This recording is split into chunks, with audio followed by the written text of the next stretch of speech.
When I was a kid, I often felt like I didn't have a voice. Adults wouldn't take a lot of what I said seriously, and I always had to do what I was told because they always thought they knew what was best for me. I see now that they were just trying to protect me, but I think that's part of the reason why I couldn't wait to grow up. Then I did, and now I'm wishing I hadn't. While it's true that I have my own voice now, and I can articulate myself in a way that I just couldn't when I was young, it's clear to me that I let the simpler times in life slip through my fingers. This is the dichotomy of growing up. You can't wait for it to happen, and then when it does, you realize just how much you missed out on when you still had your innocence and naivety about the world. For me, those things I took for granted remind me of why I love being alive. Spending time with friends in my hometown, exploring nearby forests and parks, all without any responsibilities nor any reason to think that this era would come to an end.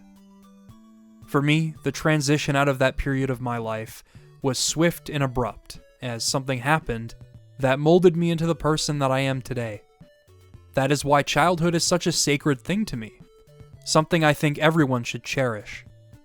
Maturity is a grand journey, one that teaches us a lot about ourselves and the world around us, and its many facets are embodied in coming-of-age stories, including some that I've discussed on this channel already.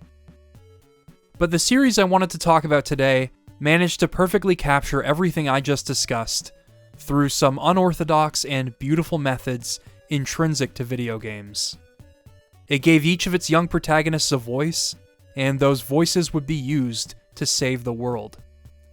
It captured the innocence and fun of just existing in the place you call home through its contemporary setting and its absurd concepts, to the point where you are both drawn in by its creativity and nostalgic because of how it evokes much simpler times. Shigesato Itoi once recalled a tagline that claimed the games turned kids into adults and adults into kids, and I couldn't think of a more apt description. なんかね、フィジカルじゃない子供を作ったような気がするね。The Mother trilogy delivers on this feeling of innocence and empowering those kids through their adventures. But there's also a more powerful element to these games, one that lay underneath their whimsical exterior. Innocence is one thing, but the games are also an exploration of what happens when that innocence is fractured, or lost entirely. It demonstrates what happens to these characters when they are forced to confront the harsh realities of life, and deal with problems much bigger than they are. A concept that deeply resonates with me. The world around you just feels as though it will never be the same after confronting those things. Mother zeroes in on that transition, hence the tagline that Itoi mentioned. While it reminds me of simpler times, it just as soon reminds me of the moment those times came to an end. Though there is one thing that remains constant throughout this whole process. No matter what change might bring, Mother wants you to know that there will always be people who love you. Love persists, and it prevails. These three games are some of the most important works to ever grace the interactive medium, not just for their layered themes, but also for their incredible design and their subversion of and respect for the role-playing genre tropes, in writing and in gameplay. The series has a long and troubled history outside of Japan, but things are better now, and the games are all well regarded. In this video, I wanted to dissect their personal impact on me, the things that make them so memorable, the history and context behind each game's development, and in the end, discuss why they left me, a man in his mid-20s, openly weeping. This is going to be a long one, but I want this to feel like a complete story. I'm Liam Triforce, and this is a Mother Series retrospective.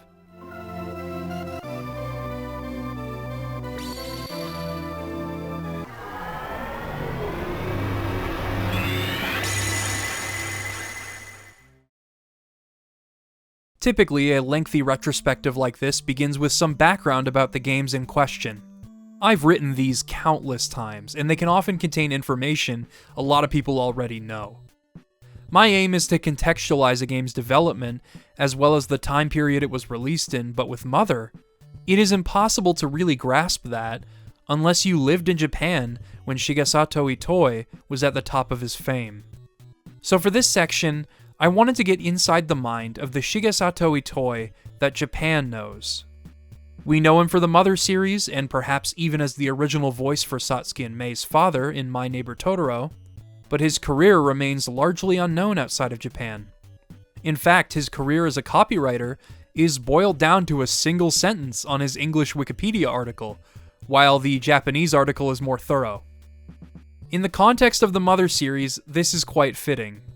Despite Mother's eventual recognition in Japan, something that carried through to Mother 2 and 3, Nintendo historically neglected the series in English-speaking territories until the aggressive cult following it established for itself became too hard to ignore. It is also ironic, given the series' history of being set in contemporary America, that it would not establish itself in that country for years after its arrival as EarthBound. While his work as a copywriter may not be culturally or aesthetically significant outside of Japan, it still paints a vivid picture of how his writing and way of thinking influenced the creation of Mother. Though I want you to keep in mind that I did not grow up seeing his work all over Japanese media. And keep in mind that I am not Japanese. My analysis of his career is firmly from an outsider's perspective. Without further ado, this is the Shigesato Itoi that Japan knows.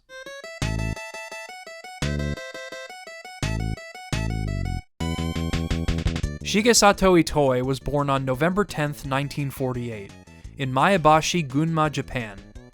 His parents divorced shortly after his birth, and he was raised by his grandmother and older sister for most of his childhood. His father was a legal advisor and didn't have much time to spend with him, and he would not be reunited with his mother until 1981, when he was in his 30s. As a kid, he fell in love with manga, and at one point dreamed of becoming a manga artist. He also fell in love with the works of essayist and novelist Morio Kita, whom you also probably haven't ever heard of, but he was known for writing about his experiences with bipolar disorder through a humorous lens, something that deeply influenced Itoi's work. These two things would eventually inform his path later in life, as his passions for different methods of personal expression converged. Itoi became more socially and politically aware in his teenage years. He was also a bit of a delinquent in high school and university. When he enrolled at Hosei University and became involved in student activism, he would be arrested not once, not twice, but 5 times over the course of a year. He later dropped out. After this, Itoi found himself directionless, but someone recommended he sign up for a copywriting course. For those that are unaware, copywriting is essentially the act of writing text for advertisements and marketing. Maybe she's born with it, maybe it's Maybelline, I'm loving it, and just do it should immediately get you familiar with the craft. All of these phrases entered our vernacular over the past several decades, and these can be applied not just to brands, but also to advertisements for films, video games, and whatever else needs advertising. Itoi would go on to win multiple awards for his work as a copywriter throughout the 70s and 80s. To me, it seemed like he found his calling. He found a way to tell a story and convey a message in a way that would succinctly, yet poignantly reach people. His catchphrases entered Japanese vernacular just as the ones I mentioned earlier did. In 1980, he coined the Nissan tagline, Ku Neru Asubu, which literally translates to eat, sleep, play. Succinct, catchy, and embodies the carefree life many of us want to live. We're also lucky that this one translates so well, as the catchiness of some of these slogans might not come across in English. Speaking of which, Itoi also wrote a couple of slogans for Kokoku Hihyo, a trade magazine dedicated to advertising and new media. The name literally translates to advertisement criticism, which is apt given that his slogans appeared during an anti-war campaign the magazine was running. One of them depicts 2 soldiers making room for and directing the viewer, with the slogan literally translating to, "The Prime Minister should take the front line first." Another slogan, which happens to be one of my favorites of Itoi's work as a copywriter, literally translates to, "Anyway, I don't want to die." Again, a literal translation doesn't quite convey why this slogan works so well. It is presumably said from the first-person perspective of the boy in the ad, and as for the pose, it was and still is common to see boys hanging around outside of a convenience store after school. The entire ad captures the importance of the preservation of youth. Kids should be enjoying their time off, and war should not be in their future.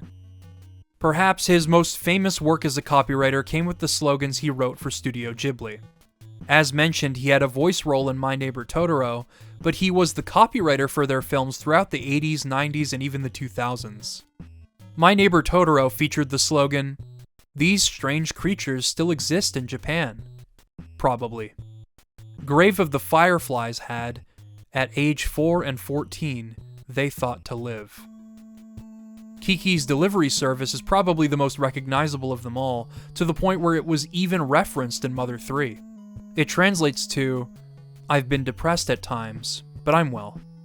I'll reiterate once more, these are a mixture of both literal and interpreted translations of his work, as Itoi's use of grammar and punctuation has far more impact in Japanese than it does in English. That notion right there should make it clear just why Itoi would only become known for his games outside of Japan. A lot of his work as a copywriter is difficult to translate faithfully without butchering the language, which is true for any language, especially when it comes to brief language used in advertising and the cultural relevance just being lost on audiences that aren't living in the country. I can think of so many Canadian ad slogans that have no relevance outside of Canada, for example. The Marineland commercials, Buckley's It Tastes Awful and It Works, Swiss Chalet Always So Good for So Little. Never mind the fact that no one outside of Canada is going to know what a Swiss Chalet restaurant is. Swiss Chalet is most definitely not so good. Anyway, you get the point. His work is decidedly for a Japanese audience. On top of his work as a copywriter, though, he would continue other pursuits as a writer, including writing a gag manga in 1976 called Penguin Gohan, which focused on the raunchy, irreverent adventures of a penguin and his family, and it featured absurdist, intentionally crude artwork that happened to be influential on an entire subset of gag manga. Itoi also published essays, both in magazines and in books. He found many ways to reach people with his writing, and soon enough, that would also extend to video games with Mother. In 1987, Itoi played Dragon Quest for the first time, introducing him to role-playing games as a genre. After finishing the first game, he dove straight into the second, and quickly understood what made them so special. If you've never played a Dragon Quest game before, I'll give you my own opinion on them. It's true that they pioneered the user-friendly interface that became commonplace in console RPGs, but what I love most about Dragon Quest is that each game carries with it such a divine sense of adventure and whimsy that I can only liken to The Legend of Zelda, and I do not say that lightly. Even when the games shy away from an overt dramatic narrative, your experience playing through them becomes the narrative, and it on its own becomes emotionally fulfilling. This is especially true for a game like A Link to the Past, which is quite bog standard in terms of actual in-game plot, but the game lives on in people's minds as one of the greatest they've ever played because of how rewarding it feels to be a part of that world. Dragon Quest is the same way, except instead of it being an action-adventure game, it's an RPG, and I've really connected with those games because of that. All of this to say that Dragon Quest gave Itoi an idea.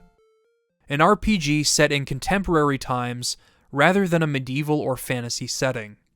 He had no connections within the games industry, so he held on to hope that one day it would come to fruition somehow. By this point, Itoi was a nationwide celebrity.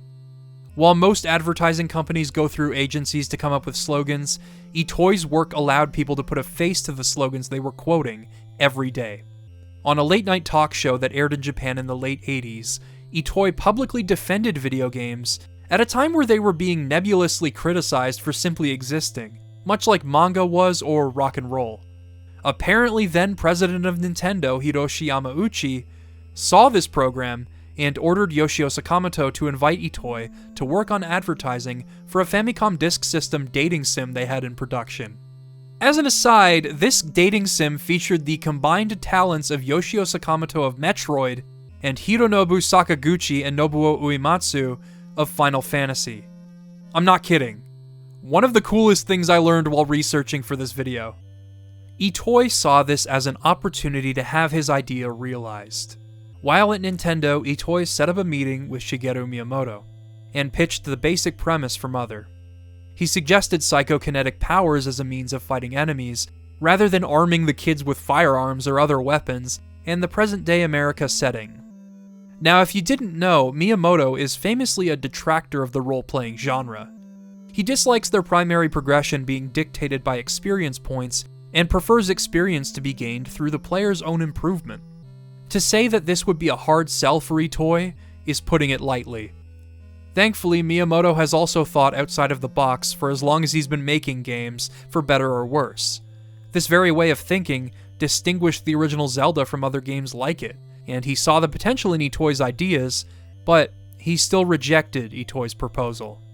Miyamoto told him just how much work and commitment the project would take, and he was also reluctant to work with a major celebrity who had no experience with the games industry, especially at a time where it seemed like many companies were doing the same. Though Itoi kept his cool after being rejected, he was overwhelmed by helplessness, and broke down on the train ride home. In truth, he believed in this idea with all his heart. Later on, he received a phone call from Miyamoto. I'm not sure if he had a change of heart or something, but he told Itoi that he had found a development team for the project. The two met again, and Miyamoto told Itoi that he would have to write documentation, and that the game would only be as good as the effort Itoi put in. Wanting to prove his commitment to the project, Itoi reduced his own workload to devote his full attention to the game. Itoi would write the game's script himself, and he commuted from Tokyo to Ichikawa every day. The development team, who were skeptical of working with a celebrity, were surprised by just how deeply involved Itoi became in the project, and he ended up becoming close with the whole team as they worked. Miyamoto became far more confident in Itoi as a result of seeing his passion for the project blossom.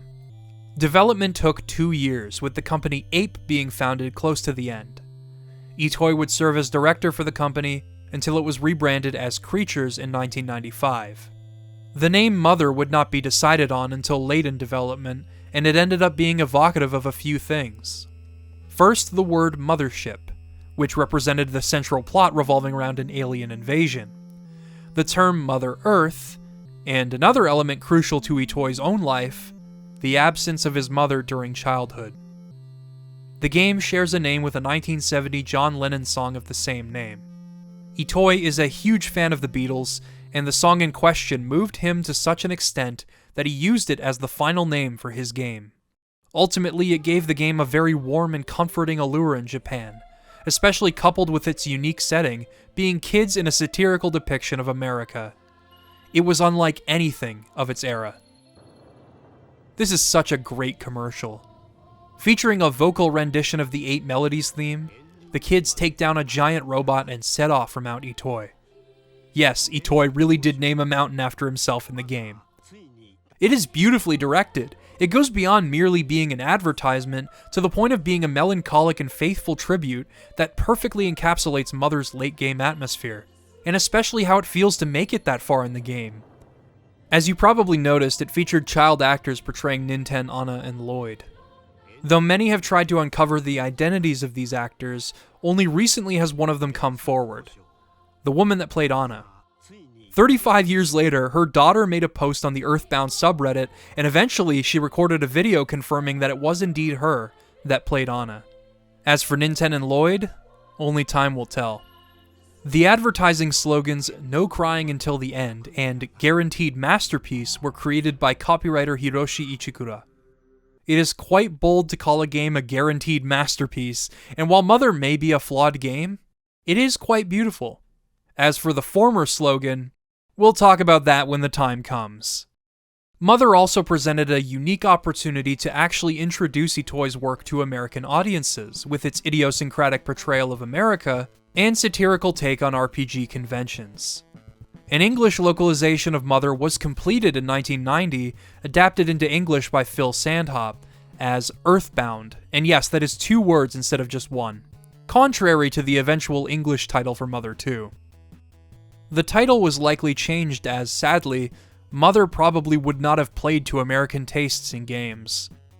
EarthBound instead highlighted the game's science fiction themes. It also underwent minor changes to its content to comply with Nintendo of America's standards and practices, which unfortunately means we would have been robbed of the Crow's cigarette. That's right, we would have been robbed, but Mother's English localization was shelved on the grounds that it wouldn't have sold well. EarthBound never released on the NES, and the series' stunted release outside of Japan will soon be a recurring theme throughout this video. Though this would not spell the end for Mother's existence outside of Japan. In 1998, a game collector named Greg Mariotti sold a strange prototype cartridge for $125. The cartridge had a couple of labels on it, including a big TK69 label, and another that implied the prototype was to be evaluated by Hiroshi Yamauchi and Nintendo of Canada Limited, abbreviated as NOCL. The title of this prototype was, you guessed it, EarthBound, and it was dated 1994, indicating that there were renewed efforts to get this game released in North America, no doubt because the sequel was due for Japan that year on Super Famicom. Though there were questions of its authenticity, Phil Sandhop would later confirm that the text was indeed what he wrote in 1990. Apparently, he was also the one that convinced the team to keep the run button present in the prototype. It was meant for debugging purposes, but it ended up sticking around. The prototype also includes a more complete ending that was intended to be included in the Famicom version, but wasn't due to time constraints, and would only later appear in Japan through Mother 1+2 on the Game Boy Advance. Through negotiations with the buyer of the cartridge and a hefty donation of $400 from the then-growing EarthBound fan community, Demiforce managed to temporarily acquire the cartridge, dump the ROM, and modify it to bypass anti-piracy screens. The game was released online on April 27, 1998, with the modified title of EarthBound 0, and it was a monumental moment in games preservation history. Not just for the effort that went into retrieving it and making it playable on early NES emulators, but also because it preserved a once unknown piece of Nintendo's history outside of Japan.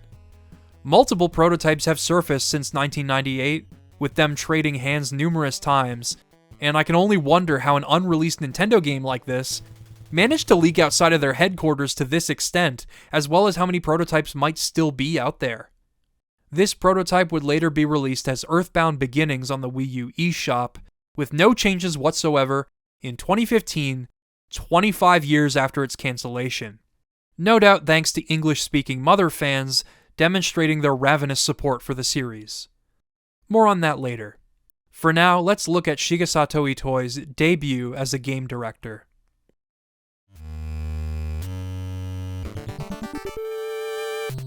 Prior to beginning work on this retrospective, I had never played this game, and all I knew about it was that there was a lot of grinding. In order to brace myself for this, as well as to understand and appreciate both Itoi's perspective on RPG design and JRPG history, I played the original Dragon Quest first. If you didn't know, Dragon Quest I's whole gameplay loop is pretty much entirely driven by fighting as many random battles as you can in order to purchase better equipment, and stand a chance in its various dungeons and boss battles. Every single stepping stone toward the end of the game feels like an event because of this design, but it also means that the game is not exactly going to click with everyone today. What is remarkable about it is that it managed to translate the systems of a pen and paper or computer RPG into a standardized, user-friendly interface that is still used to this day.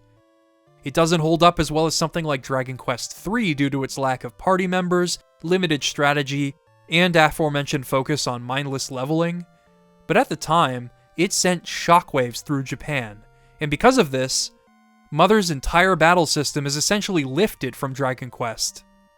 This is par for the course for a lot of RPGs though. Every game seems to have their own take on buffing, inflicting status ailments, healing, and elemental spells, and Mother is no different with its PSI skills. I feel the best way to analyze the original Mother game, at least for me, is to give you a sort of personal recollection of my experience with it. I feel Mother is a better game than Dragon Quest I in some regards, but worse in others. Even so, it is still incredibly special and well worth playing today. Without further ado, this was my personal journey with Mother, or EarthBound 0, or EarthBound Beginnings, whatever you want to call it is fine by me. When you begin your journey, you are asked to name each character and give your favorite food. I gave the characters their canon names, but I did say my favorite food was pizza. So Mom made me homemade pizzas every time I came home to rest. And I like that. You are given a brief bit of backstory regarding a couple named George and Maria that went missing years ago, a mystery that permeates the entire game. What you know is that George studied PSI, and Maria was never found after he returned. 80 years have passed since then, and from here, you gain control of Ninten in his bedroom, lounging around in his chair. As soon as you attempt to leave the room, your lamp attacks you. Naturally. Inanimate objects continue to attack you as you explore the house, and pretty soon your dad informs you that there's a poltergeist on the loose. He tells you that a grand adventure awaits you, and it is implied that you are George's great-grandson. Within a few minutes, the game has already established its tone and grabbed my attention. I'm laughing out loud at my introduction to the game's systems, being my own lamp attacking me. A stark contrast to the meditative introduction when you power your system on. This is the essence of the entire Mother trilogy. It balances this alluring melancholy and mystery of a grand coming-of-age tale with some of the funniest, subversive, irreverent game scenarios I've ever seen. And that's why it's so easy for me to see why this game was so beloved in Japan when it came out. In the same stroke of a brush, it can make you laugh and it can make you cry. After grabbing the equipment from the basement, it's time to set out on your adventure. Upon leaving the house, you're greeted with an absolutely beautiful overworld theme called Pollyanna. Entirely carried by a strong melody, it is nostalgic, comforting, and perfect accompaniment for a walk through your hometown. It feels like a warm welcome home. A lot of this adventure feels close to home, really. Obviously, the things Ninten encounters are quite real, but I used to explore around my hometown with my friends and imagine scenarios a lot like this. And that's always been another aspect that clicked with me about these games. It felt like it brought my childhood imagination to life, with a tone and sense of humor that is completely its own. Of course, I could never have dreamed of some of these gameplay scenarios. On the way to Podunk, you'll run into several enemies, including stray dogs, centipedes, rats, a guy named Billy, and hippies. God, I remember the first time I ran into one of these guys on EarthBound. Coupled with the music, I was laughing my ass off. Anyway, this all familiarizes you with the game's encounter rate, which is quite high, even for a Famicom RPG. Sometimes you can walk 2 feet and another battle happens. Other times you can get lucky and no one will show up. I've heard of random battles before, but this is ridiculous. The older Dragon Quest games can be notorious for this too, especially when you're just trying to get from one place to the next, and you're sufficiently leveled enough for the next dungeon or area you're attempting to clear, and it can be mind-numbing. I've developed a lot more patience for random battles over the past few years, especially after playing games like Skies of Arcadia and the old-school Dragon Quest games, both of which can have some egregious encounter rates at times. I'd argue this is worse for Skies of Arcadia than it is for the older games, as that game consistently has very straightforward dungeon design, and the only way it can manage pacing is through random battles. This is important to note, however. Random battles can often be the sole manager of pacing in an RPG, particularly in older ones. On top of that, it forces players into fighting, meaning they can't just skip out on battling and leveling up just because they don't feel like it, as can be the case when players avoid enemies on the overworld in later games, only for them to be underleveled when they encounter a boss. I bring this up because I don't really think Mother is well balanced in this regard. Remember how I said that Dragon Quest I's core loop was dictated by grinding for levels? Well, I wouldn't necessarily say Mother is the same way, but grinding constitutes pretty much the entirety of Mother's difficulty curve. In major boss fights like the fights with Starmen or the Dragon, I prepared as best I could by buffing and debuffing, having heals on standby, and grinding to an adequate level, ready to employ strategy in each fight, only for the boss to die much sooner than I was expecting. Okay, the Dragon was fine, but most of the other bosses went down surprisingly quickly. Mother's combat is a game of raw power a lot of the time. You will run around bashing things until you learn a certain PSI, fight a boss, or clear an area, and then do it all over again until the next boss or area. Just keep mashing that A button and heal when necessary. It becomes a bit of a balancing act when you earn life up, as you'll need to keep an eye on your PP. There's no good way to say that. Or stock up on food, and maybe you'll have to buff or debuff on occasion, but it's mindless for most of the game. I remember things improving by the time I had both Anna and Lloyd in my party, underwhelming Starmen fights aside, primarily because you have more options in combat and enemies get a lot tougher, so you have reason to use those options. But new party members bring to light another problem. It's common for new party members to start out at lower levels than the protagonist, but the difference is that they usually catch up quickly as you go through new areas, or they have some utility to help you out upon joining up. Instead, this game gives you Lloyd at level 1. Lloyd can't use PSI, his physical attacks are tis but a tickle, and although he can make great use of items like bottle rockets, he often dies before he can do much of anything. This essentially requires you to grind Lloyd up to a decent level before even attempting to progress, unless you want him to put you in debt from hospital bills. Actually, this is probably the most accurate satire of America in the entire game. Leveling Anna is also a requirement if you want to keep her alive and have her be of any use, as she needs stronger PSI in order to be most effective, and just like Lloyd, she starts out at level 1. This all boiled down to me spending most of my time with this game playing at double or triple speed in my emulator, just so that I could curb the repetition of grinding. Sadly, this also completely desecrated the wonderful soundtrack, to the point where I really wish I'd muted the game and put the soundtrack on in another tab while I grind for levels. To be fair, all of what I've just said is true for the original Dragon Quest as well, with the exception of the party member discussion, as DQ1 is a solo journey. I just didn't feel that Mother's gameplay was very exciting until I had put enough time into it. With all of this said, I think Mother surpasses Dragon Quest 1 in terms of charm. It's why I kept playing after all was said and done. There just isn't anything else like it, aside from its sequel, of course. But even then, the fact that a Famicom RPG could be this funny and subversive is astounding to me. First of all, the protagonist, Ninten, has asthma. I discovered this for the first time upon speaking to a girl that looks like Frida from the Peanuts comic strip.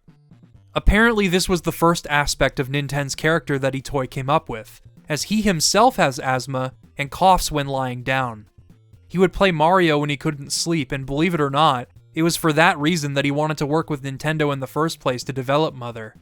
Either way, it's a nice detail on its own, as it represents just one of countless things that kids have to live with growing up. But it extends beyond just a simple reference that gives Ninten some background. A while later, after Lloyd joins your party and you find yourself running around between Marysville and Reindeer, you can fight runaway cars and trucks, and their exhaust fumes will cause Ninten to have an asthma attack, rendering him unable to attack or run away. Immediately I was like, oh, the poor kid. And I gotta admit, I've never seen anything like this in an RPG. Status ailments that come from everyday problems are one of the most enjoyable parts of this game's world, and they're not just inflicted in battle. Upon arriving in Marysville and exploring the elementary school, I talked to this one girl who told me to keep quiet in the library, and sneezed on me. At first I thought nothing of it, the other kids were just blurting out whatever was on their mind when I talked to them, and I just thought it was funny that she sneezed. Then the entire screen started to blink red as I walked, and I knew that I had caught something from her. Having a cold isn't a replacement for poison, as you can still be poisoned by enemies like snakes and spiders, but just the fact that this is in the game is hilarious enough. In fact, the only way to get rid of a cold is to go to a hospital. And to accentuate an earlier point about the game's satirical take on American healthcare, the first thing the doctor says when you talk to him is, "First, show me your money, then I'll treat you." After treating you, he seems to be really excited at the prospect of you getting hurt more and spending more of your money. If you can't afford to get healed and say no, the doctor will say, "Fine, die all on your own, I'll phone a mortician."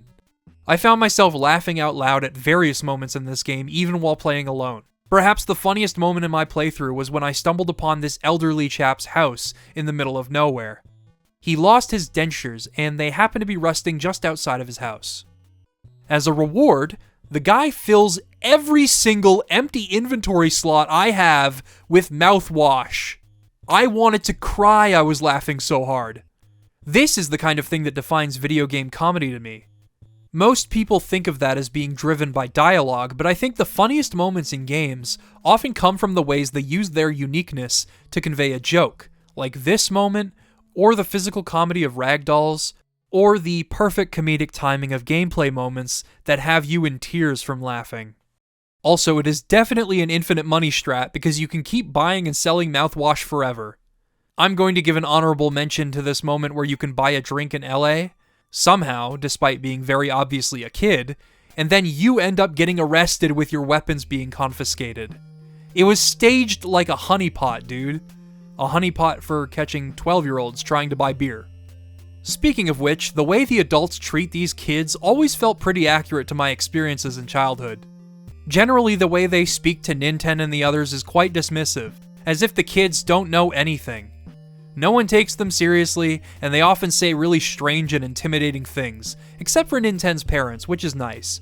But I also wonder if it is because his parents know how important this journey is, due to their relation to George. A lot of these elements are exactly what define Mother's atmosphere and charm. You are playing as a bunch of kids tasked with a grand mission to save the world, and putting them in charge of a world's destiny that doesn't really give them much respect is empowering. It is the exact kind of game that I would have loved to experience as a kid. I mentioned one of the Peanuts characters earlier, but the whole game feels like an inverse of the Peanuts universe. Of course, there is obvious inspiration on the in-game art style. When Ninten is walking west or east, the only thing I can see is Charlie Brown on the pitcher's mound. The whole world of Mother also looks like it leapt from a coloring book or a Schulz comic strip in its simplicity. But there is a stark contrast in how they are both written. In the comic strip, the kids are often the deliverers of its social and existential themes and questions, while the adult voices are unintelligible. In Mother, the adults and kids never have a direct conversation. They just talk at you, and the only things you can ever say are either yes or no. The kids only ever talk to each other, likely because they are the only ones that will listen. Amplifying the voices of the kids in this world would become a central theme of Mother, and we'll come back to that in time.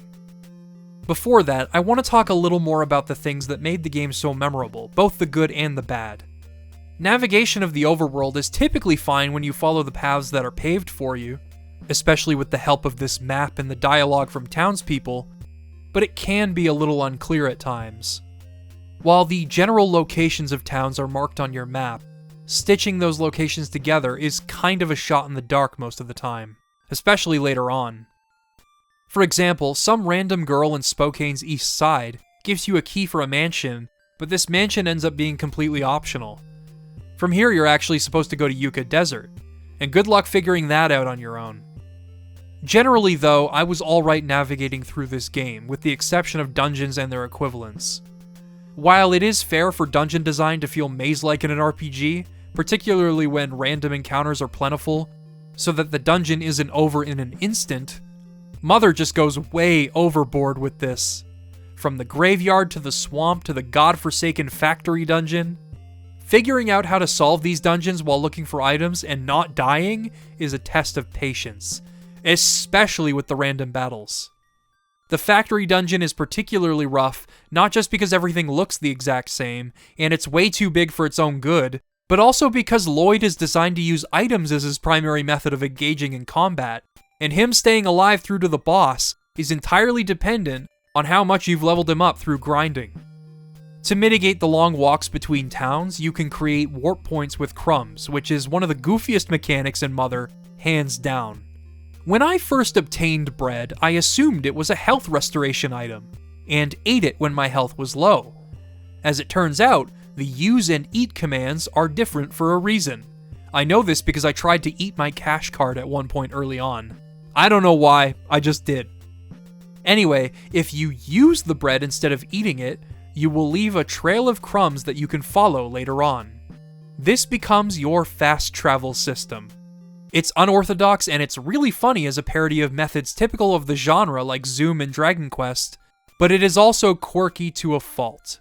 You can only have one trail of crumbs set at any given point, so you need to plan around that when traveling. Oh, and if you ever decide to visit a certain pink world that I'm about to get into, your crumbs will be erased. Figuring this out, much like any cryptic function in this game that I failed to mention, is entirely dependent on the 1980s video game standard of reading the manual. The problem for players that don't speak Japanese is that this manual has not been officially translated. Fans have done so, of course, but unlike most NES games, there is no English manual available on either the Nintendo Classic service or on Nintendo's website. Most people that have played this game today in English simply skipped the manual. Thankfully, not a whole lot of Mother's design is obtuse. I was able to finish the game without a manual for the most part. The only times I needed help were in navigating the world and dungeons, because as I outlined earlier, it can be confusing. But as for the game's functions, I did alright. It also helps that most problem solving is handled with a single skill, Ninten's telepathy. The object of the game, which I'm stunned I haven't talked about yet, is to learn all 8 melodies, as this is the only way to eventually defeat the evil being named Geeg that threatens the world. In order to do this, you'll need to use telepathy on various objects, and you are usually nudged toward these objects in some way, either by dialogue or just how out of place they are in any given area. I believe a bard in that aforementioned pink world will also tell you what each object is. Aside from that, one of the objects that you use telepathy on appears in a cave that is a bit out of the way, but it is spoken of in Ninten's great-grandfather's diary. And upon doing so, you're transported to Magicant. The shock of being teleported here for the first time cannot be understated, even all these years later. The bright pink cotton candy aesthetic of the place, coupled with the architecture, the strange characters who in turn find you just as strange, Magicant is a place touted by its Queen Mary as somewhere you can have as much as you want of whatever you want. If you're privy to the idyllic nature of false paradises in fiction, it's easy to see that there's something not quite right about Magicant before this conversation.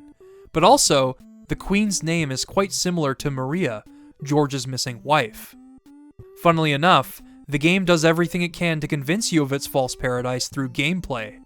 This is where you obtain the Big Bag, which holds 30 magic herbs, meaning that healing becomes much less of an issue if you balance it with your other herbs and your PSI skills.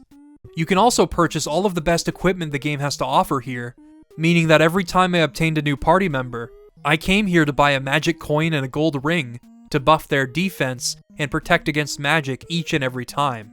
The crystal caverns underneath Magicant also became my favorite location for leveling up in the whole game, meaning that if I ever needed to level and buff a new party member, I ended up returning to Magicant. The only other place that rivals it in terms of experience gaining is the swamp, but I'd really rather not navigate that place more than once if I can help it. I used the swamp in order to reach level 25 with Ninten, as I had to reach that level anyway in order to wake the dragon in the crystal caverns, something that isn't entirely clear, but is critical to completing the game.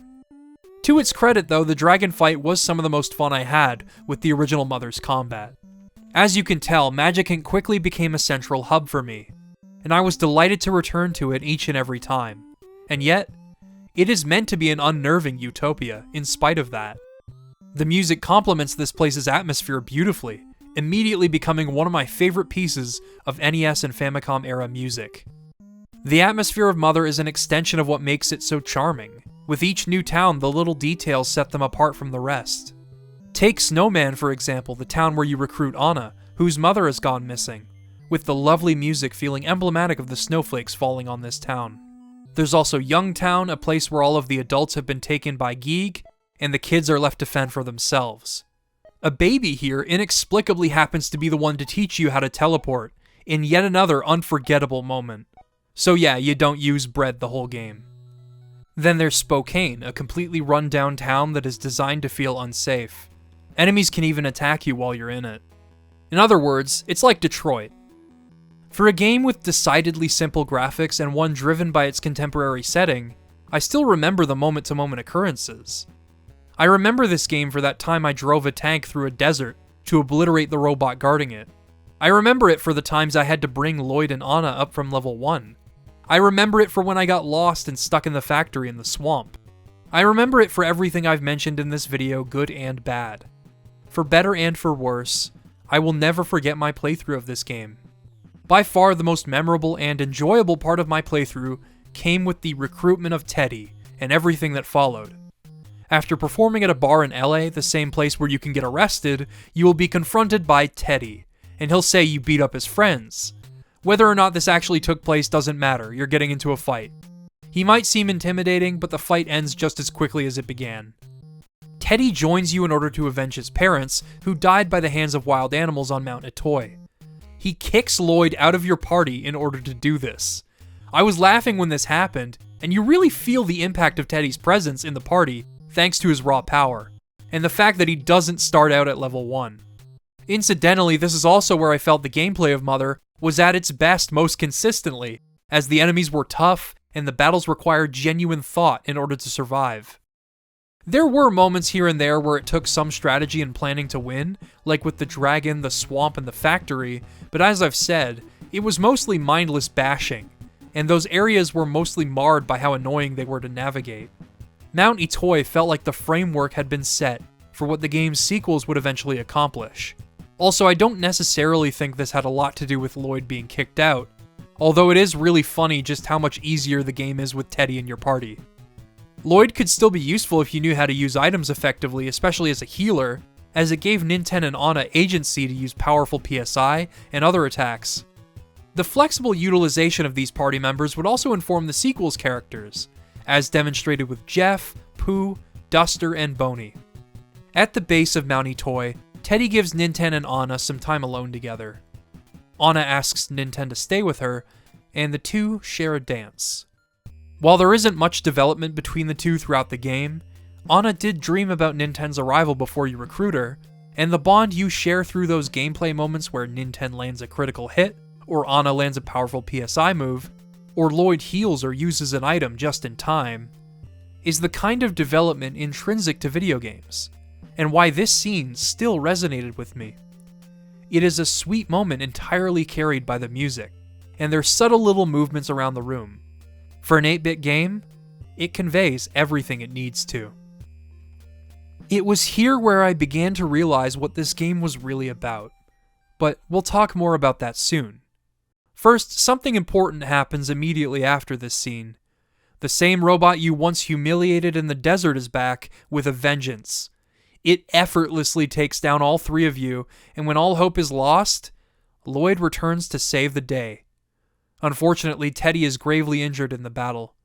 Realizing that brute strength is not enough to get a job done, he allows Lloyd to prove himself and carry the torch. After being bullied and kicked out of the party he'd stuck with for so long, it is now the so-called weakling's time to shine. It's time to scale Mount Itoi, for real this time. The path through Mount Itoi, both inside and out, definitely feels like the perfect balance between challenge and enemy encounters and navigation, as its maze-like layout is not too confusing or sprawling, and often quite rewarding to explore fully. You continue on. A broken-down motorboat is of no concern, as Lloyd is able to fix it right up. Eventually you reach an abandoned submarine, which was built by George, as was this robot named Eve, which lives to fight for you. With the exception of a few of my battles, the rest of Mount Itoi was a breeze thanks to Eve's protection. I ended up really cherishing Eve's presence in the party, which is exactly why Eve sacrificed near the summit of Mount Itoi in order to finish off that pesky robot once and for all, was heartbreaking. Eve's remains contain the 7th melody, and while the rest of the climb can be really scary, you'll eventually reach the 8th melody, which is contained by George's soul, laid to rest at the summit of Mount Itoi. Before you are taught the melody, you'll hear a reprise of Pollyanna, the overworld theme that plays the moment you first set out on your journey. It feels like you've come full circle. All that's left for you to do with these melodies is to sing them to Queen Mary in Magicant. Queen Mary recalls that she used to sing these melodies to Geeg as a baby, whom she loved like her own child, and eventually realizes she can join George in the afterlife now that her final task is complete. Magicant was a mirage all along, born of Maria's consciousness. In confronting Geeg, more horrifying revelations are presented. You'll find the missing people from all across the world in capsules. After Geeg rises to greet the party, he reveals the truth about Ninten's great-grandparents. As it turns out, both George and Maria were abducted by the alien race that Geeg belongs to in the early 1900s, being forced to raise Geeg as their own child. While George escaped after studying their PSI powers, hoping to rescue Maria, Maria remained with Geeg as long as she could until she was separated from him, and found herself in Magicant as the queen. In hindsight, Maria's existence in Magicant felt born of her own trauma, as she was forced to distance herself from her child, her memories buried, too painful to recall. This ends up being vital in defeating Geeg, as the kids need to sing the 8 melodies to Geeg in order for him to succumb to its nostalgic and warm emotions. While doing this, Geeg will attempt to reject the melodies and continue attacking, which means while you are attempting to reach him, you need to stay on top of your healing. It can be a tense and drawn-out battle, but all you really need to do is stay alive. Eventually, Geeg surrenders to the song. This is where I fully grasped what Mother was about. It, as well as every game in the Mother trilogy, are about love. And yet, love has many facets. Specifically, Mother demonstrates the innocence of love that can bloom in adolescence. It demonstrates the love that remains strong even when you are apart from someone. And it demonstrates the love that parents have for their children.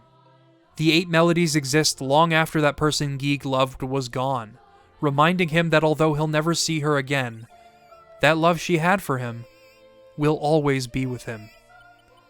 Love is an emotion that can transcend lifetimes, and that is why the 8 melodies are so powerful to listen to. Amidst a discordant boss ambience that is unnerving to hear over and over again, the 8 melodies burst through with their emotional resonance. 8 melodies recited by 3 kids, the unlikeliest of heroes. Their adventure gave them a voice, and Geeg, of all people, listened. With the added context of Itoi being separated from his mother until he was well into his adult life, the focal point of Mother's narrative hits that much harder. Maria and Geeg's relationship is very clearly analogous for his own isolation from his mother, and yet the love that he knows and the love that is conveyed in-game is something that he still felt and knew through how close he came with his older sister and grandmother. And even though he would be apart from his mother for so long, she still loved him all the same.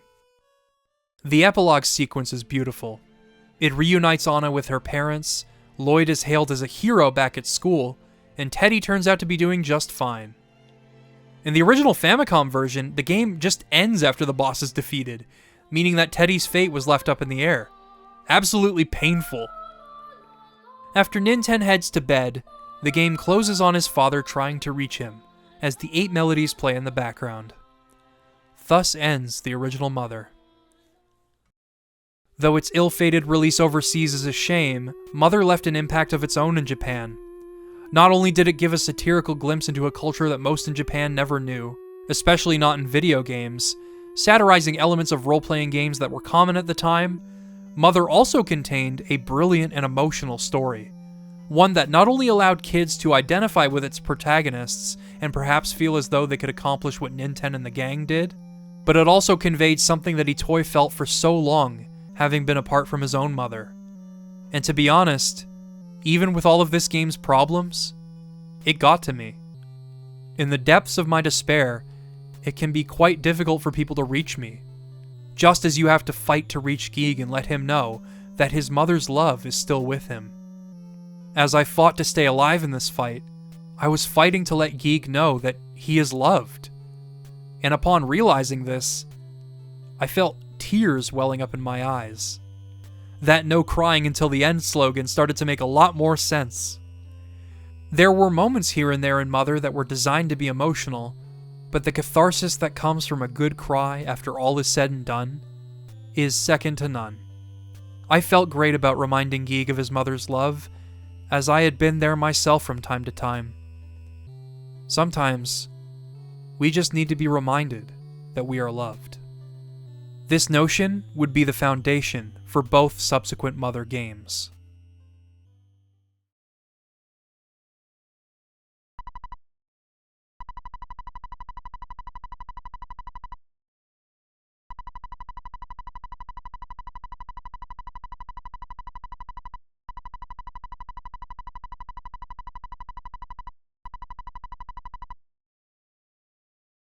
Mother 2 began development shortly after the first game's release, though most of the original team did not return, aside from Itoi and composers Keiichi Suzuki and Hirokazu Tanaka.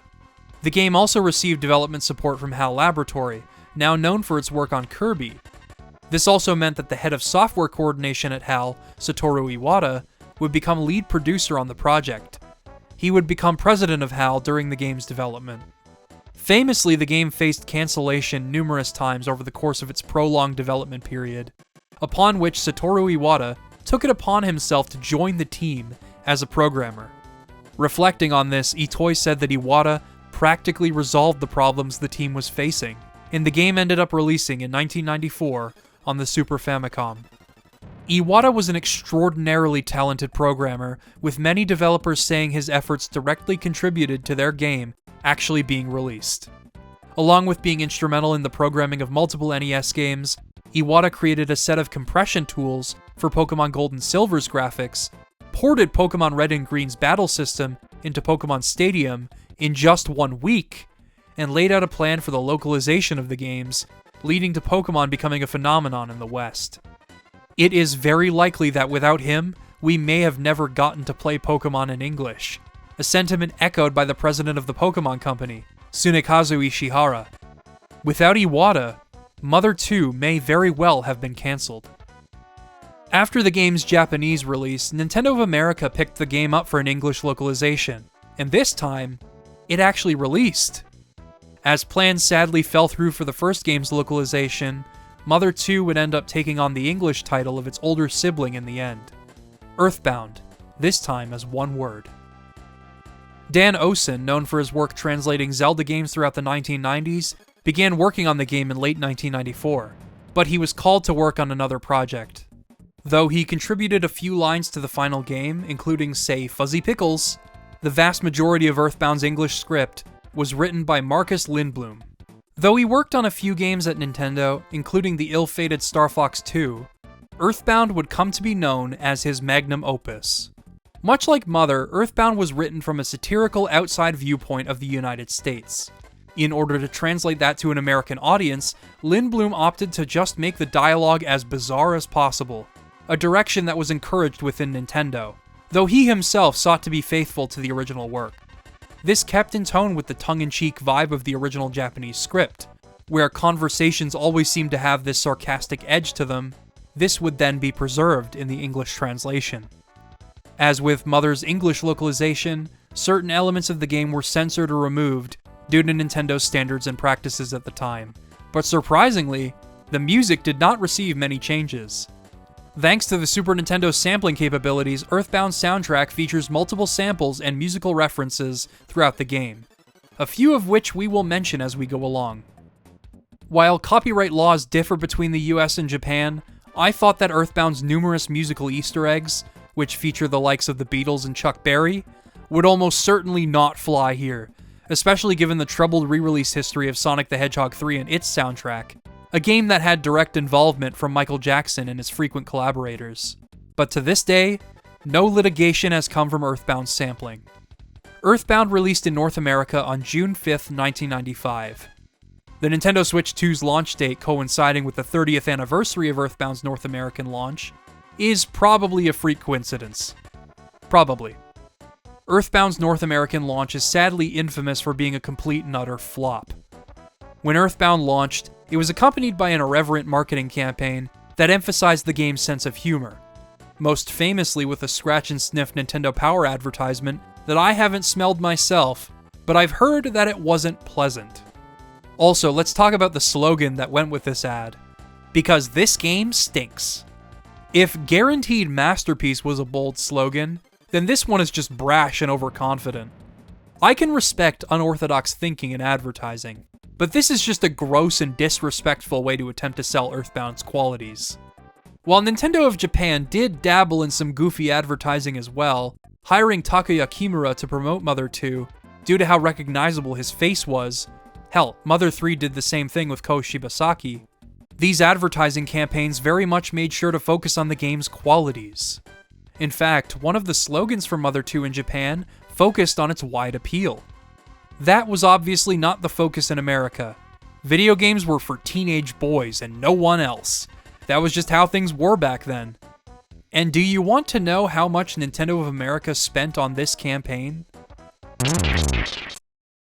Coupling this awful expensive marketing campaign with the fact that every copy of EarthBound was bundled with a beautifully detailed player's guide, which inflated the price of the game, most consumers balked at the idea of playing this game.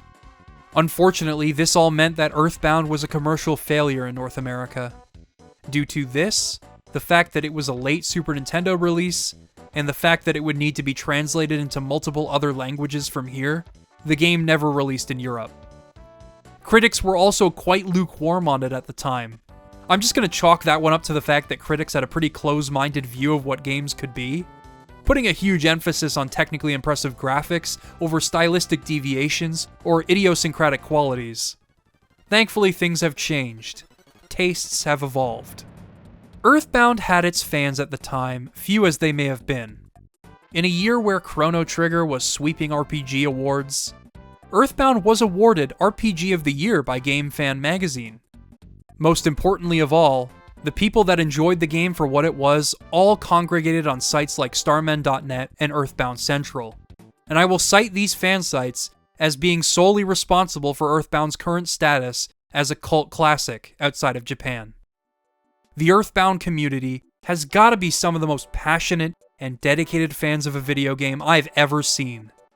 They've created an explosion of fan art, animation, films, games, and discussion over the years, including dissecting the games and researching them to an extent that rivals the Super Mario 64 community. The community grew exponentially as more people discovered the game over the years, either through emulation or through bargain bin hunting at local game stores in the late 90s. For more information on their impact on the game's standing overseas, I'd highly recommend you watch EarthBound USA, a fun and heartfelt documentary that focuses on not only that, but the relationships that blossomed from it. The film is an oddly poignant meditation on maturity, all without losing sight of the sense of humor that in and of itself made EarthBound what it was. In that regard, it and the Mother series are one and the same. It even features an interview with Itoi himself, and oh boy is it an excellent interview, especially if you're a fan of Mother 3. We'll talk more about that later.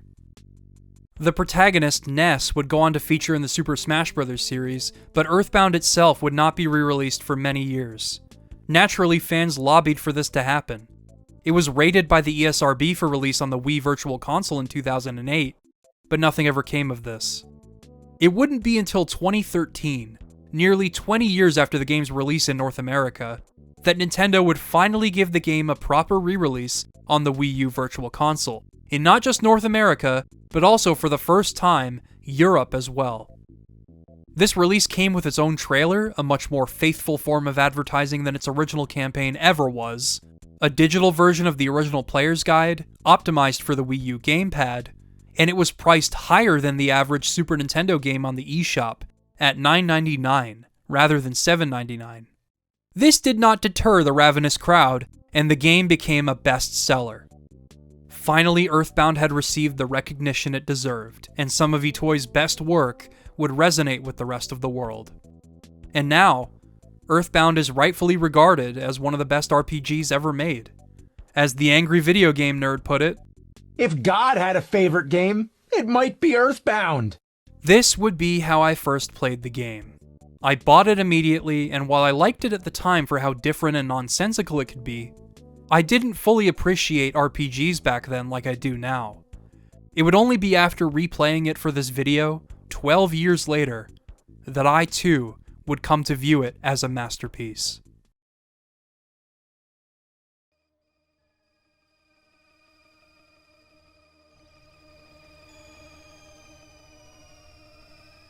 From the moment EarthBound begins, it subverts any preconceived notions of what actually playing it will be like. Emerging from the thick sort of crimson static, we see an image of a town being terrorized by UFOs. The audio is horrific, with distorted music drowning out the sounds of people yelling in fear. This is not at all what was advertised in Nintendo Power, and almost nothing else in the game comes to resemble the style of this opening. Which is funny to think about considering how it demands your attention as soon as you turn the game on. It is played like a joke, an effective one at that, because soon enough, you get to witness the title screen for EarthBound in all of its glory.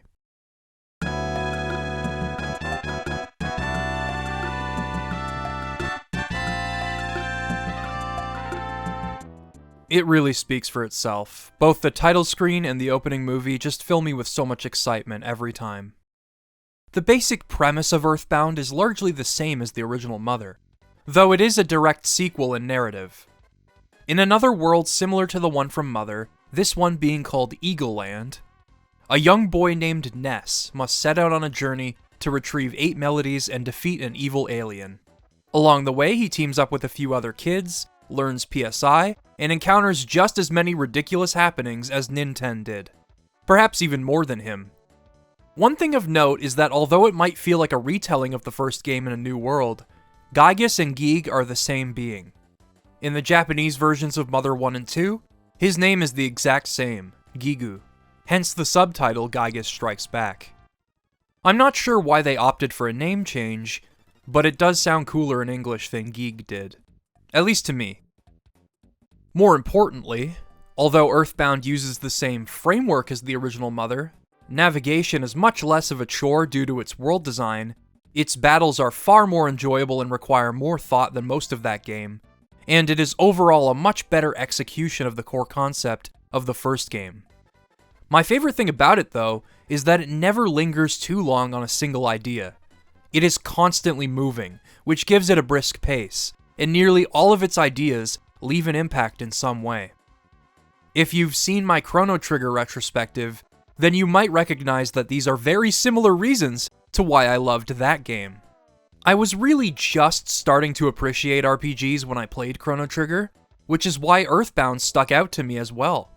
In fact, much like the original Mother, EarthBound is just as much an innovation on the structure and pacing of RPGs as it is a hilarious parody, and this is consistent throughout the entire game. All the while, its story and events leave their own mark. You begin your adventure with a meteorite landing just outside your home.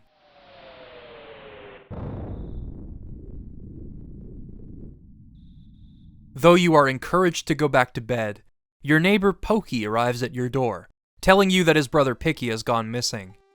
From here on out, I'll be calling him Porky, as this is not only his Japanese name, but this name is how he's referred to in Mother 3, where that name holds a lot of weight, so I'd like to be consistent. It also more accurately describes his pig-like appearance. I know I'm contradicting myself as I'm referring to Geeg as Gygus now, but just know that you can call them whatever you want and I won't care.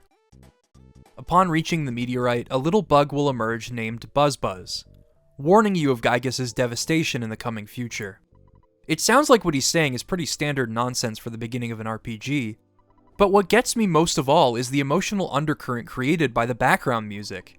It sounds exactly like what it is, an early morning revelation that feels like the catalyst for a massive, life-changing journey.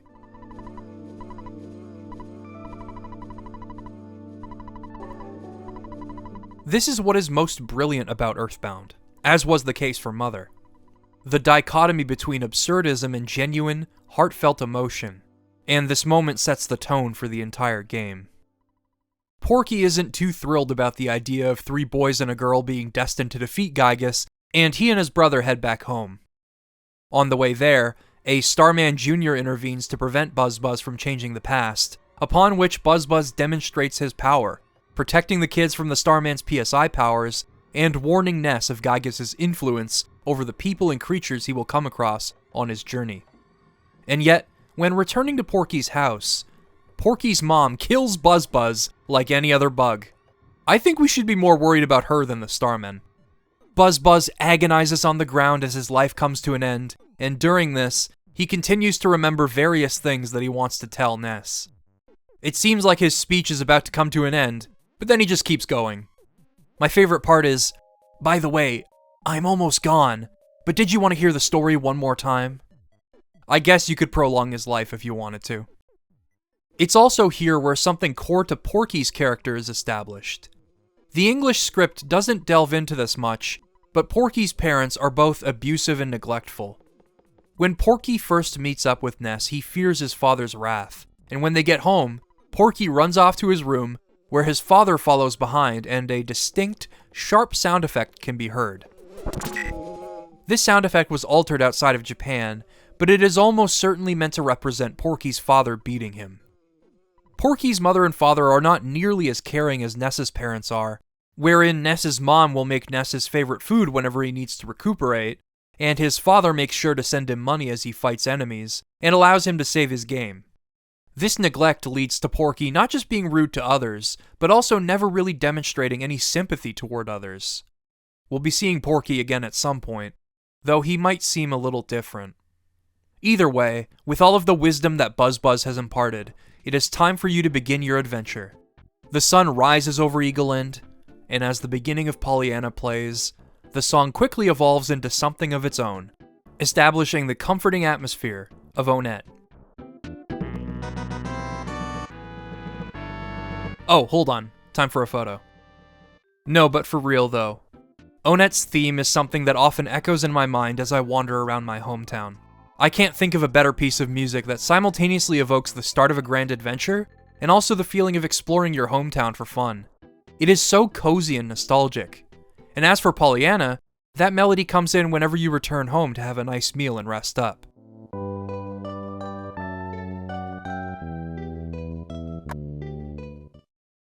A nice touch for those that played the first game and want something familiar to return to. As for Onett, which I've pronounced Onett my whole life, but is actually spelled Onett in Japanese, this is where EarthBound's structure establishes itself, and also, observably, its naming scheme. Each major area in the game has a mystery that needs to be solved, or an adjacent dungeon that needs to be conquered. When you wander around Eagleland, you won't find yourself lost when traveling between towns. Each town and its accompanying dungeon are clear, focused little puzzle boxes that you have to solve. And connecting each town is a linear stretch of land, rather than a sprawling field of confusion.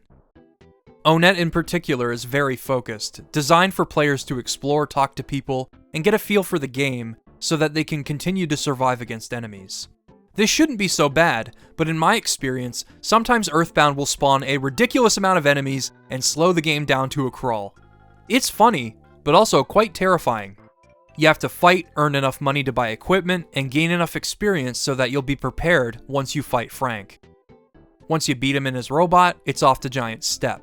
You explore and fight your way through mice, slugs, and antoids, and hear EarthBound's trademark strange cave whistle for the first time. You battle the first Sanctuary Guardian and experience their bizarre battle theme. And learn the first melody.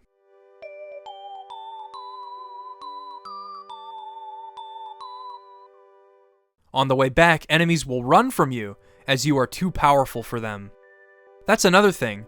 As you can see, there are no random battles in EarthBound. Enemies appear on the field, and you can choose to fight, run, or sneak around them. They won't surprise you if you take a wrong turn like in Chrono Trigger or anything, but this is a breath of fresh air after the high encounter rates of the first game. Even though I decided to start dodging enemies to conserve resources at multiple points throughout each dungeon, I never really had to grind in EarthBound, another huge plus over the last game. Experience gains are often quite generous, there's plenty of variety in enemy types to keep things fresh, and even though each new party member starts out at a low level, you can easily bring them up to scratch with the others, and not only that, but the game actually has scenarios centered around these new characters. More on that soon. Either way, Onett is pretty straightforward, but it's a way of filtering new players, which is funny considering that early EarthBound gameplay is very much like early gameplay in the original game. You run around bashing things until you can get slightly better at bashing things and learn life up. Even when you have to fight this marathon of cops with nothing but your baseball bat, a bunch of hamburgers, and a dream, it largely boils down to bashing and healing. To compensate, EarthBound, like its predecessor, is absolutely brimming with flavorful dialogue that make it thoroughly entertaining. It seems like every single person you talk to has something strange or funny or standoffish to say to you. The game will break the fourth wall often, like at the police station where the chief just starts rambling and his dialogue is interrupted with blah blah, or the dog in the drugstore that acts as a messenger of the developers. Despite how pretentious this might seem if you don't really know much about the game today, this hadn't really been done to the aggressive extent of EarthBound at the time, and EarthBound succeeds by actually being a funny and endearing game. Onett also brings with us our first few musical references. At least the first few that I recognized. Sadly, I don't know if I can get away with playing these samples without a copyright claim, so I'll just play bits from the game. Battle Against a Weak Opponent uses the same riff as Tequila by the Champs, which I think is one of the most recognizable early rock and roll songs of all time, especially thanks to the sax. Waking up from a rest either at home or at a hotel brings Good Morning, which is shamelessly borrowed from the Beatles song of the same name. There are plenty of Beatles references in EarthBound, including a direct reference to one of their songs when you knock on a specific door in Onett, and this little pop quiz makes it a clever Easter egg for sure. And of course, the hippie battle theme, returning from the first game, lifts its opening riff from Johnny B. Good. There are countless more up to this point though, both with melodies lifted from classical music and samples from other works. I couldn't possibly discuss them all in this video. Honestly, it lends itself well to the game's contemporary setting. A lot of the music I just commonly associate with emotions and things throughout the game, and it makes it that much funnier to experience. Once you reach Tucson, the combat starts to become a bit more demanding, especially as you head through the peaceful Rest Valley and reach Happy Happy Village. At this point, you should learn PSI Rockin', which is named after whatever you called your favorite thing, as well as other PSI abilities for encounters with multiple enemies. Tucson is also where you have to rescue Paula, who becomes your resident mage, just like Anna, thanks to her learning Fire, Freeze, and other abilities. Speaking of which, in order to learn this, you need to visit the Polestar Preschool, where you can also find a teddy bear to use as a meat shield. Seriously, they're like the flying men from Magicant, except they don't fight for you, they just absorb blows, which is pretty awesome, if a bit sad when they turn into a pile of fluff. It's here where I am reminded of just how much EarthBound reminds me of an open world game, particularly thanks to its approach to problem solving. In each town, you have an issue to deal with, and in order to put the pieces together, you just kind of have to walk around and figure it out by talking to people. That said, if you know exactly how to solve the problem, you can head right to your objective. You can fight Everdread, upon which he will tell you where Paula was taken, or you can just go find her yourself. You can go talk to Apple and Orange Kid, who remind me very much of Steve Jobs and Bill Gates, and fund their inventions that Jeff can later fix, or you could just ignore them entirely. Threed and Foresight are very much designed the same way, as are Scaraba and Summers. It makes it so that you have to absorb and appreciate a lot of the dialogue in EarthBound, something that defines the game. Even brief, obscure interactions stick out in my mind. Like when you speak to this specific Tucson department store clerk, only to not buy anything, and she says, "Are you here to just say hi? What a loser!" Unfortunately, there are way too many instances of legendary dialogue in EarthBound, so throughout this video, I'll only be able to mention some of my favorites.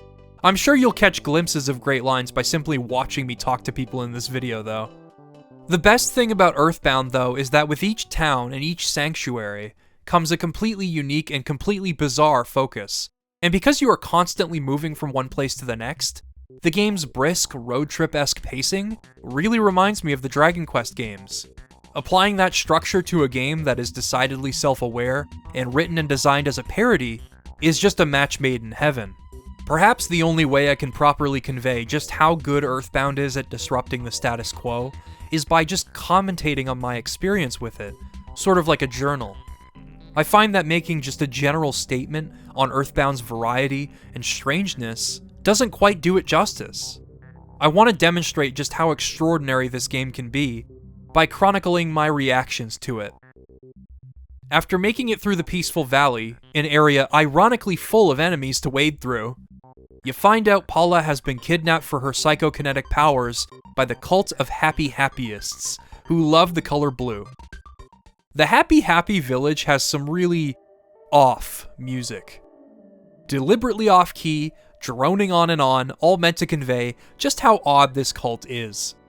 In order to reach the boss, Mr. Carpainter, you need to navigate your way through a maze of Happy Happyists by politely asking as many of them as you can to move out of your way. Some of them are happy to do so, others will try to kill you. This is about the kind of thing I anticipated for an EarthBound dungeon, so to speak. Also, just outside of the house that they are keeping Paula in, you will be ambushed by Porky, who has been dubbed Master by Mr. Carpenter. It seems that Porky has found people that accept him. After defeating Mr. Carpenter in a battle of wits and mostly just raw numbers, you'll finally be able to rescue Paula and give some battles some more dynamic flavor. Now, most people would make a beeline for the next sanctuary from here, but I decided I wanted to level Paula up a bit more before I even thought about taking on the Guardian. Somehow, though, I ended up just ignoring this sanctuary on my quest to gain levels, and I ended up back in Tucson, helping the Runaway Five with their money troubles. I did not return to the second sanctuary until much later in the game, upon which I decimated the Guardian. And yes, it was pretty funny. If you go visit Everdread after rescuing Paula, you can obtain a wad of cash, which will greatly assist the Runaway Five in recovering from their debt after entering into a sketchy contract. This becomes a recurring joke throughout the game. Despite their band being advertised constantly, they are always stumbling into money troubles. Either way, they'll offer you a bus ride to Threed, which has been infested by zombies and is cast into this creepy endless night. You and Paula will be ambushed, upon which Paula will call out to another of the Chosen Four, Jeff, who lives up in Winters. Unlike Lloyd, who has to sort of prove himself over the course of the game, Jeff is already seen as a genius in his hometown. And while that doesn't resonate with me as much as Lloyd's arc did, I feel Jeff's solo excursion to Threed is memorable for its own reasons. Winters brings with it EarthBound's rendition of Snowman from Mother, and we get a glimpse into his life as a nerdy inventor in a boarding school. Jeff's whole shtick in combat is that he can repair things to use as items and weapons when his stats reach a certain point. Once you stay overnight somewhere, Jeff will stay up and fix it for you. Some of these items end up being incredibly useful, including the heavy bazooka, which is essentially an infinitely reusable bomb. In combat, he is otherwise relegated to the physical damage dealer or the resident item user, using bottle rockets and bombs to attack, or food and whatnot to heal others. The unique thing about this part of the game, though, is that you're not dragging him around like Ninten had to in Mother, wherein you would rack up hefty hospital bills from him being knocked out constantly. Here you have Ness, Paula, and her teddy bear to create a buffer while you level him up. And while he is on his own, encounters are designed around this restriction, and he levels up a bit during that part anyway.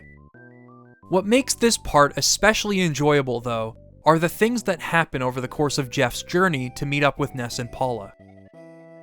First of all, this is Tony, Jeff's best friend, or so he says.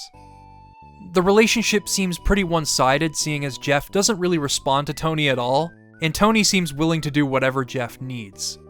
He just seems to really enjoy being in Jeff's presence. A lot, actually. Though you can certainly pick up on this yourself, Itoi confirmed in an interview that Tony is gay, which is why he is really passionate about Jeff. His unrequited crush is corroborated by a few in-game details, though they do make the circumstances more depressing.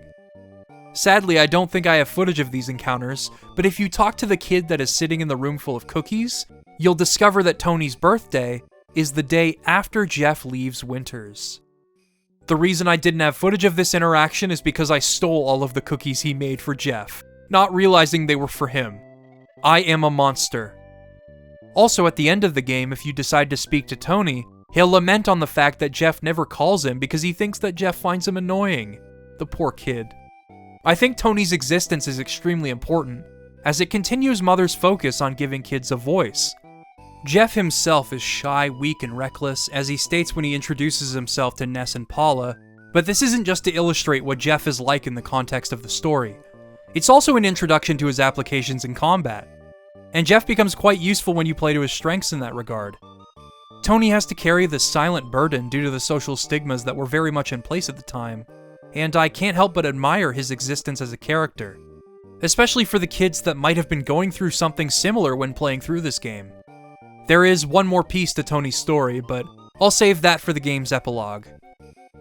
A ton of undeniably weird but incredibly memorable things happen from here, so I'm just gonna rapid fire my way through them.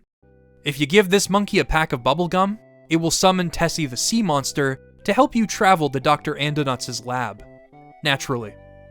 After crossing the lake, you'll discover a modest dungeon called Brick Road, that deliberately feels like it was assembled out of someone's garage. The enemies are pathetic, the layout is easily observable, but just barely constitutes a working maze-like dungeon.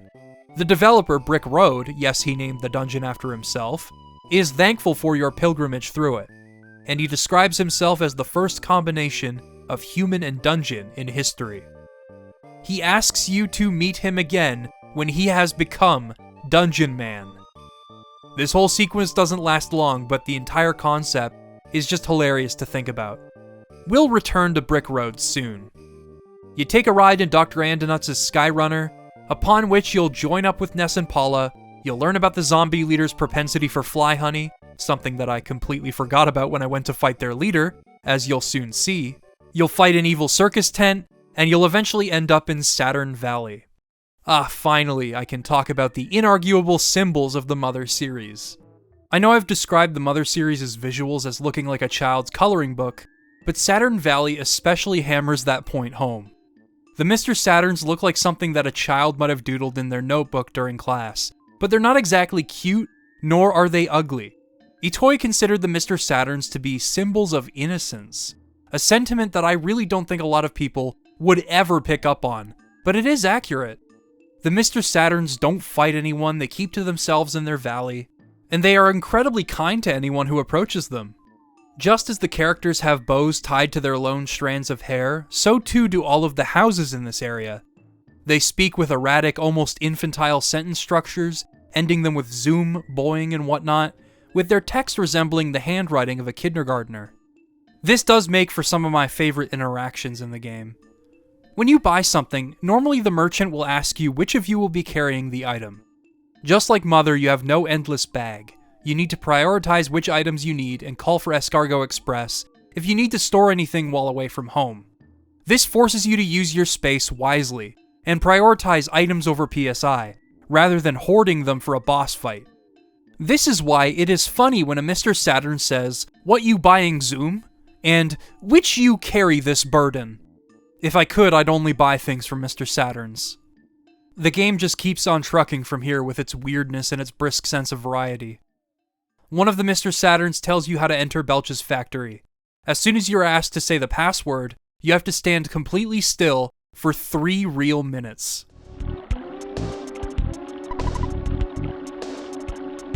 The dungeon itself might look similar to the factory from the first game, but it is nowhere near as confusing or brutal, even with its diverging paths. Embarrassingly though, I forgot that Belch was weak to fly honey, even though I was explicitly told this back in 3rd.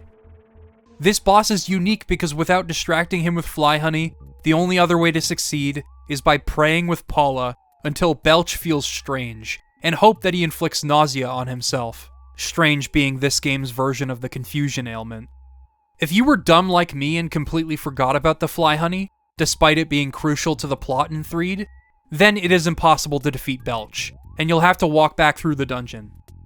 Even so, just consider this. What other game can you describe a scenario like the one I just did? Seriously, I forgot to feed this sentient pile of vomit fly honey, and because of that, I had to pray profusely until Belch felt strange and got nauseated. This series is incredible. This all means that 3rd will be freed, and upon returning, I really came to appreciate its old small-town vibe, even more so than Onet, due to its use of color, its gravel-colored roads, its central focus on its circus, and its buildings all being made out of bricks. Also, after defeating Belch, you can return to Saturn Valley and have a cup of coffee, upon which the game will speak directly to Ness, and you'll be able to reflect on your journey. It rambles on for a while, and to be honest, I understand the drug trip comparisons, but I always felt it was oddly beautiful for the game to essentially pause to warn you of the trials and tribulations ahead. It reminds me that the most memorable parts of EarthBound, as I've described, are the moment-to-moment happenings. Think about how much has happened so far that is so out of the ordinary for any RPG, and yet so densely packed with differing scenarios. Sadly, there is just way too much to talk about when it comes to these things, just like the dialogue. EarthBound is constantly trying to make the player laugh, just as much as it is trying to design an engaging video game. all poking fun at RPGs and carrying the same sarcastic tone of the original game.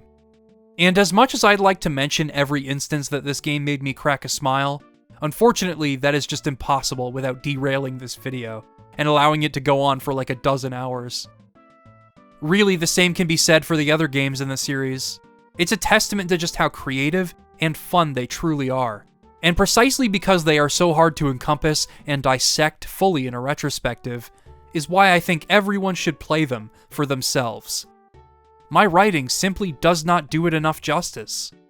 You will no doubt discover many things that others like you did not, due to how rich EarthBound is with interactions. I also find this moment marks a huge shift in the game's difficulty curve, so that premonition from the cup of coffee was totally the truth. The walk to the next Sanctuary Guardian and the Guardian itself are both much more difficult than anything you've faced thus far, and the game keeps up this level of demanding combat. Enemies can daimonize you here, the equivalent to being petrified in Final Fantasy, and they hit pretty hard. This is where you really need to demonstrate a mastery over all of your PSI for buffs and debuffs, crowd control thanks to PK Fire, Thunder, and Rockin', and healing, as well as prepare with items when necessary. While the combat is finally beginning to demonstrate everything you could want from an RPG of its kind, there is one more mechanic that can make things even more interesting. Jumping ahead a bit, you can see in this battle that Jeff is dealt mortal damage, but when the game warns you of this, you aren't helpless to do anything. This is because of the rolling health mechanic. If you act fast enough, you can actually queue up a healing item or PSI skill, upon which you will be able to prevent the counter from rolling to 0 and save your party members' lives. This is an exceptionally difficult skill to master early in the game due to your low HP values, as well as just how fast the counter rolls, but when you do, it always feels amazing. This system means you can also pre-heal to prevent the counter from rolling down too far, healing as an enemy deals mortal damage. Some characters can take a quick hit, but others might not be able to depending on how low their health is, and if they have any shields up.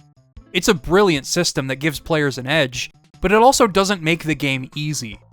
Enemies can and will mop the floor with you, even if you're at a decent level.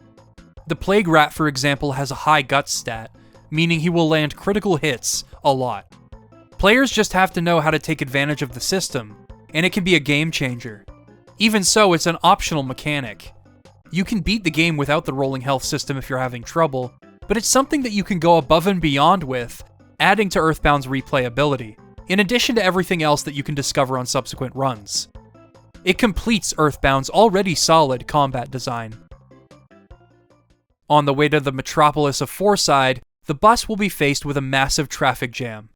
It's here where you'll have to walk through the desert and the highways on foot, and your characters can get heat stroke if you're out in the sun too long, which functions like poison.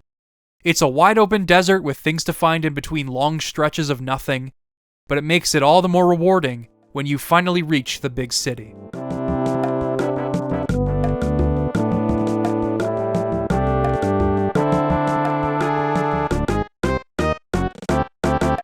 Good old Fourside. The buildings and skyscrapers here just tower over your characters, a symbol of just how far you've come from your home. But also selling just how lost and alone you can feel, much like visiting a big city on your own for the first time when you're a kid. I remember when I went to Toronto for the first time, the largest metropolitan city near me at the time, I was so intimidated by how loud and crowded and large everything seemed. This also applies to how you explore this place, as the sense of scale applies to your problem solving here. So many buildings and people, and putting the pieces together is fun, if a bit confusing. In the end, you'll stumble into the Topola Theater, no doubt a reference to the Apollo Theater in New York City. Here you'll learn that once again the Runaway Five are in deep trouble. It's fun to see that their star has risen, and that they're playing in such a big venue, but man, they need a competent manager. On the hunt to get them some cash, you might recall that there is a mine out in the desert. This leads you to another brutal dungeon, though it isn't brutal simply because enemies hit hard. Here's the thing, the desert is quite a ways out from Fourside. Separating the two is a long stretch of empty highway. In order to clear this mine out so that the miners can retrieve a diamond, you need to defeat 5 bloodthirsty moles. Doing this in one clean run without having to walk back to Fourside is feasible, but you need to plan accordingly. These moles can and will destroy any ill-equipped party members and drain your resources. If anyone gets knocked out, or if you run out of items or PP, you're walking back to Fourside to retrieve them from the hospital, and then walking back to the desert. If you happen to have a cup of life noodles, though, you can prevent this, but you won't know healing Gamma until much later in the game. I used a speed-up tool to mitigate the trip length a bit, but walking there and back can take between 5 and 7 minutes, as you don't have a method of teleporting yet. If you know to leave the cave and rest up in the shack just outside of the mine before someone bites the dust, though, you can avoid a return to Fourside, but you still have to make your way back through the paths you already took in the mine. Mother 3 would do away with this hospital revival system, by the way, due to its more linear story structure. And I don't miss it. In that game, if someone goes down, you can revive them on the spot with an item, or just run to a hot spring. In practice, though, if you're good enough at the game, you can do this all in one run, which feels amazing. And there are bombs and healing items you can find throughout the mine to keep you going, as well as an exit mouse for an instant escape from the mine. Now that I've had some time away from this endurance run of a dungeon, I'm realizing it is an excellent challenge, something that forced me to improve at the game through careful planning, and one of the greatest signifiers of EarthBound's increased difficulty, benefiting the combat systems in place. Your greatest enemy in EarthBound is having no way of healing your party members, and this dungeon is designed to exploit that by forcing you into fighting multiple tough opponents through a winding but fair maze. And your reward for going to all this trouble is you can finally enter the Fourside department store. In that dungeon, you are forced to use whatever equipment you've been able to find or buy up to that point, but now, you can finally splurge on some of the best equipment in the game, at least up to that point. Since money accumulates as it did in the first game, you are rewarded for how many battles you've fought as well. But as soon as you try to leave the department store, the power goes out, and an alien swoops in and just straight up steals Paula from your party. And you are summoned over the intercom to visit the 4th floor office, all the while having to fight aliens, sentient gift boxes, and musical instruments. These non sequiturs are starting to get out of hand, EarthBound. But oh, we haven't seen the half of it yet. So you're more than likely missing Paula's presence in the party by this point thanks to how strong her PSI is, because Ness and Jeff do not exactly make for the most capable pair. It's pretty awkward having to do the heavy lifting with just Ness. Even after you restore power to the department store, your only lead on Paula's whereabouts is Monotoli, but his goons won't let you see him right away. So you just have to wander aimlessly until you talk to a few people in the cafe. It's worth mentioning that this is a bar in Mother 2, complete with customers drinking beers and everything, but due to Nintendo's policies at the time, this had to be changed. Even so, I find EarthBound's insistence that these people aren't just getting drunk in the middle of the day a lot funnier. One of the customers very clearly has a pint in his hand too. As far as localization mishaps go, this is one quirk that ended up making for a memorable moment. The slowed down, warped sample of the American national anthem is just the icing on the cake.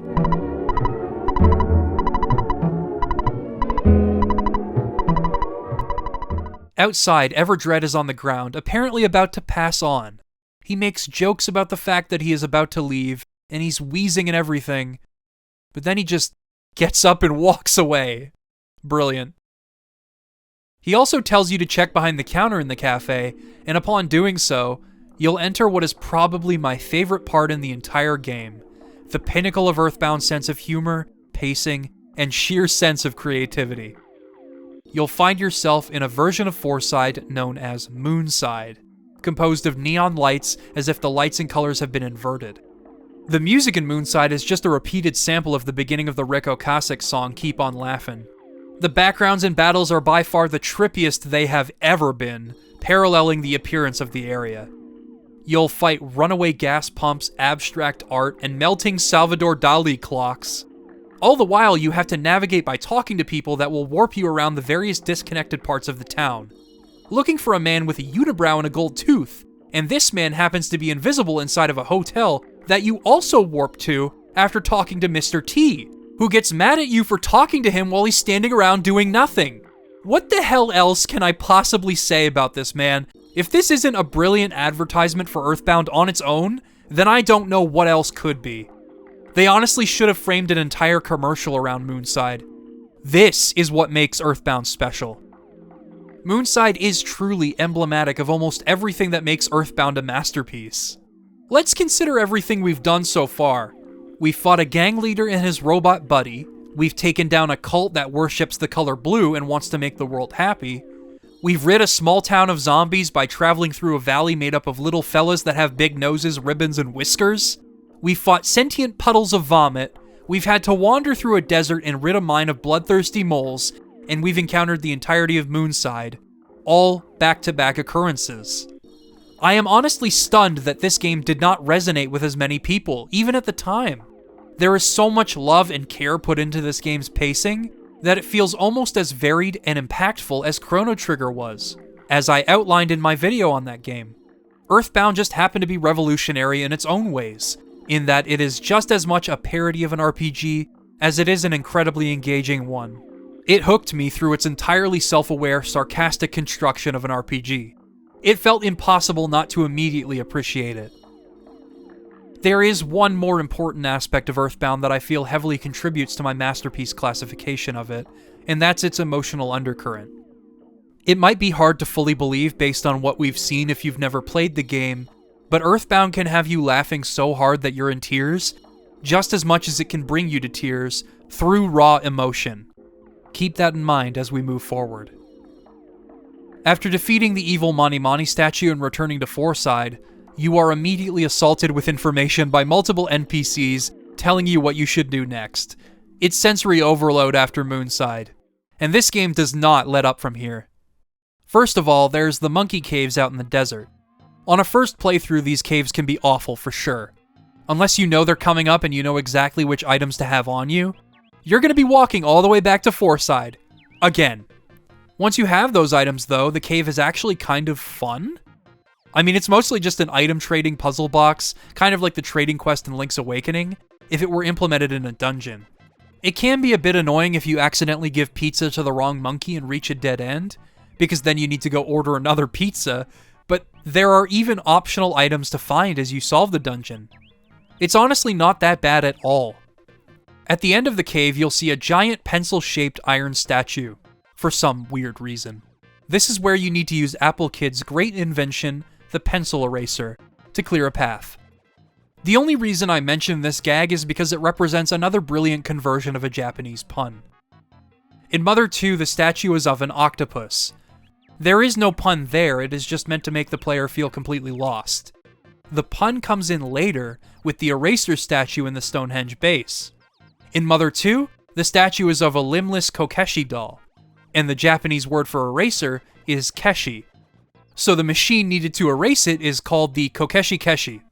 In EarthBound, the machine needed is fittingly called the Eraser. Excellent work by Marcus and the team. Behind the door is Tala Rama, who imparts words of wisdom? Oh, and he offers you the Trout yogurt machine. More importantly, this monkey teaches you to teleport anywhere you've been in the world, meaning that if you really want, you can go home and rest instead of paying for a hotel room, among other things. I'm not sure where else I'll be able to talk about this, but this also cures homesickness, an incredibly rare status ailment that only Ness can be inflicted with. Homesickness might seem confusing and inconvenient at first, as it causes Ness to lose his turn despite not being hit with anything. But when you realize that it's because he hasn't spoken to his mother in a long time, either over the phone or in person, it becomes heartbreaking. This journey takes Ness all over the place, and he grows so much, and yet, I think everyone, especially during a period of growth and maturity, is susceptible to homesickness when they are far away from the place they can call home. The best part? After level 75, Ness can no longer become homesick, as if to say that he has finally gotten used to being away from home. The worst part? It is as rare as the Sword of Kings for Pooh in the Stonehenge base later in the game. It has a 1 in 121 chance of appearing between levels 31 and 75, and yet, I managed to encounter it twice over the course of this playthrough, and I never got the Sword of Kings, the only weapon that actually benefits Pooh. I have some pretty rotten luck. Speaking of which, we should probably talk about Pooh. But first, a few things of note happen. After doing some preparation, I stormed the Monotoli building, which wasn't that difficult at all, but it was a lot of fun to see the Runaway 5 barge in and help me with the boss.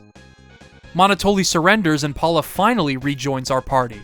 We try to borrow his helicopter to reach Summers, but upon reaching the helipad, we run into a familiar pig-like face, who steals the helicopter, saying he has no use for Monotoli anymore. It sounds like Porky is heading down a dark path. It's worth mentioning that the reason Monotoli surrenders is because we freed him from the Mani Mani statue's influence in Moonside. As mentioned, Gygas has influenced the creatures of the world, but he has also been able to bring out the worst in humans through the Mani Mani statue.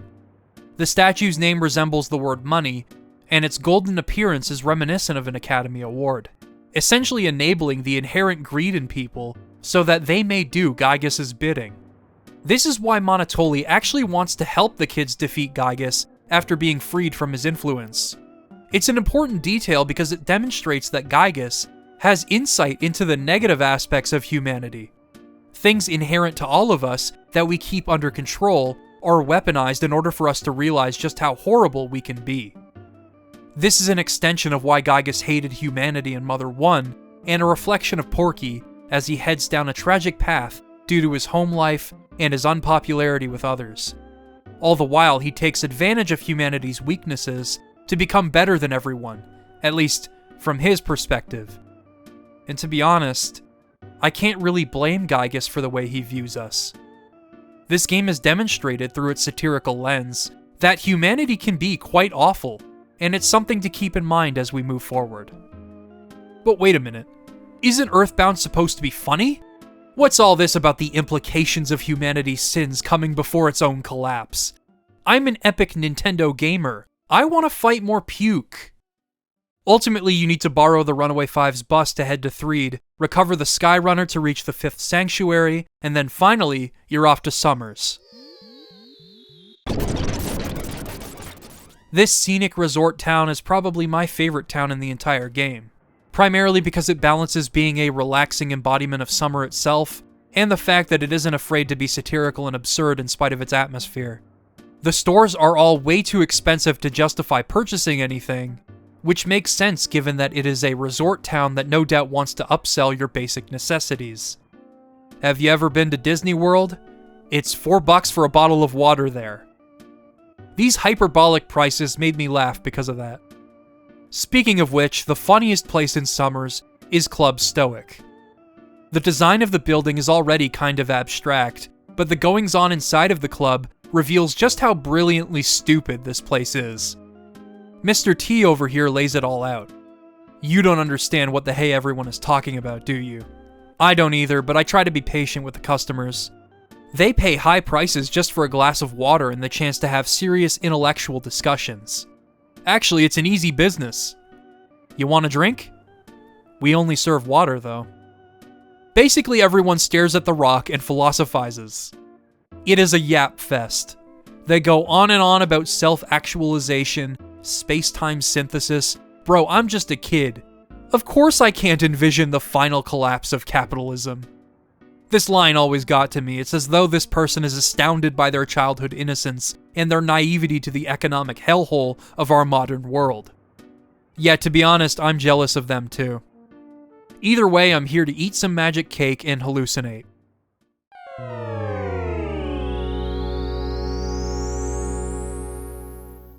At this point, the gameplay of EarthBound is reaching its peak.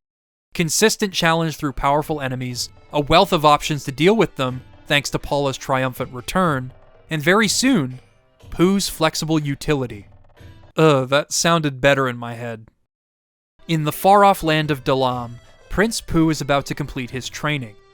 But first, I should save my game at this guy with telephone-shaped hair. There's a place here that you can go to later, but for now, the way is blocked by statues of rabbits, as strange as that may sound. God, I love this game so much. What you have to do here is meditate alone atop this spire, and if you figure out that you need to ignore any calls to return back to the palace, your real training begins.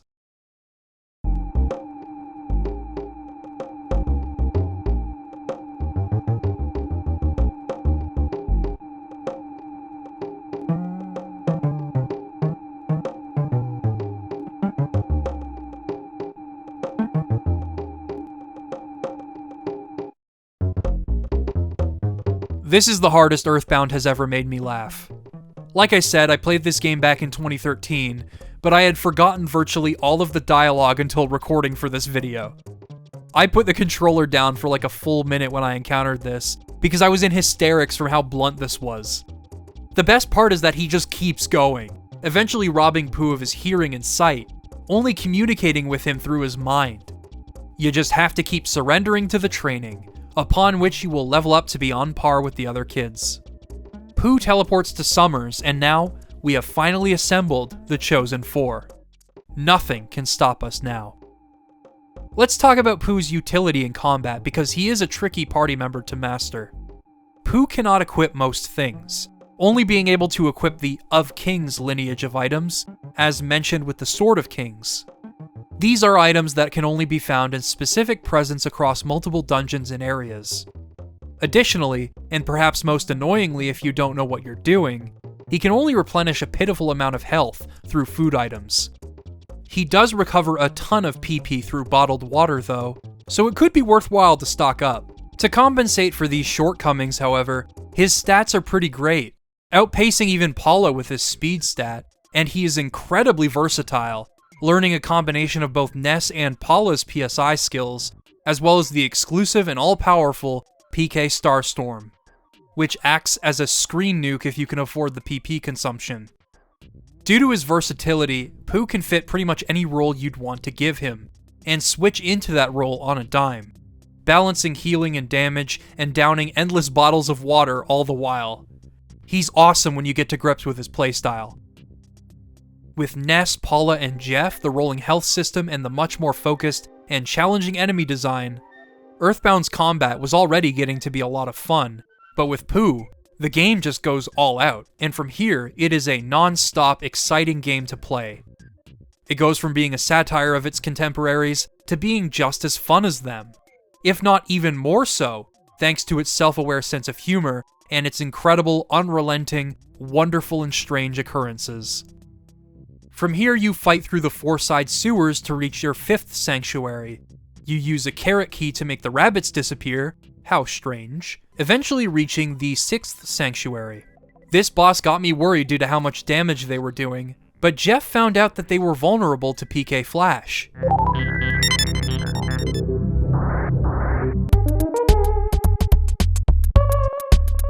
Next, the gang heads to Scaraba, but on the way they encounter the Kraken, who really likes to remove any PSI effects you have on your team, but by this point, it shouldn't be a problem.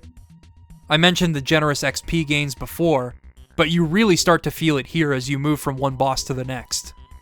The dungeon here in Scaraba, the Pyramid, is the only dungeon in the game that I actively dislike, primarily because of how frequent enemies are, how dull the layout is, and how often you are inflicted with a cold.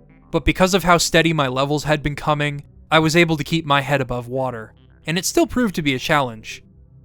What's more, after finishing the Pyramid, Pooh has to say goodbye for a while to learn PK Starstorm, so it's rough for a few reasons.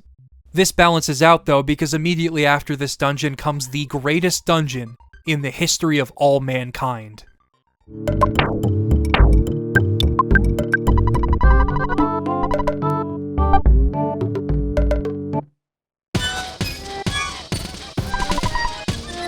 Dungeon Man became half dungeon, half man after all.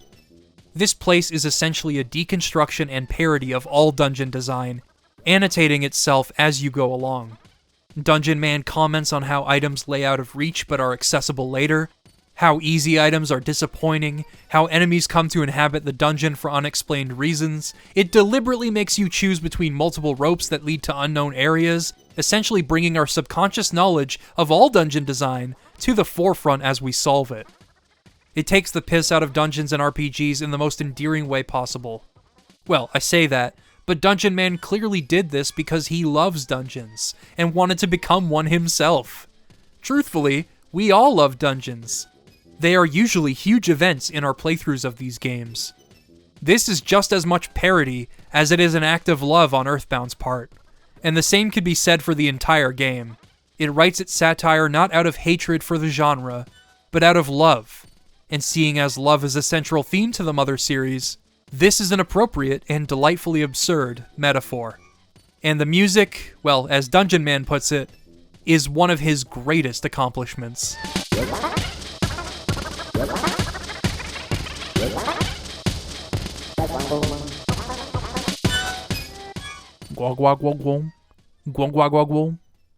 I am a very sad and lonely person, but this game is pretty good, so it's okay. After emerging from Dungeon Man's, exit, we end up in deep darkness. I hate navigating this place, but it does have magic truffles, which are incredible for restoring PP, and something you will practically need from this point onwards, though you should use them wisely. In the final fight, I almost got destroyed by this colorful pile of barf, but Pooh swooped in to save the day, and you get to witness PK Starstorm for the first time. It reminds me of how the Runaway 5 came to help earlier, and now I have something that will decimate my enemies. Perfect timing too, because the next dungeon is pretty brutal. Through deep darkness, you'll find the Tenda village, in which all of the characters are incredibly shy, and you'll learn that you need to find them a book called Overcoming Shyness. Apple Kid also calls you about this from Dr. Andonuts' lab, only to get kidnapped. This brings you to the Stonehenge base, and I'll just say that there being a secret alien base underneath Stonehenge, a wonder of the world, is pretty creepy. The maze-like layout of this base reminds me heavily of Mount Itoi from the first game, but it also mixes in a bit of the factory dungeon layout, and it's here where you can grind for the Sword of Kings, if you have several hours of your life to spare, but I do not, so I had to just hope it would randomly drop. It did not. Also, I accidentally gave my exit mouse to Escargot Express, meaning that when this dungeon was finished, I could not get another one because the other mouse was technically still taken out. I am smart. The real stars of the show in this dungeon are the enemies, though. You'll be fighting starmen and other organic and robotic enemies, often in groups, and often dealing with relentless strategies and patterns, all with maddening ambience in the background that started to send me into a panic. But all of this is for the people of Eagleland, who have been kidnapped and are being held in test tubes. The Starman Deluxe also mentions the Apple of Enlightenment, but we'll have to return to that later. After saving everyone and helping the Tenda overcome their shyness, you make for the 7th Sanctuary. This dungeon is full of fobbies for some reason, almost as though the game wants to give you experience for some reason. It's in this sanctuary where something unusual happens. Up to now, each sanctuary has presented Ness with a brief vision from childhood. This sanctuary, however, also seemingly projects Ness's internal monologue onto the wall. The reason for this is because Ness is about to take an introspective dive into his own subconscious, and grow more than he ever thought he could. And us, as the player, are going to grow along with him.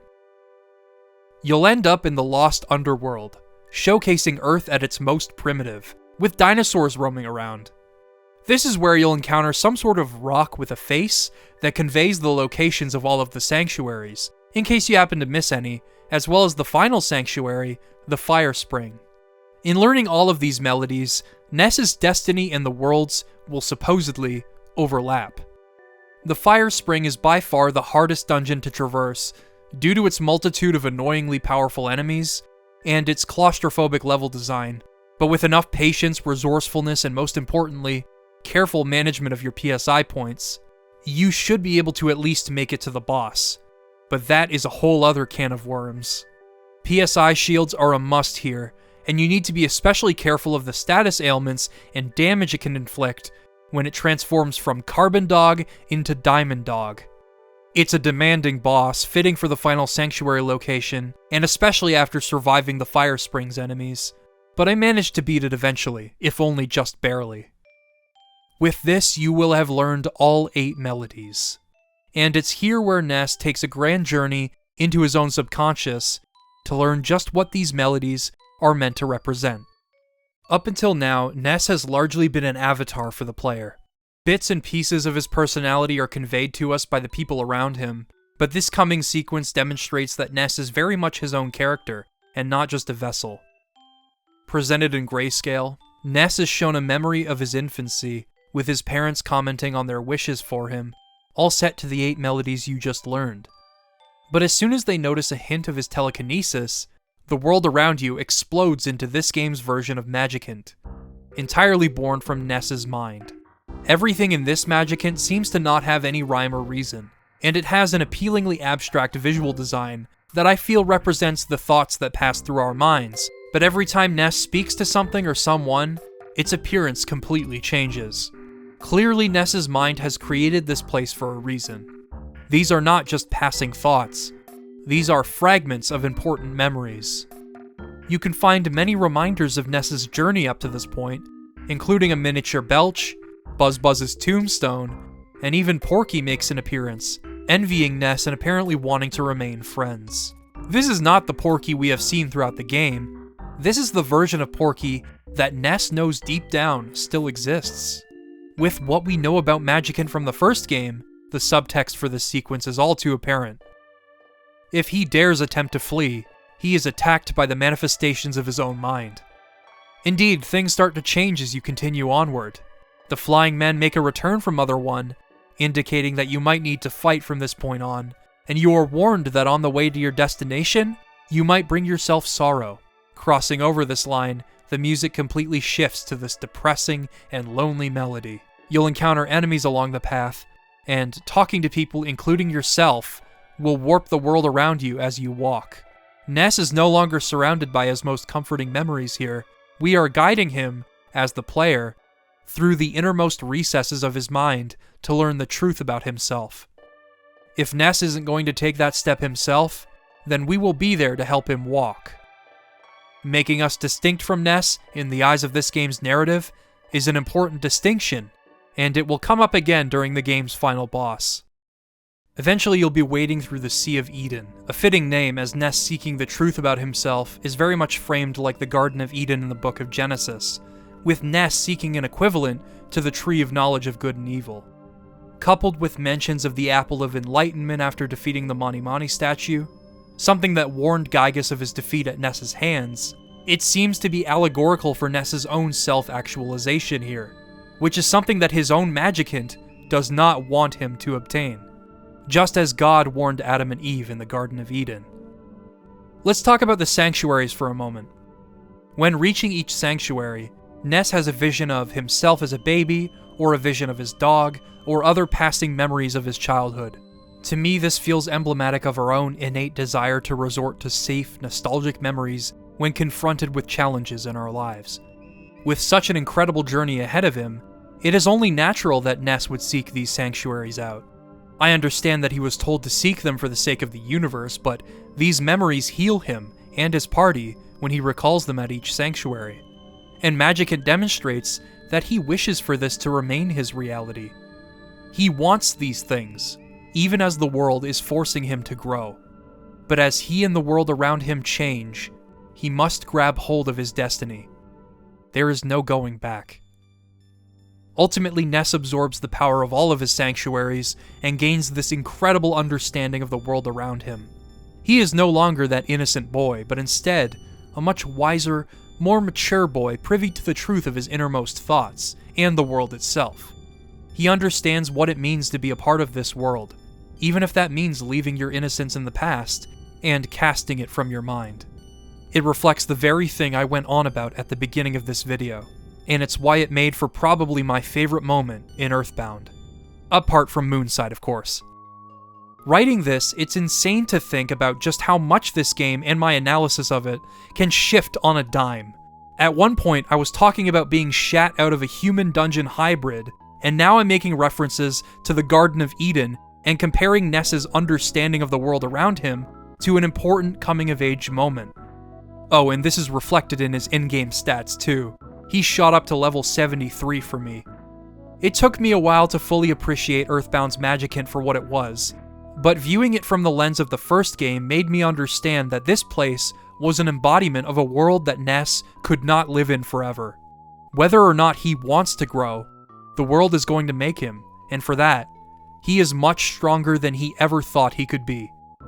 Perhaps I am projecting due to my personal connection to this prevailing theme of innocence lost, but this is genuinely how I interpreted Magicant, and I feel that the loss of innocence is central to the creation of this game's final boss as well.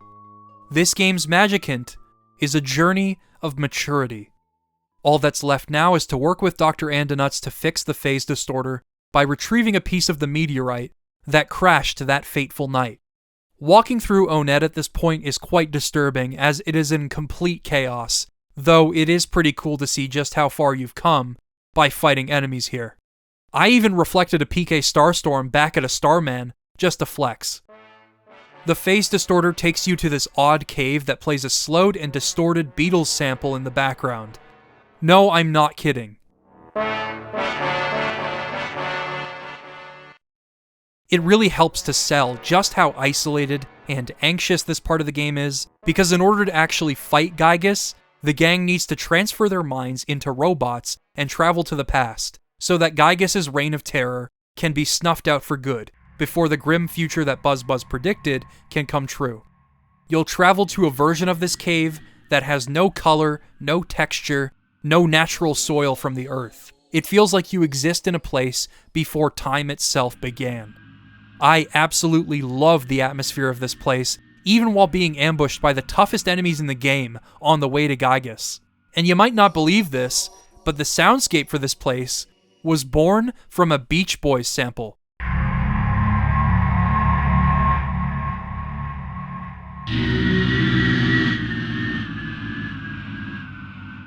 These battles essentially give you one last chance to level up, in addition to being impediments that drain your resources on the way to the Gygus fight. But oh man, are you in for one hell of a boss fight. Once you finally reach Gygus, Porky will emerge in a giant mech, taunting Ness and asserting that the Apple of Enlightenment's prophecy will not come to fruition. The first phase of this boss begins with an 8-bit battle theme, which is not at all what you might be expecting, considering the breadth of EarthBound samples and compositional techniques. It almost feels ill-fitting for this to be the final boss theme, right?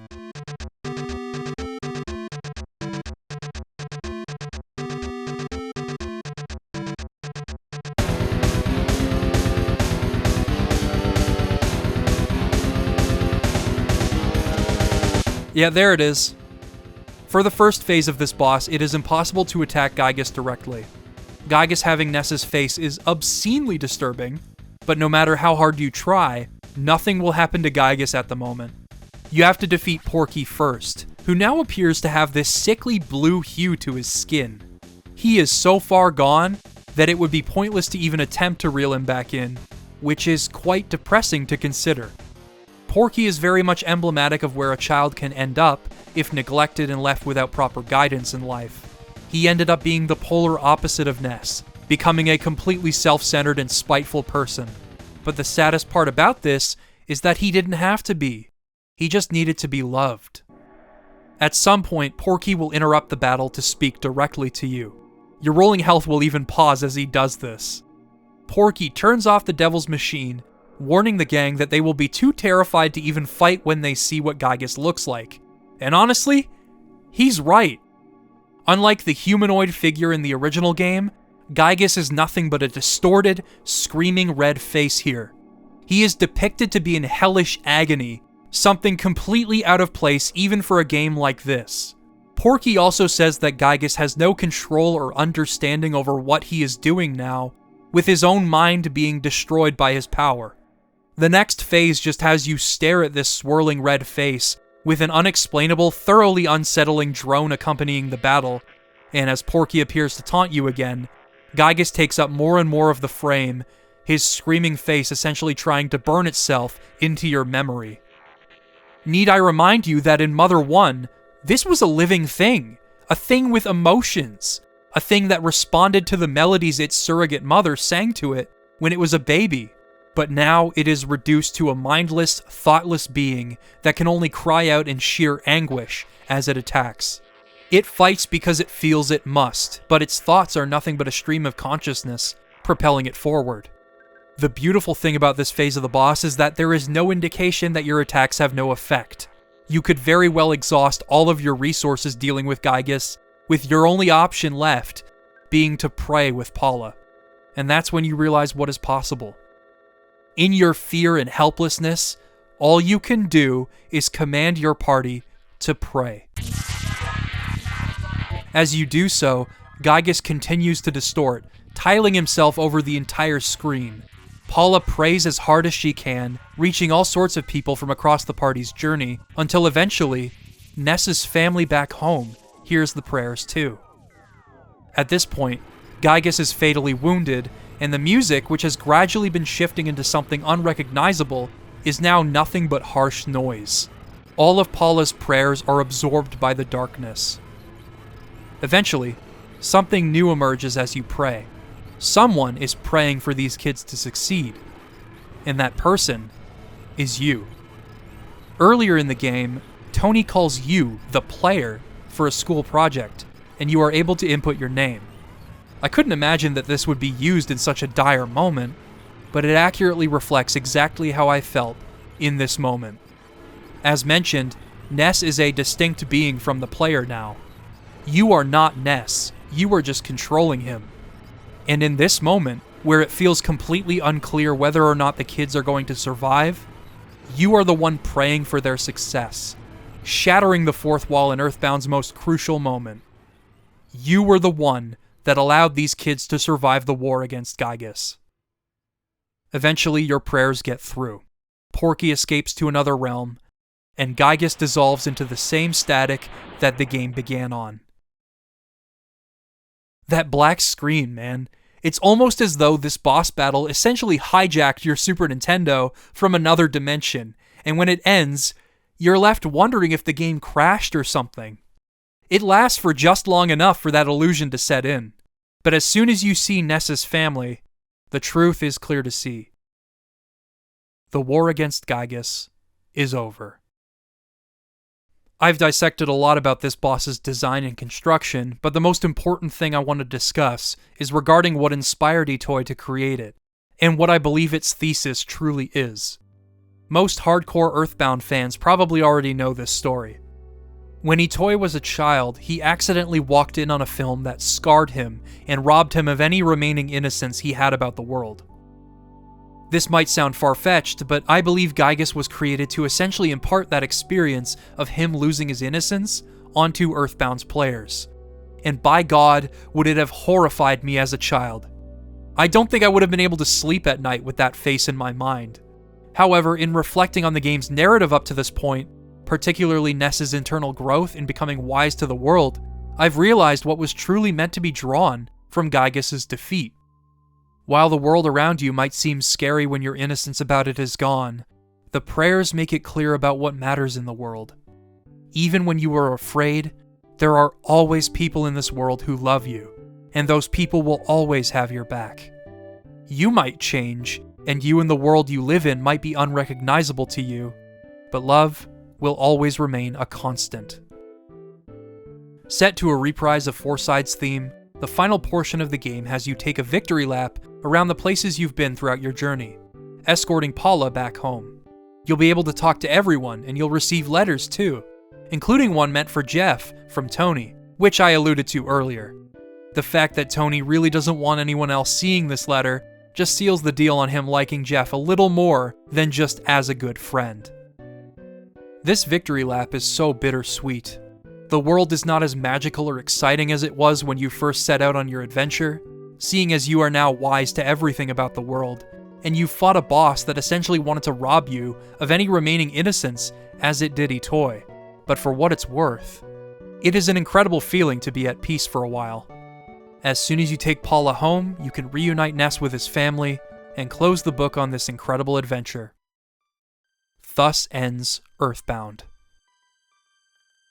For its incredible grasp on crafting a winding road of distinct moments, its respect and satire of RPG conventions, and its shockingly profound themes and meditation on maturity, it is absolutely no question to me why this game became a cult classic. Had I played it at the same age as Ness, before I had encountered any of the other stuff in my life that robbed me of my innocence, I honestly feel this game would have informed my approach to life itself in the same way that Wind Waker did. Gygas would have horrified me, but at the same time, this entire journey would have prepared me for what comes after, that crucial moment wherein life stops being so magical. I might have been different, and I may have seen the world differently, but the love that people have for me, and the love I have for them, will persist and grow. just as human beings tend to do.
In EarthBound, you can read a bulletin outside of a building in Forside which says, "Planning meeting for EarthBound 2. Only those who are related to this project are allowed to enter. Ape Software Development Team." In Mother 2, it cites the game in production as Mother 3. It was a fun way to excite players over the prospect of another game, but if you know anything about Mother 3, you know just how long it took for that game to actually materialize. Let's take a journey together through the tumultuous history of Mother 3's development. Toward the end of EarthBound's development, Itoi came up with a basic premise for a potential Mother 3. It would have been a detective story. His initial idea revolved around some 2-bit PI that arrives in a city to investigate extramarital affairs and whatnot, but he eventually becomes embroiled in a huge murder case and makes a name for himself. Itoi said that the city itself would have been the protagonist of the story, not the PI. It would change and grow over time as the case expands in scope. Even small elements such as someone hanging their laundry out to dry one day and wearing those clothes the next day were considered in order to make players feel like they existed in a real community, and the game would have aimed to bring players closer to these characters. In contrast to other RPGs, which generally saw its protagonist move from one town to the next as the story progressed, like a road movie as Itoi put it, he wanted one city and its people to grow over the course of the game. Ultimately, this idea did not stick, but the central theme of a city changing over time became integral to Mother 3 in the end. As Tazmily Village endures an industrial and technological revolution reflective of how life changes for the characters Flint, Hinawa, Lucas, and Klaus after a tragic event tears their family apart. The game's logo, which stayed consistent throughout the entirety of development, had this fusion of metal and wood, and it is brilliantly symbolic of the game's narrative, as well as the chimeras that you are forced to battle throughout the game. Though it was originally slated for release on the Super Famicom just as EarthBound was, its release was shifted to the Nintendo 64. There was no prototyping phase at all. The team went straight into making the game, with large aspirations for how it would turn out. Even Itoi himself was eager to jump the gun regarding Mother 3. In an interview with Famitsu from 1992, he talked about wanting to use CD-ROM technology to create their next game, thinking that the Super Famicom would receive an expansion like that soon. In the end, this mentality of jumping the gun would lead to them going all in on 3D graphics. When development shifted to Nintendo 64, the game's visual identity began to take shape. The team was excited to take advantage of 3D to tell a cinematic story. Pictured here is the earliest sketch of Lucas available to us. As you can see, he is riding in a mechanical beast hanging onto its teeth, setting the stage for another central theme in Mother 3. It kind of makes me think of it as a mechanical Drago chimera. Each design in this sketch was meant to depict Lucas at different ages, reflecting the passage of time throughout the game. At the time, however, Lucas was just one of multiple protagonists for Mother 3. Others included Flint, Duster, Kumatora, and Boney, and each chapter seemed like it would focus on a different character. Also, most characters received multiple design overhauls over the course of development, notably Duster, not just due to the multiple shifts in style, but also just because they seemingly couldn't settle on one thing. Let that, as well as their eagerness to capitalize on 3D, set the tone for the rest of Mother 3's development history. Mother 3 was first announced in a 1996 issue of Dengeki Nintendo 64. and it was revealed to be releasing for the ill-fated Nintendo 64 disk drive. Even if you know nothing about Mother 3, if you've heard anything about this peripheral, you'll likely feel a pit in your stomach, knowing with hindsight, this game was never going to release on that thing. The game was shown off in motion for the first time at Shoshinkai 1996 in a very early state, with only brief snippets of footage available. In 1997, its subtitle was revealed, Forest of Chimera, though this would later be changed to Forest of Strange Creatures, and again to Fall of the Pig King. At E3 that year, the game was revealed to be coming overseas as EarthBound 64. It was shown again at Shoshinkai, then renamed as Space World in 1997, though a playable demo was pulled at the last minute. The footage there contained beats you might recognize from the final game, including Lucas infiltrating the Clayman factory. I admire just how much of Mother 3's narrative remained intact over the course of its development, though I imagine trying to tell this story when the game would not coalesce was incredibly frustrating. While all of this was going on, a magazine called the Mother 3 Times was regularly published with new information regarding the game. A wealth of screenshots and pre-release information we have today are due in large part to this magazine, and it ran up until Mother 3 was finally publicly shown off again at Space World 1999. This time, the game was actually playable at the event, and a new trailer was created.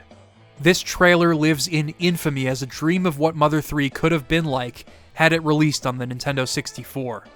By this point, Mother 3's development has shifted away from the 64 disk drive to a regular cartridge release, and this was a massive problem. The scope of the game, as well as its real-time features like growing plants, necessitated a disc-based release, and cramming an RPG like that onto a cartridge just wasn't feasible. Even so, the team pressed on, though they knew full well that this meant its development time had just been extended. The game looked incredible for the Nintendo 64. Having the knowledge of the game's narrative that I do now, the atmosphere in each of these scenes, particularly the ones with Flint, Klaus, and Lucas, create something moody and cinematic that I would have loved to experience. It cultivated such an obsessive audience that there are still people today imagining what this hypothetical version of Mother 3 would have been like. The game itself was entirely intact, too. Battles not only had the rhythm-based combat mechanic to the point where headphones were provided to players at the event so that they could get a feel for it, and the trippy backgrounds made famous throughout EarthBound were present, all entirely in 3D. Even though fans in Japan had to wait a long time for this game to be playable, I don't think they had any reason to believe it wouldn't be released in 2000. Then 2000 arrived. Mother 3 was delayed to June, and again to winter. Nintendo of America opted not to show the game at E3. Itoi continued to give interviews and reassure people waiting patiently for the game, but behind closed doors, it was looking grim. The game was taking too long to finish with its ever-changing technical trajectory. Realizing it would have still taken a long time to actually finish the game, and with the GameCube on the horizon, producer Satoru Iwata canceled Mother 3 just prior to Space World 2000. Itoi took to his website, where he publishes micro-essays and musings on life almost every day, and broke the news on August 22nd, 2000. Accompanying this post, a lengthy interview was published that delved into just how troubled Mother 3's development was, and they admitted that 3D might not have been the right choice for this game, especially for a team that was inexperienced with it. Like the rest of the industry, they were caught up in its alluring qualities. Included in this post were screenshots that Itoi captured so that the game may be preserved in some form. Here we can actually pick out scenes that made it into the eventual GBA release, like Duster and Wes in Osohe Castle, Facade and Salsa in Tazmali's Town Square, and, well, I think you can guess what's going on in Flint's head here. There's even a screenshot of Lucas and Klaus standing with Hanawa. For those that continue to dream about what might have been, as do I, a build of that so-called Phantom game still exists. It was last reported to be spotted at Brownie Brown, now 1UP Studio, by Mother 3's sole foreign playtester, Brendan Sector, who played the first chapter of it before it crashed. This was in the mid-2000s though. The only people that know where it is today are those that were in the know about where it was relocated to, and knowing Nintendo, it is very unlikely that it will ever escape their grasp. Though I feel Brendan is right in saying that we should count our blessings because we did eventually receive Mother 3, complete with its gameplay concepts and narrative, it is still fun to imagine what this version would have been like. But hang on, who is Brownie Brown? And where did things go from here? Immediately after Mother 3's cancellation, Itoi pondered how he could tell his story. He imagined it becoming a novel or a stage play, but eventually decided that a game would be the only way it could be told. Iwata suggested the GameCube for Mother 3, but this would only lead to the same problems they faced before. A potential Game Boy Advance release was also brought up, but Itoi turned it down. It wouldn't be until Itoi grabbed a bite to eat with Miyamoto and Iwata sometime around 2001 or 2002. In an interview with Game Center CX honoring Mother's 30th anniversary, Itoi recalled the event that led to him reconsidering development on the GBA. Allegedly, Miyamoto outright asked Itoi about making Mother 3 for the Game Boy Advance. Itoi said that he wasn't opposed to the idea, to which Miyamoto said, "If you're okay with it, I think we could pull it off with pixel art." It was at this moment that I believe Itoi had a change of heart on the Game Boy Advance.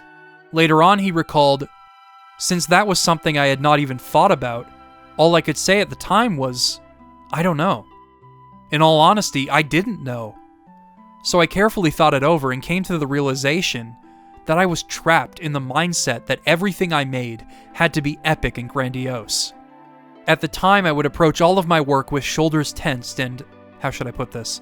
Put simply, my attitude was, I want to shock the world, and I'm going to squeeze everything I can imagine, all of my creativity, into this one project, as if I was working on my magnum opus. In other words, I was trying to give everyone a work of epic proportions, and that's where I failed. But recently, I've started to feel that perhaps there's a different niche I can fill. And this realization, while not the sole reason, is among the reasons why I chose the Game Boy Advance for Mother 3. This is a sentiment that I relate heavily to. It's the reason I took 5 years to release another Metroid video. It's the reason I still haven't finished my Tears of the Kingdom video.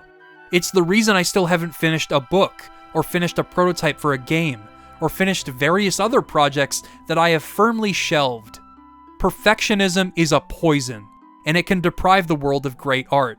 You have to believe in the value of your idea, rather than trying to make all of your works world-shattering masterpieces. You will burn out before the project can even get off the ground. I've been coming to terms with that lately, and it's helped me to actually convert my thoughts into words. Ideas into finished works. I just want to make the kind of things that I'd enjoy. It was this sentiment, as well as one other thing. I personally believe that it was because Miyamoto was the one saying this to him. The same man that rejected his proposal despite seeing the potential in it was the same man that was eager to see its second sequel come to fruition years later. It was representative of how far Itoi had come. So he went back to HAL Laboratory to find a team for the project. Ultimately, Brownie Brown would be chosen as the lead developer for Mother 3. Early Game Boy Advance development was rough, as the art style still had yet to be settled on, and Itoi was not a fan of how it was shaping up. There were some wild interpretations of these characters at first, more in line with something fantastical like the Mana series. After some time, the final art style was decided to be in line with that of the first two games. And to be honest, I can't imagine anything else representing the world of Mother 3. It looks exactly how it should have from the beginning. To me, this is Mother. In 2003, a commercial aired in Japan to advertise Mother 1 and 2 being ported to the Game Boy Advance. This gave an entirely new generation a chance to check the games out, but it would be the commercial's end that would drop the biggest bombshell. This single frame. Itoi reaffirmed this in an interview celebrating Mother 1+2's launch. Mother 3 was back in development. While things were quiet over the next couple of years, everything was pointing towards it actually being finished this time. In early 2006, the first screenshots of Mother 3 on the GBA were finally revealed, and the game's release date of April 20th, 2006 was set in stone. Though late in the GBA's life, during a time where the Nintendo DS was taking the world by storm, When that day came, Mother 3 became an instant bestseller in Japan. 泣ける泣けますね。なんかあんなうるっとくると思わなかった。危ない危ない。仕事柄セリフに引き込まれるところがあって、その一行一行が重いですよね。単純にゲームって思えない。切ない。ゲームボーイアドバンスマザー3。 The most unfortunate part of Mother 3's production is also its most famous. Mother 3 was never officially released outside of Japan. Many conflicting reasons have been given for this. It could have been its content, such as the Magypsies, or its central narrative focusing on bereavement, or it could have been because it would have been financially infeasible to localize and release the game on a platform that would have been discontinued by the time the English script was finished. This was once again where the overseas Mother community took it upon themselves to show their love for these games. Clyde Mandolin, known online as Tomato, took it upon himself to translate the entire script into English. Clyde is a professional translator, so although this project would take an unprecedented amount of work, it was something he was familiar with. With a team of passionate Mother fans, the translation patch made assembly-level modifications to the game so that English text could be displayed correctly. Clyde had assistants translating Japanese puns and jokes as well, but the English script was almost entirely adapted by him. For example, the name Facade was an adaptation of the character's Japanese name, Yokuba, which literally translates to greed. Facade was chosen due to it being the Arabic word for corruption, a central theme in Mother 3, and a commentary on greed itself. It also resembles the English word facade, which accurately describes his whole shtick when he arrives in Tazmily. This is an example of excellent localization, something that reinterprets the original intent of the script for a global audience. They even adapted the pencil eraser joke from EarthBound, changing the sprite and everything. Alongside a 200-page player's guide made entirely by fans, the Mother 3 fan translation was released in October 2008. It was downloaded 100,000 times in its first week. There was no financial recompense for the time the team spent creating this patch. They were just extremely passionate about the series and wanted players that didn't know Japanese to be able to play and appreciate this game. Clyde essentially created his magnum opus and released it for free, urging people to support the official release and support the Mother series however they could. All I can say is that I am so endlessly thankful for their work.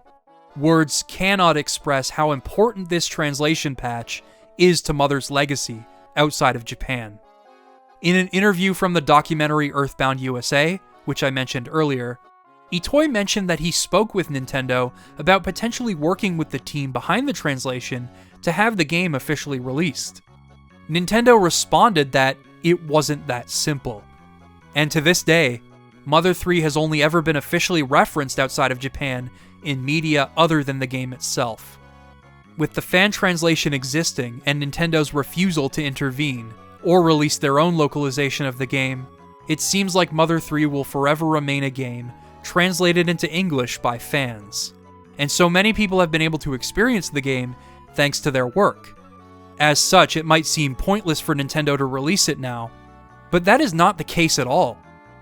While it is fair to assume that there will be a huge debate over whether or not the fan translation or the official translation is better, it is still worthwhile to do it, not only to reach a wider audience, but also reach those that are not technically inclined, don't know how to use PC emulators, and don't want to pirate the game or otherwise rip the game's ROM.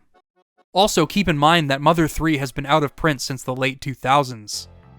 With each passing day, with each new English-speaking fan that discovers Mother 3, Nintendo is essentially losing a potential sale, even if fans legally purchase an expensive aftermarket copy of the game, and go through the process of extracting the ROM, patching the game, and playing in English. That money doesn't go to Nintendo or Shigesato Itoi, even if they are doing everything legally. But an uncountable number of English-speaking players have experienced Mother 3 by now. The dedication of the community, and the amount of people that have since played Mother 3, is proof enough that releasing the game in English officially is a worthwhile endeavor. Moreover, if they don't want to spend the time and resources translating an RPG like Mother 3, I know the team would be happy to cooperate with Nintendo on officially releasing the game with their script. They've been vocal in the past about ceasing all development if Nintendo officially releases an English version, and I'm sure that hasn't changed. Of course, this is all hypothetical. What matters is that it is currently possible to play Mother 3 in English, thanks to a group of dedicated fans. And I wish I could show them just how grateful I am to have experienced their work on the game. To Clyde and the rest of the team, thank you, thank you, thank you. I can't thank you enough.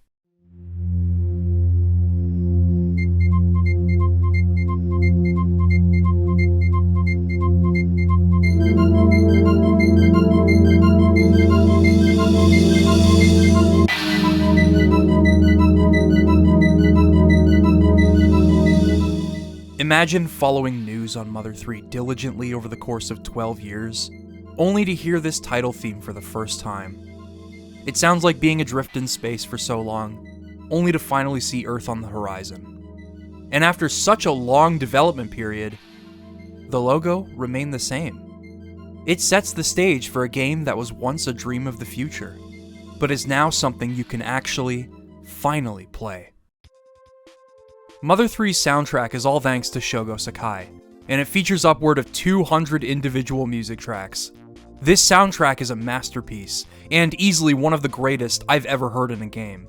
Not only because of how staggeringly varied it is, but also because of its emotional core, heavy utilization of strong leitmotifs, the fact that it sounds beautiful even on the GBA's less than stellar hardware for audio, and the fact that it is interwoven with combat to transform Mother 3 into an in-depth rhythm game with every battle.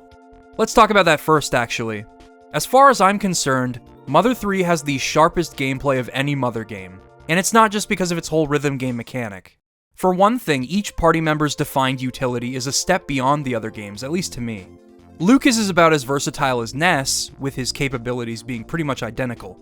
Kumatora is reminiscent of Paula as the mage of the party, but her agility and physical attacking capabilities can be much better and more consistent if you find or purchase gloves for her, itself representative of her attitude throughout the game. Her name also literally translates to bear tiger, if you needed any more evidence of that. Boney might seem like a step back from Jeff as the resident item user, as he can't repair anything, but he still has Jeff's spy ability, now called Sniff, and he is a much better physical attacker than Jeff, and he is faster to boot. Then comes Duster. In contrast with Pooh, who was more difficult to use well due to his sole focus on PSI without something like the Sword of Kings, as well as his demands for PP replenishing items, Duster is all about his thief tools, which inflict status ailments, buff and debuff, and to top it all off, he's pretty strong and fast, and he can often attack with blinding speed to get the first strike in. Duster is a well-rounded character that can pretty much fill any role you give him. Once you're done with your status ailments and buffs, you can either use him as another damage dealer, or allow him to use items in combat, either for extra damage like Jeff or Boney, or to heal, as he is fast enough that he'll be able to pop some healing items almost right away. This is just the icing on the cake though. Mother 3 also tweaks the rolling health system from EarthBound in a pretty significant way, in that it scrolls much slower now. In EarthBound, it could be quite difficult to take advantage of the system early on, as your health would plummet really fast. Most of my biggest saves happened once my HP reached much higher values. In this game though, you will be able to save yourself at pretty much any point in the game, provided you can think quickly. In fact, there are also some bosses in this game that consistently deal so much damage that you practically need to master the rolling health system, whereas in EarthBound, it was something you didn't necessarily need to master because your health would go down so fast anyway. The speed at which it decreases here is perfect for encouraging players to plan around mortal damage. To compensate for how much easier the rolling health system is to utilize, Mother 3 is often a much harder game than either Mother 1 or EarthBound. EarthBound had a pretty steady increase in difficulty as you went along, with the only real spikes being when Paula is kidnapped, or the fire spring, and I'm more than okay with those anyway. Mother 3, on the other hand, has multiple bosses that you will need to fully prepare for, either by leveling up or by employing strategies to mitigate damage, and even then, you might still get destroyed. However, if you have a firm understanding of how to use the time afforded to you by the rolling health system, you can turn the tables. All of this makes for the most engaging iteration of Mother's combat I've experienced, at least in my opinion. But on top of all of this, you have Mother 3's claim to fame, the rhythm combo system. Basically every single battle theme in this game, of which there are many, has its own beat to memorize, and you can interact with those beats during a regular attack by pressing the A button in time with that beat, for up to 16 hits total.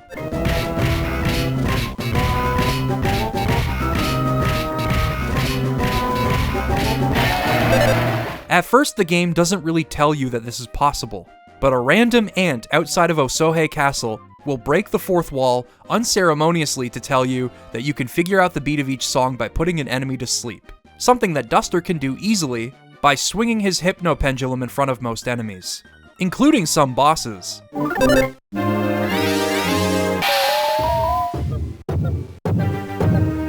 While asleep, you'll be able to hear their heartbeat, which is synchronized with the battle music.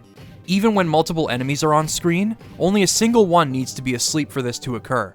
This gives you a chance to learn the song's beat while you use regular attacks, and once you've memorized that song, you can pretty safely tap along to the beat without having to waste turns putting the enemy to sleep. With every song you learn, you'll get a feel for memorizing beats in general, meaning that you sometimes won't even need to put the enemy to sleep to get a feel for the rhythm. To combat this becoming as straightforward as possible, certain songs will often be written in more complicated time signatures, and there will also be sudden tempo changes and rests before the next beat. Not only does the existence of the rhythm combo system completely eliminate that early game feeling of mashing A through weak encounters from the previous games, it also essentially means that Shogo Sakai served as a game designer in addition to being the sole composer. His compositions had to create a solid difficulty curve in this single mechanic, as well as invite twists and turns depending on the enemy or boss the player is facing. The mechanic is so rich and rewarding, while also having such a high skill ceiling, almost requiring some ground level knowledge of music theory to perfect. And with all of that said, it's not something that you have to interact with if you're ever having trouble. You can reward yourself with extra damage if you do, but it is entirely possible to beat the game without it, should you decide to prioritize the core mechanics of combat, which are solid on their own.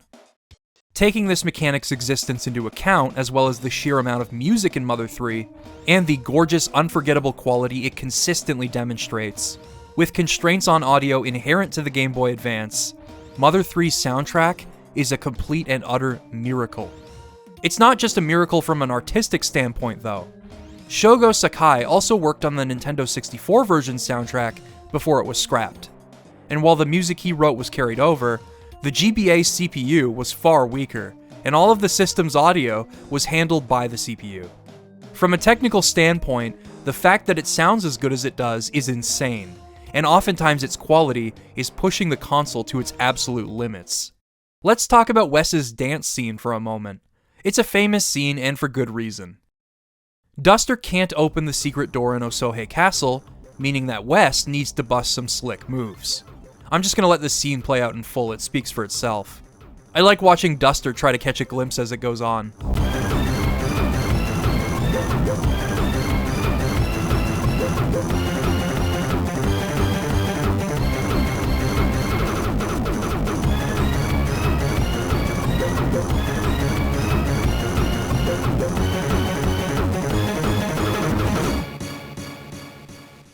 So, that piece of music is pretty fast and intense, and it is instantly memorable, but under the hood, the Game Boy Advance is crying in agony.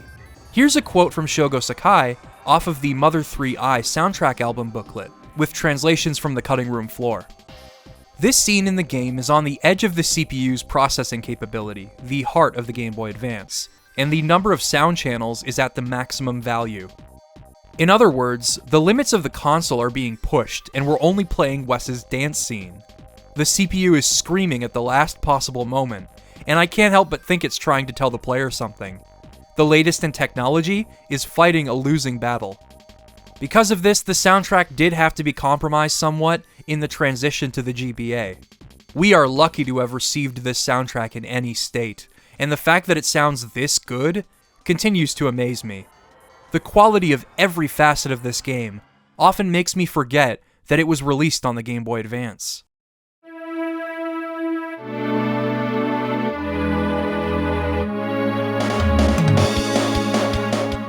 The game begins with a pan over the setting for Mother 3, the Nowhere Islands. Just outside of Tazmily Village, we find Lucas, Klaus, and Hinawa visiting Alec, the boys' grandfather and Hinawa's dad. While a simple tutorial on the game's basic mechanics through play fighting with the Dragos and saving at a save frog, and an introduction to the weird and wonderful dialogue Mother is known for by now, with Alec even breaking the fourth wall beyond repair, it is especially memorable for its carefree atmosphere. Knowing what lies ahead for these characters and this world, I cannot look back on this part of the game without feeling wistful, much like looking back on my own childhood. Even if you don't know what's coming, this place still feels comforting due to its serene remoteness from civilization. In that moment Lucas steps out of the cabin, with the first appearance of the love leitmotif, will always feel like a warm hug.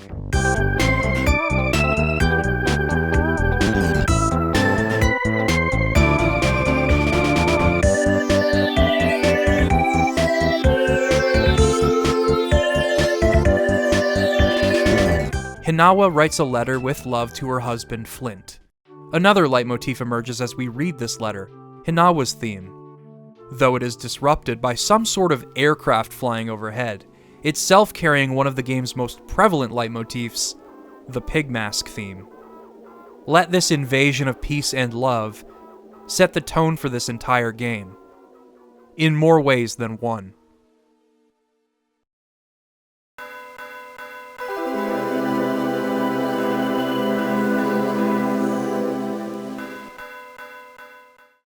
The Sunshine Forest, just outside of Tazmily Village, is up in flames. For this chapter, you'll be playing as Flint, beginning Mother 3's whole shtick of focusing on multiple protagonists, before Lucas becomes our lead. Flint can't really do a whole lot in combat aside from bashing things, buffing his own stats, and swinging at a group of enemies. He is a character built to introduce players to combat, and the enemies here aren't terribly difficult to deal with, especially if you're picking up bread rolls everywhere. Also, Mother 3 uses hot springs for players to restore their health in PSI, instead of hotels, due to the focused narrative-based progression of the game.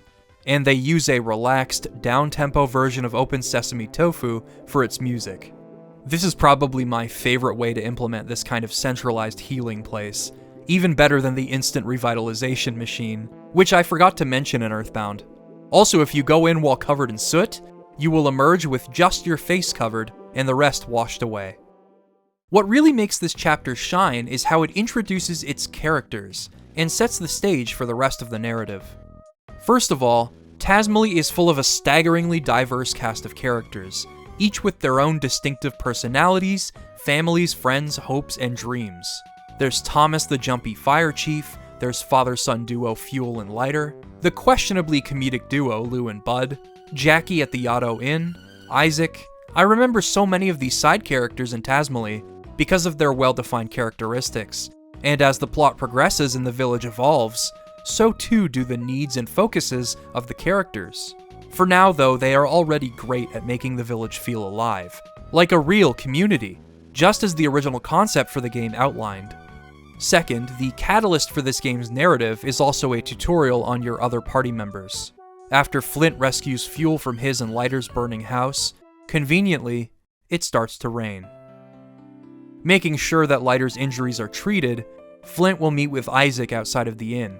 He mentions that while picking mushrooms, he saw Hinawa in the mountains, but a little later, he heard a Drago roar off in the distance, and screaming.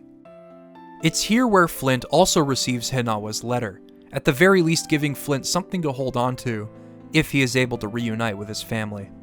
All of the villagers band together to help Flint, and you can see them scouring Tazmily in all of the various corners of the Sunshine Forest. Even the family dog Boney joins in, and he becomes an active party member, allowing you to experiment with his playstyle as he lends a helping hand. Eventually, Flint and Boney will reach a dead end at the base of the mountain, but they will spot Drago footprints and claw marks, along with a piece of Hinawa's dress. Old Man Wes will join up with you and recommend his son's help, so Duster joins you here as well. He uses his stapler technique to create a path for the gang, and the three of them infiltrate the mountains together, fighting enemies and being introduced to the Pigmask Army's grand scheme.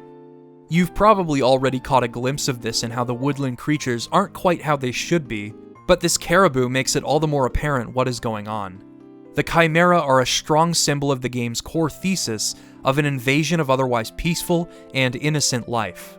In order to strengthen their army, the Pigmasks are carrying out horrific experiments on living things, so that they may be weaponized for the total domination of the Nowhere Islands. There are many of these chimeras across the game, and we'll talk about specific examples, but they stand as a depressing symbol of the corruption of peace at the hands of the Pigmask army. Speaking of which, Flint reunites with Lucas and Klaus after they float downstream from the mountain, but Hinawa is nowhere to be found. Soon, Bronson runs in with some troubling news.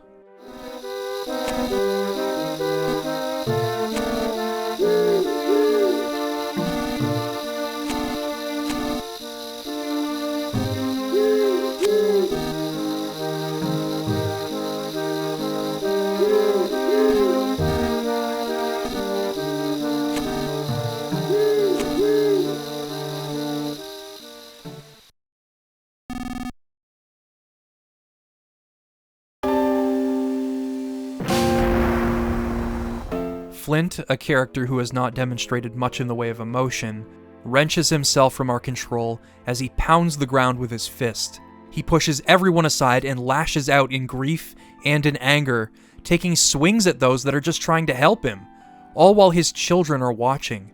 Tessie has to shield them from Flint's anguished violence.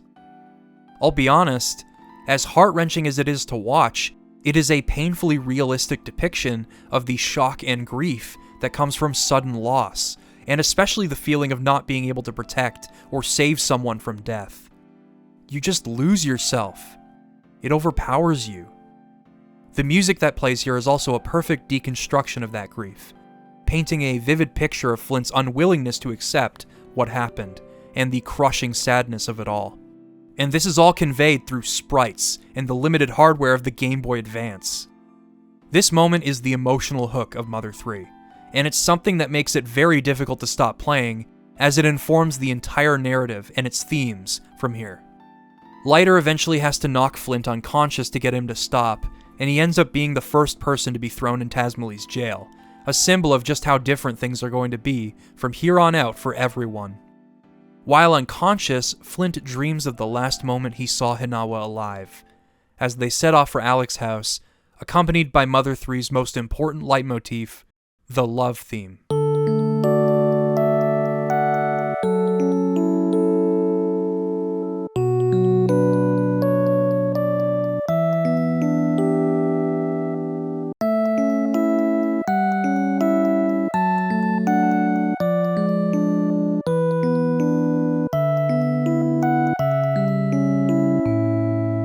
Apparently, Shogo Sakai wrote this theme very late in development, when Itoi realized certain scenes, likely this one, needed more emotional weight than the Pigmask theme was able to carry. It was also requested that it be playable with one finger, as the 8 melodies from Mother were taught in Japanese schools due to their simplicity. This theme had a lot to live up to, and Sakai was placed in a difficult position, but he completed the theme right away. The end result is a shockingly simplistic melody that effortlessly portrays its beautifully complex titular emotion. After multiple games in the series had love become a central theme, it has finally been personified through music. Ironically, in a game where this person that loved Flint, Lucas, and Klaus dearly has been taken from them.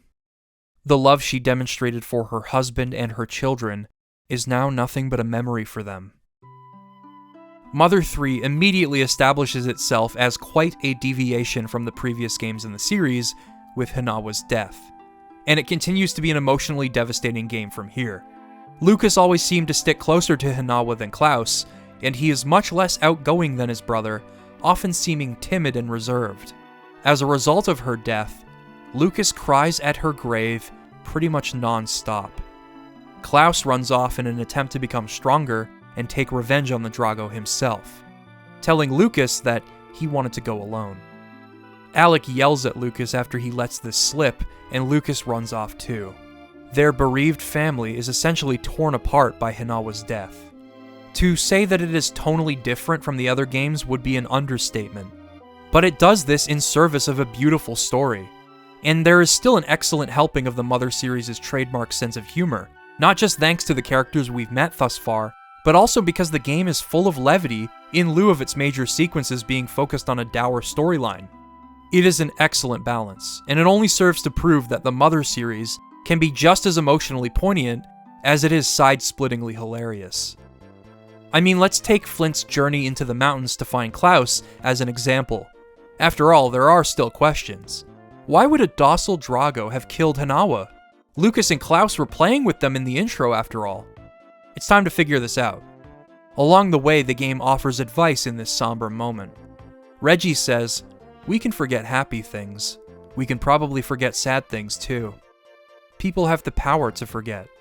One of my favorite quotes from this entire game, and something that reminds us that it is possible to overcome grief, so long as we remember that we can forget, and that it's normal to do so.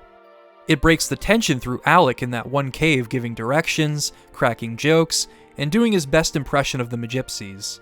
The Magypsies themselves are said to be not exactly male or female, and not exactly human, indicating that they might be a mystical creature of some kind, but then they end up just being caricatures.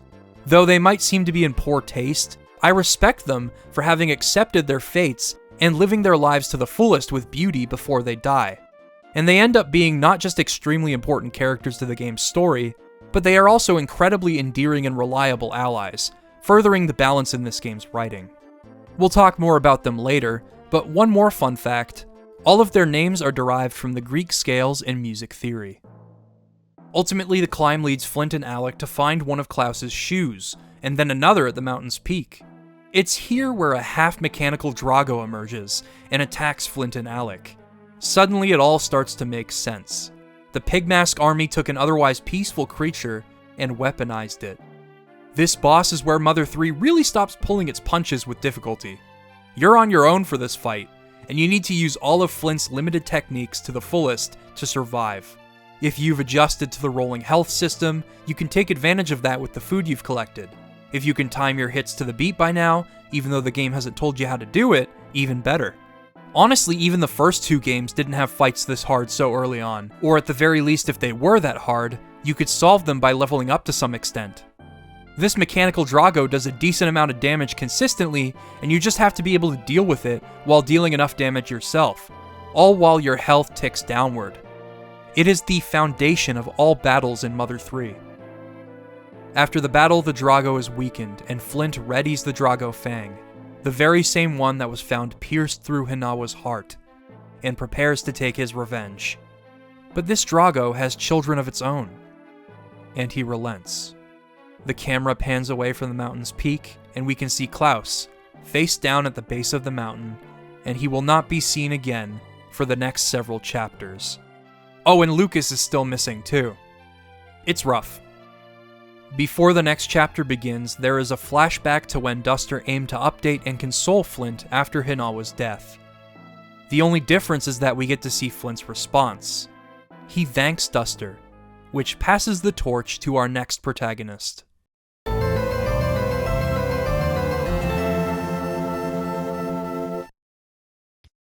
Chapter 2 is a huge reprieve from the tragic genesis for this story, as it has Wes send Duster to infiltrate Osohe Castle for some very important item. It is much funnier across the board, and it also properly introduces you to Duster's utility in battles, as well as the rhythm mechanic as mentioned earlier. You'll fight zombies, leeches with bulging eyes, ghosts, and even a dead composer that uses a medley of multiple pieces of classical music as its battle theme, all the while hurling furniture at you. It's worth mentioning that Mother 3's soundtrack references a lot of classical music, compared to the copious amount of popular contemporary music referenced in the previous games.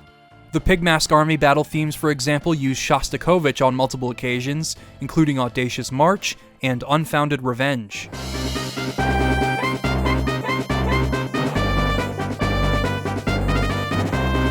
I think a lot of this has to do with Mother 3's more fantastical setting. The other games were more contemporary science fiction stories, so it made sense that pop music would sneak its way in. Though they still made sure to throw in the occasional Beatles reference, like at the Bazaar, which references back in the USSR.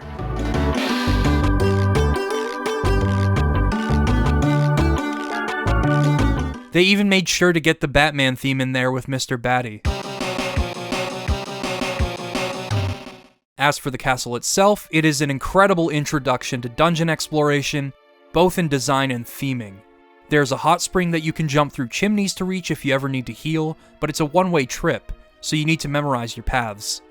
There are multiple paths to take. There's ghosts drinking wine and eating rotten eclairs. There's a ghost merchant that will supply you with healing items and other stuff to cure nausea by trading for eclairs, and some of the item boxes burp at you just to piss you off and give you nausea.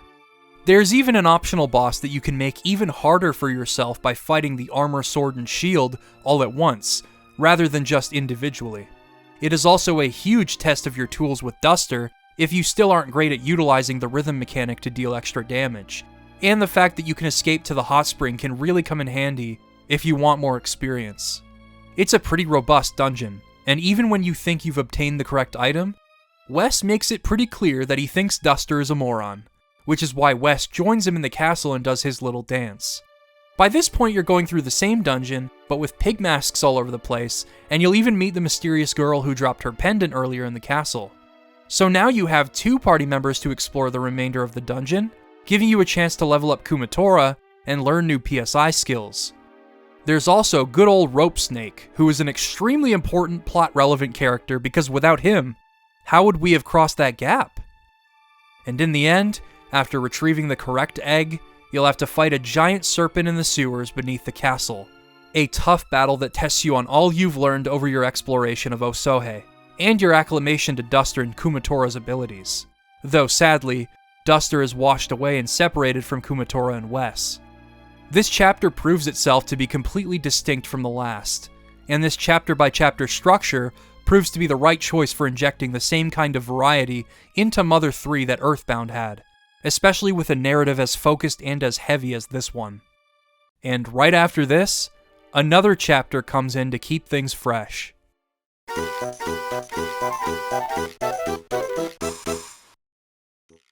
Around the beginning of Chapter 2, you'll catch a glimpse of a mustachioed man and a monkey wearing a collar. Butch also seems nervous about the money that he gave him, and he hides it in the well. This is because Chapter 3 is all about the capitalistic invasion of Tazmali's peaceful, economy-free environment. I mean, it seems as though the villagers share basically everything. They let people stay at their inn for free, the bazaar just gives people things whenever they need them, and the village itself is completely disconnected from the rest of the Nowhere Islands, so they can work as a community to get by on their own. All of this changes as Facade arrives in Tazmali. He takes advantage of the chaos that the Pigmask army is causing, at their behest by the way, to convince the citizens of Tazmali to bring a happy box into their homes. In their vulnerability, during a mourning period for many that loved Hinawa across Tazmali, they open up about wanting to know what true happiness feels like. Meanwhile, they had just been experiencing it, even if they didn't know it, or didn't feel like they could get back there. Facade's plan works, and this brings us to Salsa the Monkey, our protagonist for this chapter, who is forced to deliver the happy boxes to people against his will, as well as generally follow Facade's orders. You can't do much with him in combat, as his HP and offense values are low, although you can do various techniques to make the enemy laugh or apologize to them profusely. I even died while fighting a regular enemy as Salsa. He's quite weak. It's pretty devastating to feel like you're on a leash as all of this happens, but I really appreciate this approach. It just feels like you are helpless to do anything here, as Facade will shock you as soon as you step out of line. And sometimes he'll just shock you anyway. But Salsa stands strong, all for the sake of his beloved girlfriend. At least that first save frog you meet is on your side. In the end, you'll reach the same point that Chapter 2 ended on, and even as people press Butch on where he got the money from, something that the villagers still know nothing about, and the whereabouts of Duster, Facade continues to push happy boxes. Once again, you'll find yourself trapped under Facade's control. Only this time, every time you try to leave the inn, Facade will roll over onto the remote and give Salsa a shock. Thankfully, Wes and Kumatora free Salsa from his captor by sneaking him out of the window. Seeing Salsa destroy that remote honestly made me emotional after an entire chapter of feeling that leash tighten around you if you so much as breathe against Facade's strict orders. It's also the first time you see Salsa get angry about something, which makes the scene even more cathartic. Ultimately, you'll be on the run from the pig masks, eventually taking down a tank with Kumatora's help. Finally, you can fight back against their tyranny in this chapter. Sadly, the pig masks eventually corner the three of them, but then, just in time, Lucas returns. And he's brought Dragos.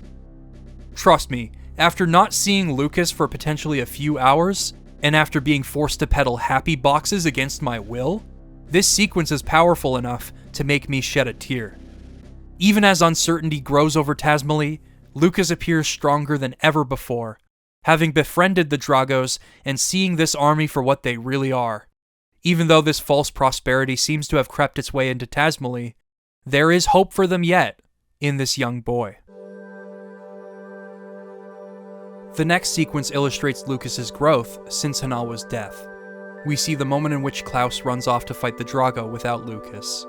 We see the moment Lucas ran off after being scolded by Alec for letting it happen, and we see him return triumphantly to save the day. Finally, we see him offering a prayer at Hanawa's grave, but as he turns around, he's grown a bit. He looks to be the same age as our previous protagonists, Ninten and Ness, and our next chapter finally allows him to start taking back control. It's funny because I watched this sequence and couldn't help but feel emotional, but then the chapter name comes in and I'm like, Club Titty Boo? And then suddenly there's a 3-year time skip, and commercialism and capitalism have firmly cemented themselves in Tazmily, complete with a train connecting it to the rest of the islands, and marking it as a tourist destination. Yep, this is a mother game alright. The moment that struck me most of all, however, is when Lucas gets dressed. He looks in the mirror and remembers how his mother used to brush his hair for him, all accompanied by Hanawa's leitmotif being seamlessly integrated into the background music. But rather than continuing to cry at Hanawa's grave as he remembers her, Lucas is finally able to move forward, and become stronger than he ever thought he could. It's here where I began to realize how deeply I identified with Lucas as a character. I haven't lost my mother, but I think what I grieve most of all, and something that I continue to grieve to this day, is the loss of my childhood innocence, which is something that can very much come attached to losing someone precious. Lucas was forced to grow up after Hanawa died. His brother went missing shortly after, and as of this chapter, Flint is always out there, looking for him every single day. There would be no more carefree days spent playing with his brother and the Dragos, or having his favorite omelets that his mother made for him, or spending time together as a family. Lucas is on his own. And so he eventually finds the strength to grow and move forward. I don't doubt that his grief still lives with him to some extent, seeing as he is quite timid and silent throughout the game compared to how he was before Hanawa died, and he still reminisces when he visits her grave, but he still keeps his head up and goes on this grand journey. To this day, I still don't think I've been able to stop grieving to some extent. Think about how many videos I've written that revolve around this. My Wind Waker video was about this very thing. My Skyward Sword video, in addition to being a critique of the game, was about developing emotional intelligence in order to make the right decisions. My Breath of the Wild video was about how life goes on after drastic change occurs. Then there's my Nintendo DS video, my Super Mario 64 video. Hell, one of my next videos is about an obscure Japanese PS2 game that centers on the ephemeral beauty of summer vacation during childhood. I cannot move on, even when I convince myself that I can. Lucas very much went through a similar experience in childhood, and after only 3 years, even while still being a kid, he has matured and he lives on. In a strange way, I see myself in Lucas, which makes his journey to pick up the pieces of his fractured family and world that much more inspirational. And at the very least, Boney is as loyal as ever, and he joins Lucas on this adventure without hesitation. The funny thing about all of this is that I'd been playing as Lucas in Super Smash Bros. Long before I ever played Mother 3. In Brawl before any of this stuff happened to me. Through Smash 4 when he was added as DLC, and all of the time in Ultimate. He became one of my best characters. It feels like fate that I would gravitate towards him in hindsight. He and I have common ground, in a sense. Accompanying this shift for Lucas, everything about Tazmily is completely different. The music, which initially resembles the theme that plays when you first leave Alex's log cabin in the prologue, instead removes the love motif now that Hinawa is gone, replacing it with a different melody, and throwing in some synths to represent the technological and industrial developments Tazmily has undergone in 3 years. There's techno instrumentation in houses now, making them feel much colder and unwelcome. People are beholden to the technological invasion of their quiet little village. It parallels the Chimera from earlier, and it parallels Lucas's innocence being taken from him. The retirement home that Alec and Wes are forced into feels more like a prison than anything. They've essentially been jailed for feeling differently about the direction the village is headed. I'm sure that hasn't happened in our world.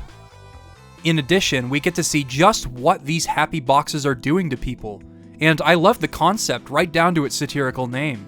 It serves as a distraction for people and wastes their time, while technology slowly creeps into every other aspect of their lives. Of course, it's comforting for them. Even though their lives were going so well in simplicity, the introduction of other more tantalizing pleasures is seductive for sure. Oh, but in order to experience them, they're gonna need an economy, which means that Facade also sneaks an era of money into the village. Things that were free to share and borrow are now driven by business. The money these people earn can be spent on expensive pleasures that are just a train ride away. The Happy Box, as well as the other happy products and the pleasures that surround them, are just what the villagers thought they needed in order to be happy. The capitalist invasion of their home makes them think they're much happier due to the products they're receiving. It's sad, but reflective of the real world. The truth is that, in the ever-changing world, most people will be content to be seduced by corporations into new and fancy technology, at the cost of the world around them suffering as a result. And yet, they suffer without realizing. We suffer without realizing. Only those who know true suffering can have a clear perspective. Of course, I am referring to Lucas. And the villagers all keep prodding Lucas about getting a happy box, but I think Lucas knows that it won't make him happy. If you're wondering why I've gone on so long about Tazmily's transformation, it's because it represents all of Mother 3's central themes, as embodied in the game's logo. And there's so much to learn while exploring and talking to people about it. I mean, what, you're gonna tell me you'd ignore this save frog in a car? It accompanies this monumental, emotional shift for Lucas, as well as the corruption of nature through the creation of chimeras. It is a corruption of the place we call home, whether we consider that a physical place or a state of mind, like when Hinawa was still around. It is everything that Mother 3 stands for. Of course, the further events as you venture onto the train tracks embody this as well. If you're able to stop Mr. T from worrying about you, you can proceed onto the tracks. Shoutouts to Mr. T for wanting to stop me from doing this though. Along the way, you'll fight with your party configuration of Lucas and Boney to level up a bit and get used to things, unlock Lucas's PSI through the worst scene in the game, and work part-time in the Clayman factory so that you can actually head to Club Titty Boo. I should mention here that money works as it did in the previous games, as you can access it through save frogs, and it accumulates from fighting battles. But just the fact that it arrives with the Age of Money itself in the game's narrative is brilliant. Whether or not you like these changes, you are forced to adapt and work within their confines to afford new equipment and items. And that is awesome. What's more, having to work part-time in the Clayman factory just to get to your next destination, creating and assisting the same mindless beings that Duster was forced to fight at Osohe Castle, really sells just how far gone the peace in Tazmily is. I mean, the Claymen are themselves born from the Earth. The planet itself is being held hostage by this army as they use it to automate tasks. Isaac even aims to become someone important within this tyrannical system. People have settled into this life because it provides them with so many grand pleasures they never knew before. But hey, Club Titty-Boo is pretty cool. Is this not a utopia? After opening a present that has a firework in it and just barely sneaking past the bouncers thanks to an effortless disguise and the help of a familiar face, you'll finally find yourself in the club. You can buy items and equipment here, including things that you can use to easily distract any pig mask due to their fixation on DCMC, this game's Runaway 5, as it were. But wait a minute. Doesn't their bassist look a lot like Duster? Before we move on, I just want to mention that their performance of King P's theme no doubt held a ton of weight for those that had been following Mother 3 since the Nintendo 64 days. It was the same piece of music that played in that now infamous trailer. Even thinking about it now, I get goosebumps.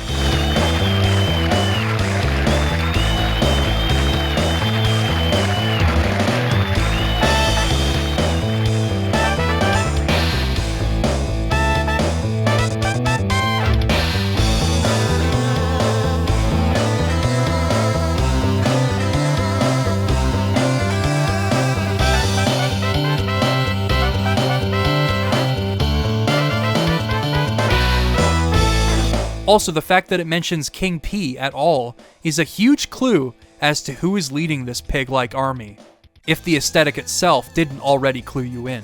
It creates such an awesome amount of suspense as you want to go talk to Duster, while you also want to see how the hell Porky ended up here at all. Anyway, after reuniting with Kumatora, they fill each other in on everything that has happened through a sequence akin to Earthbound's coffee scene. It encapsulates Lucas's feelings by the end, echoing Klaus's sentiment of wanting to be stronger. But rather than seeking revenge, Lucas seeks answers and resolution. The dungeon above Club Titty-Boo, which you need to traverse in order to reach Duster and the members of DCMC, is a giant maze full of enemies, and even with a map, you'll mostly have to figure out the correct path yourself. The music also has one of the best bass lines you'll ever hear in a Game Boy Advance game.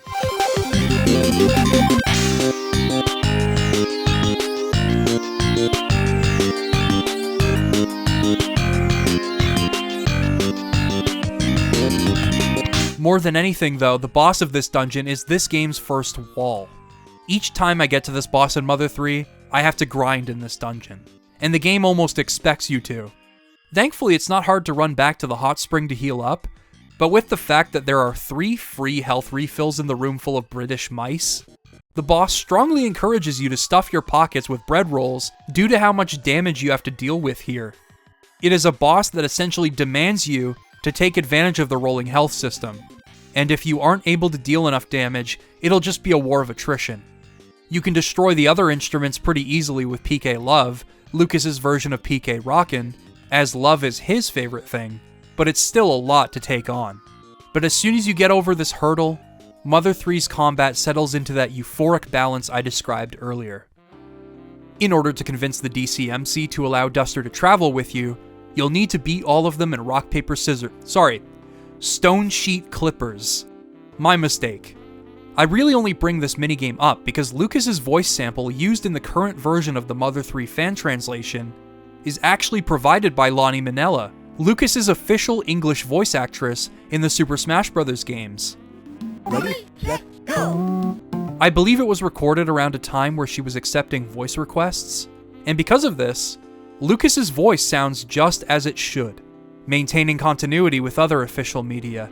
It's an excellent touch, and it sounds great.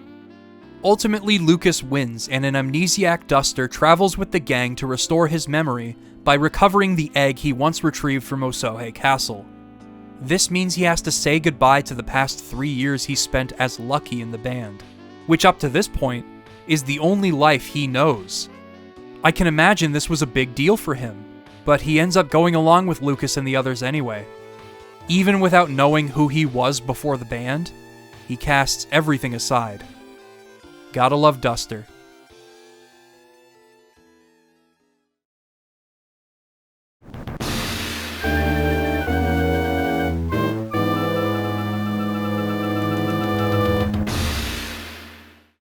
Duster recalls hiding the egg with a trashed Clayman somewhere near the Tower of Thunder, so the gang sets off to find it. This tower ends up being used to destroy the homes of those that refuse to adopt happy boxes and indoctrinate themselves into the Pigmask Army's scheme. So the weight of this objective is felt. Chapter 5 is where I truly fell into a flow state with this game's combat and exploration. Between everything that makes this combat so well designed, having a full party setup for the first time, fighting stronger enemies in large groups, buying equipment, and exploring areas and dungeons for even more stuff, I just couldn't put the game down. All the while, I am thoroughly engrossed in the game's mystery, especially why the Pigmasks seem to mistake Lucas for their leader, as well as attempting to bring things to some semblance of normality again. Of course, there's fun dialogue and gameplay moments that define the Mother series here, such as distracting the Pigmasks with some DCMC merch to clobber them, and even if they aren't as plentiful as they were in EarthBound, the game is so well paced and engaging that, especially thanks to its narrative focus, I couldn't help but just lose myself in everything it had to offer. It transcends the series' propensity for being simultaneous parody and homage to RPGs. At this point, it is shaping up to be one of the finest RPGs I have ever played. But oh, did I not know what I was in for. A couple of my favorite moments from Chapter 5 happen toward the end. While ascending the Tower of Thunder, you'll come to this room full of toys, memorabilia that you might remember from EarthBound, a jukebox that plays EarthBound music, and a star-shaped hot spring. This right here is King P's room, if the childish atmosphere of this paradise didn't already clue you in. Aside from the fact that this save frog actually would brick your save file if you attempt to reload here in the unpatched version of the game, you can attempt to get this yo-yo here, which ends up being one of the best weapons in the game at this point, and it is equipable by Lucas, Duster, and Kumatora. I typically didn't use yo-yos in EarthBound due to how frequently they would miss, but hey, this seems more than worth it. In order to get it, you have to fight King P's robot maid, who is deliberately a ridiculously hard boss, especially after she transforms and can deal a buttload of damage to everyone all at once. But there's only one of her, and there's 4 of you. It seems just doable enough that it seems like a worthwhile challenge, and it's entirely optional, so it's worth a shot. It does make that soft lock that much more of an issue, and I'm stunned that no one caught that during development, but the fan translation actually patches this out, so you can fight her without fear. Despite her damage potential across the board, she actually doesn't have that much health, especially considering the PSI you'll have access to at this point in the game. So I always found it to be an awesome boss to throw myself at. Also, this yo-yo is called the Friends Yo-Yo, which makes me think that Porky still viewed Ness as a friend after everything. This is immediately followed by a fight with Mr. Janitor, who counters physical attacks and can devastate you when he's active, but you have a grace period when he powers down to do as much damage as possible. It's fun, and I came pretty close to death as you can see here. No PP, no items, I just had to full send it while my health ticked down, hoping that the boss would die before I did. Look, Boney had 4 HP. The fact that this is even a viable strategy in dire circumstances, man. I love this game. My second favorite moment arrives at the chapter's end. Facade has been harassing you throughout this chapter, but he seems to have finally cornered you atop the Tower of Thunder. His gluttony for bananas throughout the chapter, though, ends up coming with his literal downfall. His ride still flies above him, though, and with the help of everyone's favorite character, Rope Snake, the gang hangs on for dear life while the Pigmask army attempts to get away. They are desperately trying to hang on to their only lead, and Rope Snake's tongue-in-cheek dialogue says it all. Rope Snake's jaw isn't strong enough, and sadly, they all lose hold of the ship. What emerges from the ship's hatch is a masked figure, one whose profile is still very youthful, as the game puts it. And that is the note they leave this chapter on. The next chapter begins with a leitmotif that keen ears might recognize, though it is cleverly masked as only a brief piece of it plays. It's Hanawa's theme.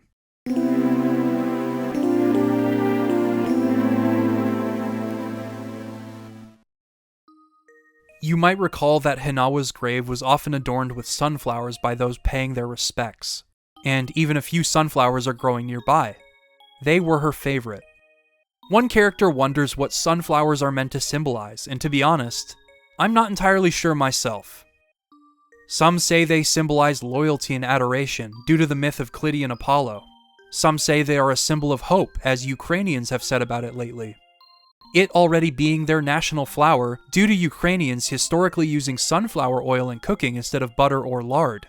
Some also say it could symbolize friendship or good luck, or many other wonderful things. But to some, it is just a flower. It carries no meaning. It is simply a plant that grows like any other on this planet. We just attach ourselves to flowers because of their appearance. It could symbolize anything, so long as it has meaning to you. Like when you smell something or hear a song, and you are immediately taken back to a time or place in your life that you hold fond memories of. In Mother 3, sunflowers are plainly a symbol of Hinawa's love. But because she is no longer alive, and because of my own attachment to Lucas's journey, I also feel like they are a symbol of a time before everything changed. A time and place you so desperately want to return to. The chapter fades in on a blue sky, a haze effect representing the summer heat. An incredible, melancholic yet peaceful theme comes in, utilizing the same melody from when Flint first learned of Hinawa's death.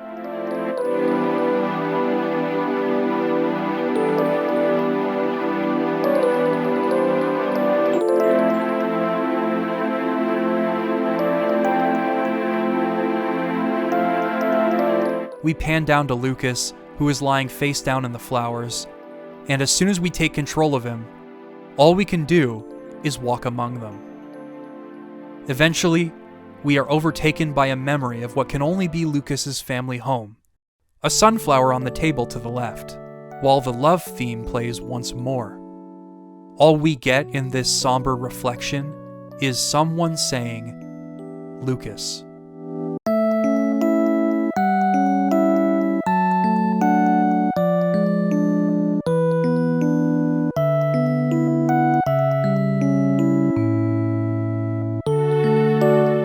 Soon enough, we reunite with Boney, and as we proceed further, Hinawa appears, her spirit projected into this world. All Lucas can do is chase after her, and when he runs out of ground to stand on, he leaps for her, but he cannot grab onto her. He'll never be able to again. If you've taken into account anything I've said about how and why I connected with Lucas from the start, then it might not surprise you when I say that this would be the first time that Mother 3 made me weep. I'd gotten misty-eyed from Hinawa's death, various memories from when the family was enjoying times of peace, Salsa obtaining freedom, Lucas's return, and the mirror scene, but being reminded of how not I nor Lucas can ever force back what was lost, the tears just kept flowing, man. Oh, and the chapter ends as soon as it began, with Lucas and Boney landing in a haystack. Yep, this is a mother game, alright.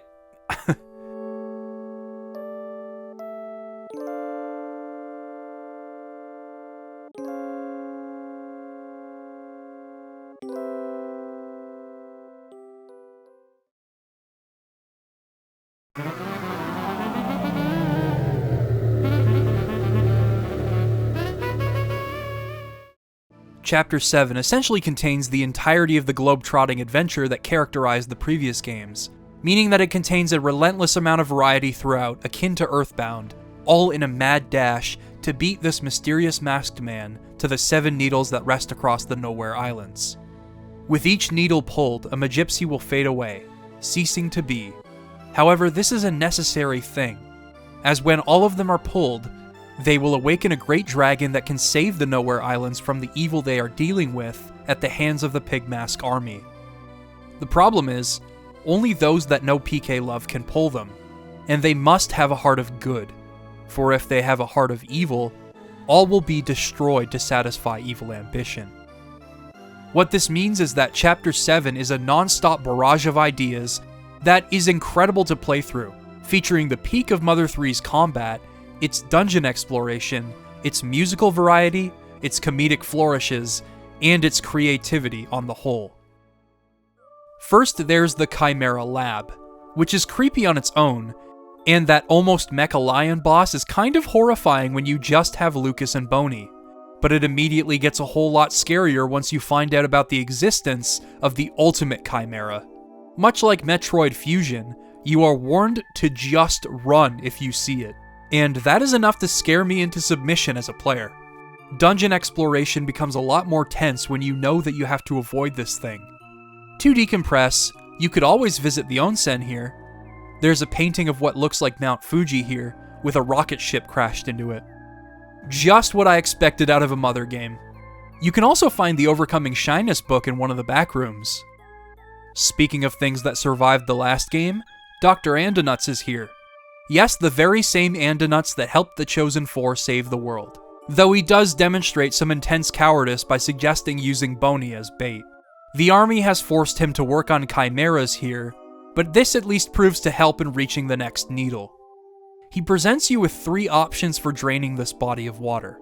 These hardworking twins here, a drier chimera that can, and I quote, dry anything in mere moments, even long hair, afros, panties, and Asian beauties. There's no way this would have made it into the official Nintendo localization. The correct one is very obviously the one he downplays as being useful for transferring water from one place to the next, and thus, we say goodbye to Doria. It's worth mentioning that with every needle you pull, a Magypsy will leave behind their memento, which will automatically revive the character holding it from a knockout and restore their health, like a fairy in The Legend of Zelda. If you are able to stack multiple mementos without needing to revive using good item management, and you don't accidentally get yourself knocked out during battles, you can actually use these in the later, much more difficult fights without having to level up to compensate.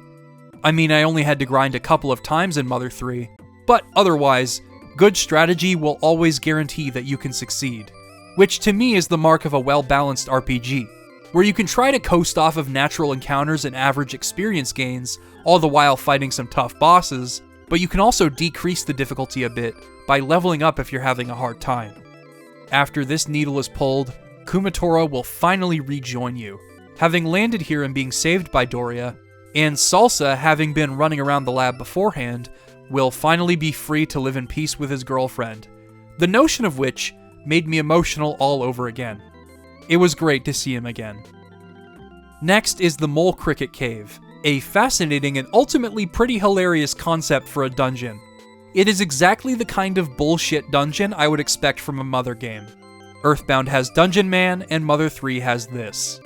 I say this because the Mole Cricket Maze is a seemingly impossible maze with an uncountable number of paths to take. One Mole Cricket warns you to turn at every single fork, which will lead you down the right path eventually. It's like how you can solve any maze by hugging the right wall. Eventually you'll find your way out no matter how long it takes. This maze exists just to take the piss, and I'm fine with that. Plus, emerging from the dark caves places you on top of a snowy mountain, and you get to hear Mother 3's rendition of Snowman. If you ask me, this is the perfect reward.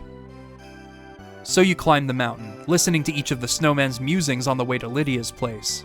These sort of non-sequiturs are commonplace in the Mother series, and they remind me of Itoi's daily essays on his website. They are each disconnected thoughts, but this stream of consciousness sort of writing is characteristic of how we live our lives day to day, and these musings are often transferable to how he writes NPCs in the Mother games. Sometimes a random NPC can drop one of the greatest lines in the game.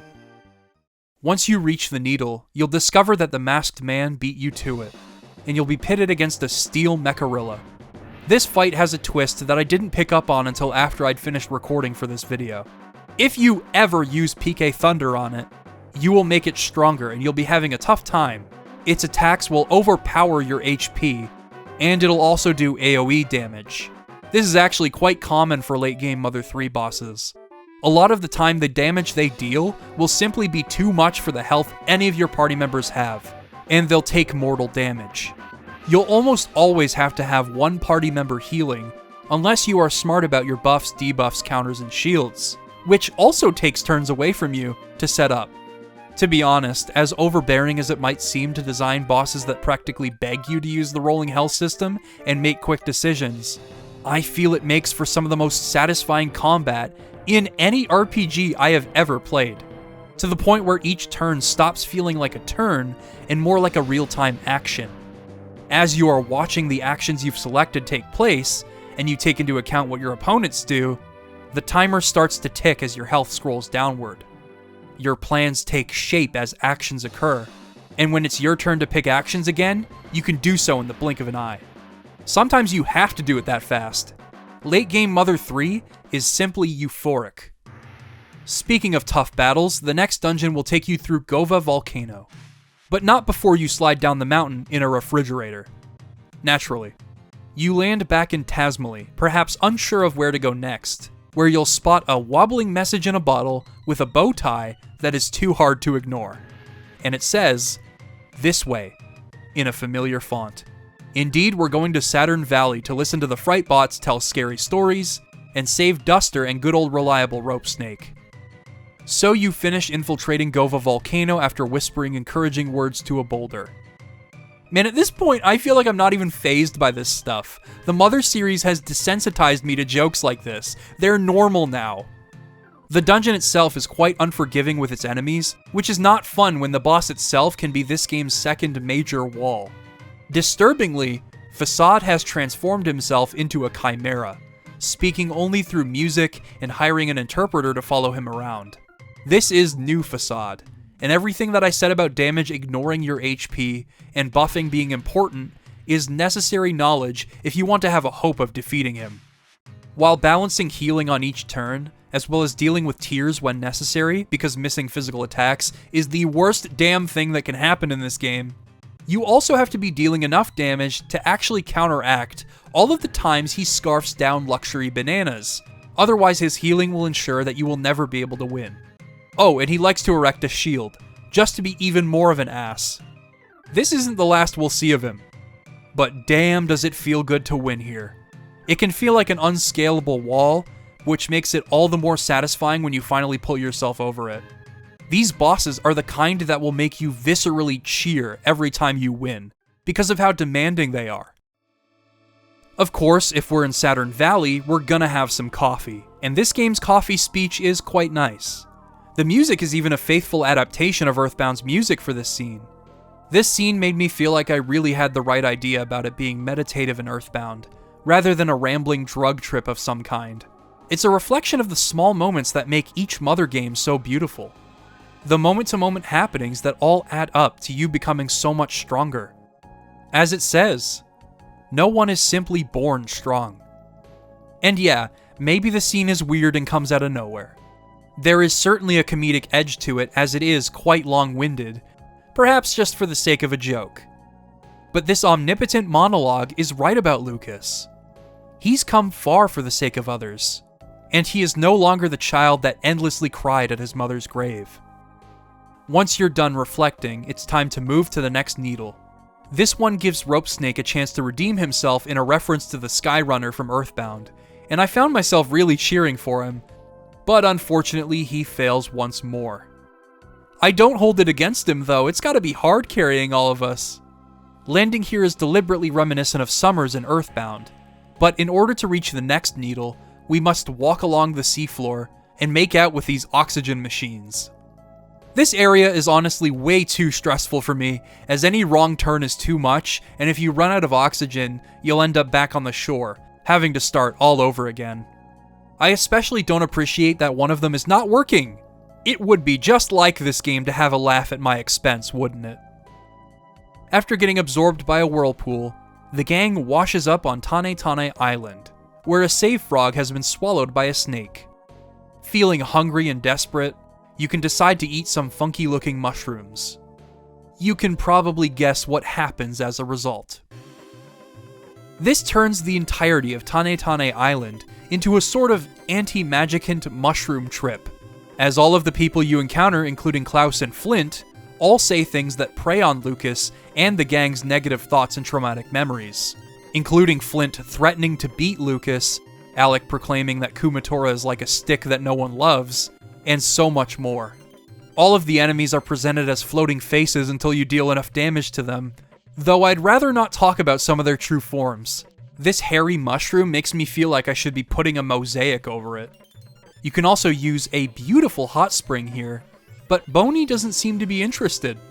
Ultimately, you'll be snapped out of your stupor by Mixolydia, and you can go back to that hot spring to realize that you actually wandered into a pool of garbage. The real hot spring was behind it, where you imagined a mirror being before. Great gag. I don't definitively view this as Mother 3's Magicant. I feel the Sunflower Fields could also be seen as Magicant, as it demonstrates the thing that Lucas wants the most, as did Magicant for Queen Mary and Ness when born from their subconscious. But I also feel that Tane Tane Island is much closer to Magicant in structure and in how it brings the characters' subconscious minds to the forefront, so I think there's room for both interpretations for sure.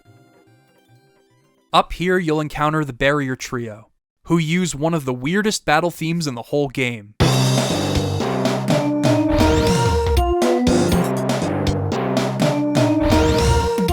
It has a bizarre time signature, almost requiring a degree in music theory just to attempt to land some rhythm combos due to its fluctuating beat, but that just makes the boss all the more fun.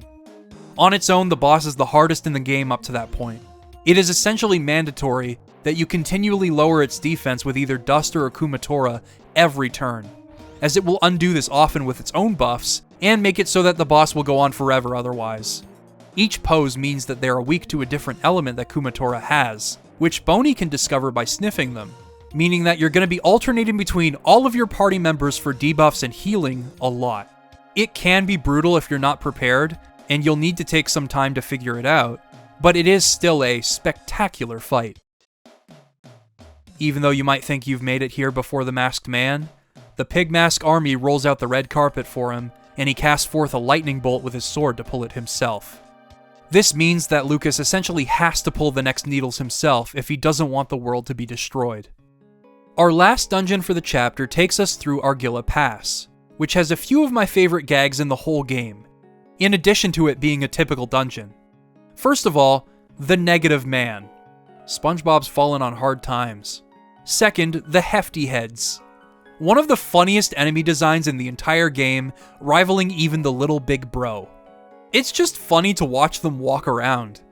Both the Negative Man and the Hefty Heads actually give you a chance to practice on that weird time signature too, because there's a boss coming up that uses the theme once more. Third, there's a mystery metal monkey in this dungeon, which I thought was going to be like a metal slime from Dragon Quest, something that the game banks on, because when you defeat it, all it says is, "It was a good experience." Dude, I used my saltwater gun on you! This got a giggle out of me, even though I was duped. It doesn't matter much, because I got so lucky on this playthrough.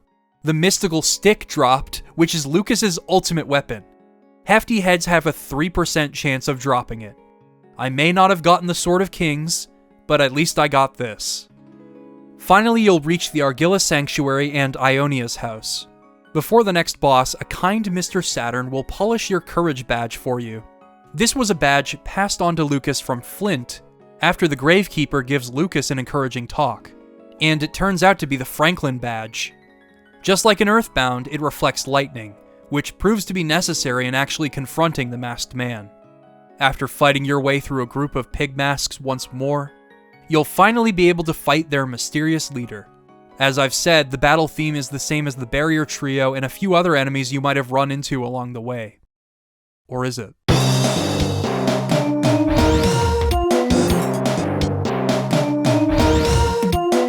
The song has sudden tempo changes throughout to throw you off. From what I understand, the original piece had an already tricky time signature of 15/8, but in this fight, the erratic shifts essentially compress each measure into a 4/4 time signature, which is diabolical, but I can't help but respect Shogo Sakai for it. This actually could happen on enemies before this fight, but something about it happening on the Masked Man fight, which is an incredibly important battle in terms of the central narrative, especially when you feel aware of his true identity, and it's a battle that does everything it can to throw you off by having him move twice, erase shields, and deal an almost unfair amount of damage before buffs are applied. It feels like this game is defying you all of your practice by doing this. It's almost the same theme, but due to its sudden tempo changes in an already complicated piece of music, you're not able to keep up, and the battle suddenly becomes even harder than it already is. Still, mastering it all over again is a great time. With the Masked Man's defeat, You are able to pull the second to last needle, but before you can make for the last one, a chauffeur arrives to take you to New Pork City, where King P resides. Thus ends Chapter 7.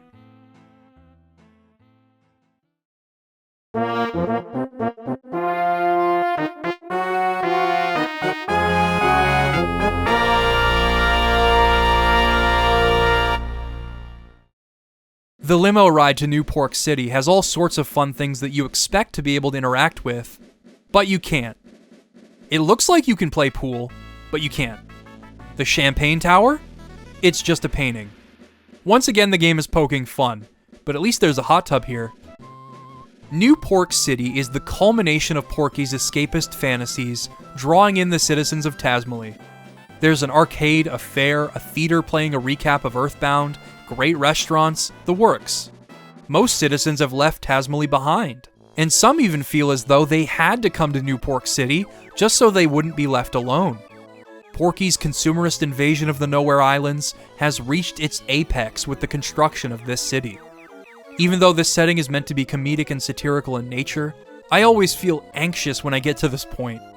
Of course, there's the knowledge that the final needle rests underneath the city, and there's the subtext of Porky's reign over the once peaceful islands that makes this whole sequence unsettling, but it's after you chase after Boney in the sewers, who follows a stink bug to a familiar face from Tazmily, where my anxiety deeply sets in. This is Letter, who rang the bell in Tazmily during the forest fire in Chapter 1. He gives you an extraordinarily long exposition dump while classical pianist Eric Satie's Gymnopédie No. 1 plays in the background, explaining the history of the Nowhere Islands. Apparently, the inhabitants of Tazmily are survivors of an apocalypse, who sailed here and sealed their memories of the old world in the Egg of Light to prevent a second apocalypse from occurring. Wes, Duster, and Kumatora went to recover that egg in Chapter 2, as you might recall, and he confirms that Porky is the very same kid from EarthBound, and that he is controlling someone who can awaken the dragon's power. Most of this story was crafted for the next generation to believe, and Lucas being told this means that Letter knows his time is limited. He even jokes that they intended to craft a much richer history for the Nowhere Islands, but their story was created in such a rush that they couldn't do so. A bit of self-aware humor, no doubt poking fun at the game's development. Of course, Mother 3's development was famously lengthy, and even the GBA version took long on its own to finish, but I always took this joke as confirmation that they had to scale back the number of chapters to execute their vision on this console. Or execute their vision at all. I always wondered why Flint had such a reduced role in the story here, though it still made sense contextually as it is a mark of the family's bereavement without him being there for Lucas. And why Kumatora doesn't have much of a backstory, despite her connections to Osohe Castle. In any other game, this would have felt like the mark of a rushed narrative. In this game, especially due to its accompanying music, and the weight of Letter's words as he discusses Porky's final plan, it works. All things may come to an end, or new and bountiful things may begin. He also says, God won't make you bear more than you can carry. I let this line sink in, because for everything Lucas has gone through, he has proven that he is able to shoulder it. No weight is too heavy to prevent him from moving forward, and he is not alone in his journey. No matter what you are presented with, you are capable of prevailing. So, we'd better get moving. Before exiting the sewers, you'll fight Miracle Facade. This happens to be one of the hardest bosses in any Mother game. On top of everything that made him annoying before, he is much more powerful, and he'll scarf down those bananas even more frequently. I tend to grind a bit in the sewers before I even attempt to fight him, which I think the game was aware of because there is a hot spring right around where you fight him. Once again, he loves his shields, and he will exhaust your PSI as you attempt to keep your defenses up and heal, but there's not much else I can say without repeating myself. It's incredibly difficult, but it's also emblematic of everything I love about Mother 3's combat. And I beat him on my first try for this playthrough. Facade falls into the sewer water, disappearing from the game.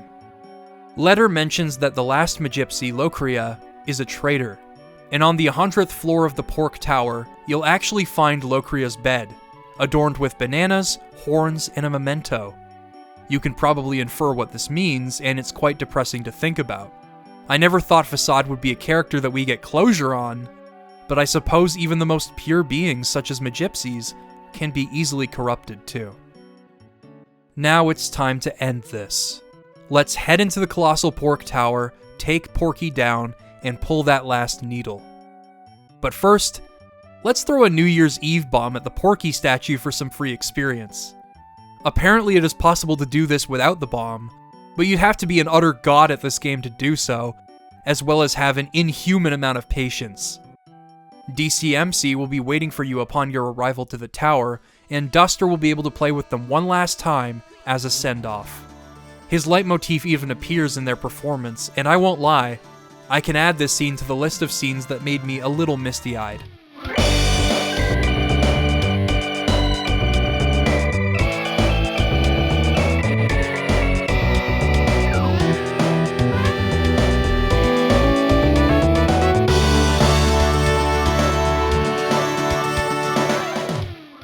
Pork Tower is a brilliant final dungeon. Porky crafted all of these floors just to mess with you, and he will continue to taunt you in a juvenile manner as you scale the tower. No two floors are identical. There's a hippo launcher aquarium, a construction site where you have to create bridges with construction workers, a dungeon reminiscent of the Stonehenge base from EarthBound, which is quite disturbing. I mean, Porky following in Gygas' footsteps has some dark implications. And a room dedicated to girls fawning over Porky. There's a toilet dungeon where you simply have to guess what the correct door is, and it is full of gags throughout, meaning that its guesswork-driven design is much less of an issue. I mean, for some reason, this men's room sign knows PK Starstorm. With jokes like these, I can't help but love this part of the game. The toilet dungeon has the leitmotif from when you explore houses in Tasmally, and the arrangement they went with uses strings, so it feels especially heartfelt and allowed me to reflect on how far I'd come. And I'm exploring a dungeon full of toilets! Only in a mother game, dude. It really can make you laugh and cry in the same stroke of a brush. The final few floors have you playing minigames where you enable Porky's behavior. You always have to let the robot win. It's quite pathetic, which is fitting for Porky. Then, in this all-gold room, you fight the Natural Killer Cyborg, which has one of the best battle themes in the whole game, even lifting a guitar riff from Michael Jackson's Beat It.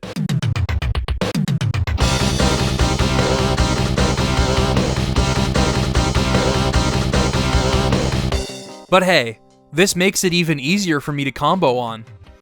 I didn't find this battle to be as annoyingly tough as Miracle Facade, but dealing with its counters by constantly erecting shields made dealing consistent damage contingent on whether or not it can deflect your attacks. It's still a lot of fun, and a decent test of your proficiency in combat before the true battle begins.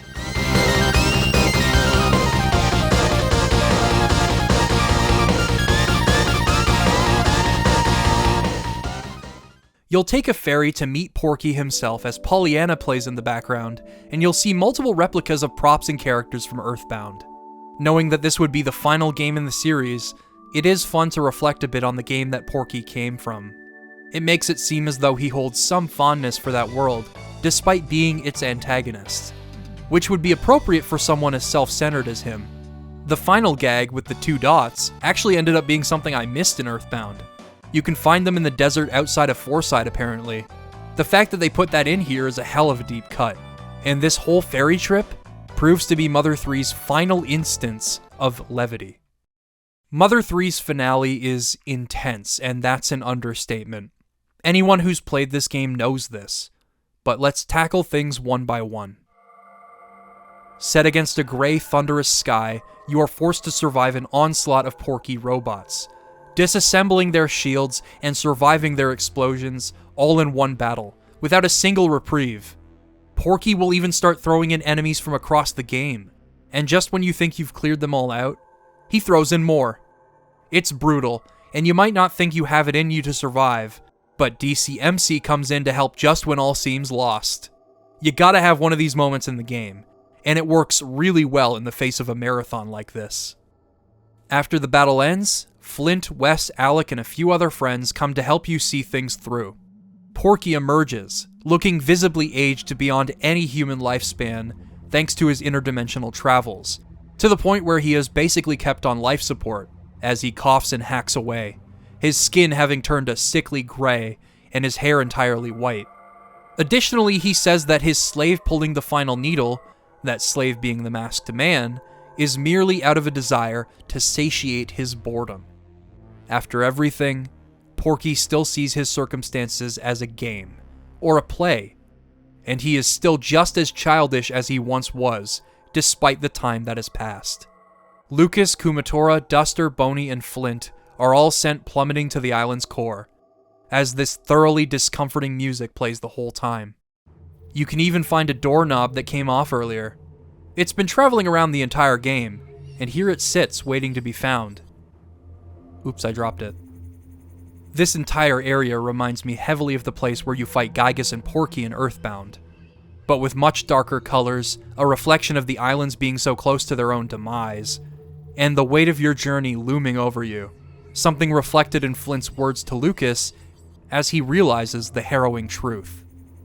Though the player surely could have figured this out on their own, Flint realizing that the masked man is Klaus is still a gut-wrenching moment. Lucas, be happy. I finally found your brother. Klaus has been corrupted by the Pigmask army in the same vein as the chimeras you fight throughout the game. His pursuit of strength after his mother's death has led him to becoming this soulless machine. Everything the game has built up, all of its themes, are tied to Klaus's fate. Lucas's twin brother is a symbol of the time before everything changed, and even he isn't safe from these changes. Klaus is an icon of grief, a symbol of irreversible trauma. And that's what this whole place is all about. This isn't just a journey to save the world. This is a journey to save your brother. But can you? Porky mentions that Klaus is just his robot now, without a fragment of life inside of him. Is it still even possible? Or must I accept that things will never be the same?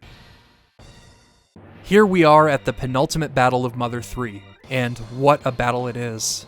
Porky's attacks are indiscernible, he deals a disgusting amount of damage to all of your party members, and all you can really do is establish some semblance of a strategy to protect yourself, while also dealing the most damage you possibly can so that you can make it through to the end of the fight.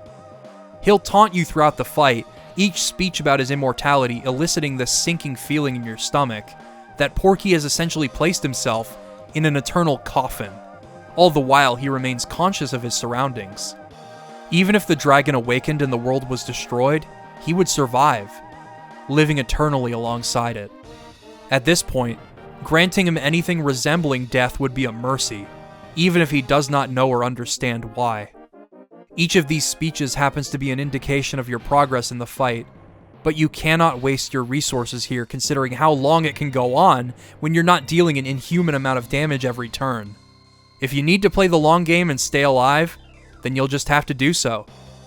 This fight isn't just the best fight in the game. To me, this is also the best fight in the entire series, for how it evokes and demands all of your game sense, and for its distressing implications. And the music is just as kick-ass as it is tragic.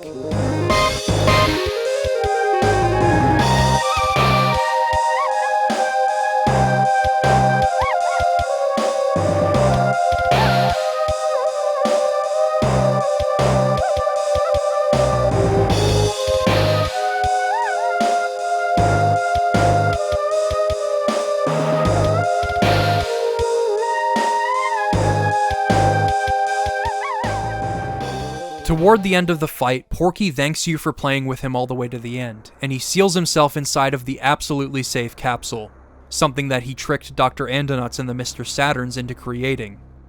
This quote says it all. Inside the absolutely safe capsule, Porky is sticking his tongue out at you. Because Porky is sealed inside the absolutely safe capsule, the battle is, by definition, over. Dr. Andonuts explains that inside of this capsule, you are, beyond any exception, protected from harm, but you can also never leave it, meaning that the world is safe from him for the rest of time. Porky has encased himself in his own tomb, though he will forever retain consciousness, not being able to ever cease his own existence. But at least he will be safe forever, right? Dr. Andonuts even playfully rolls him around. As the most juvenile character in the Mother series, he got exactly what he wanted. He has nothing left to fear. Well, except for the fact that he will be alive until time as we know it ends. Presumably, he will even survive the heat death of the universe billions of years from now. His fate is an existential nightmare, and that doesn't even do it justice as a description. Porky ends up being the antithesis to not just Ness, but Lucas as well. Porky is unwilling to accept that anything should come to an end. Lucas has demonstrated immense growth in accepting Hinawa's death and moving forward, knowing that he has a great role to play in the story. Acceptance is a state that Porky could never have reached, but it is one that I am sure Lucas is ready for. After resting at the final hot spring and saving at the final save frog, you'll be ready to confront Klaus and pull the last needle. Well, maybe ready isn't the right word. You're more likely bracing yourself for a rough ride emotionally. At the needle, Klaus casts more lightning at you, knocking your party members unconscious, with the exception of Lucas, who reflects it back at him thanks to the Franklin badge. The battle begins, and...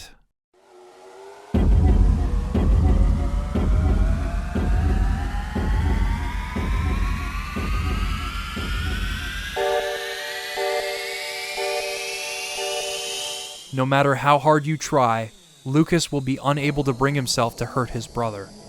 And if you somehow manage to land a blow, the game will say, Lucas wanted to cry.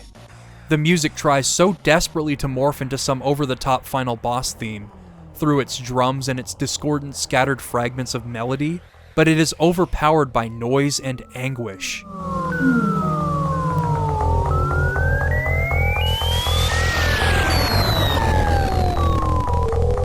That trademark EarthBound cave whistle even gets sucked into the theme, and it almost sounds as though it is in pain.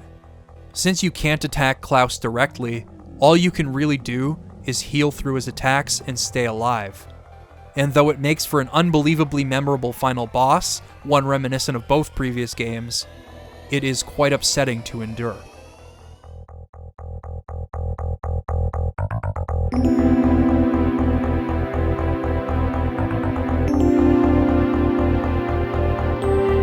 Soon, a voice will call out to Lucas and Klaus, its instrumentation reminiscent of Hinawa. It's worth mentioning that at a certain point in this fight, you can just barely make out the love theme underneath all the noise.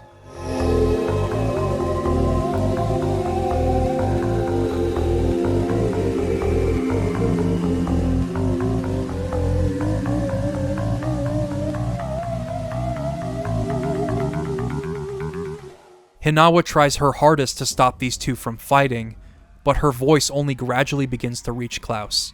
As it does, the background begins to vibrate violently. Eventually, Klaus uses PK Love Omega, and Flint jumps in to protect Lucas. Flint tries to reach him, but he just fires again. Flint can't stand up. I begin to feel a pit in my stomach, and my throat tightens as I continue playing. There just might not be anything left of Klaus's consciousness, even as Hinawa attempts to reach him. The love leitmotif becomes even stronger and easier to make out, and the more Hinawa's spirit tries to claw some humanity out of him, the more I can feel my tears flowing. Eventually, a memory of Lucas and Klaus, both having just been born, will be presented to you, in the same room that Lucas once saw in the sunflower fields. Their parents, Hinawa and Flint, impart their hopes and dreams onto them, as the love theme finally plays in full.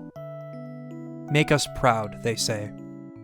Finally, this seems to reach Klaus, and the love theme prevails in battle. In the final stretch of the battle, Lucas helplessly defends himself as Klaus's consciousness seems to be fighting to come back to the forefront.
brief moment that he has control, he removes his mask and fires a bolt of lightning. Klaus knows the Franklin badge is there, and he takes advantage of it so that he may never harm anyone ever again.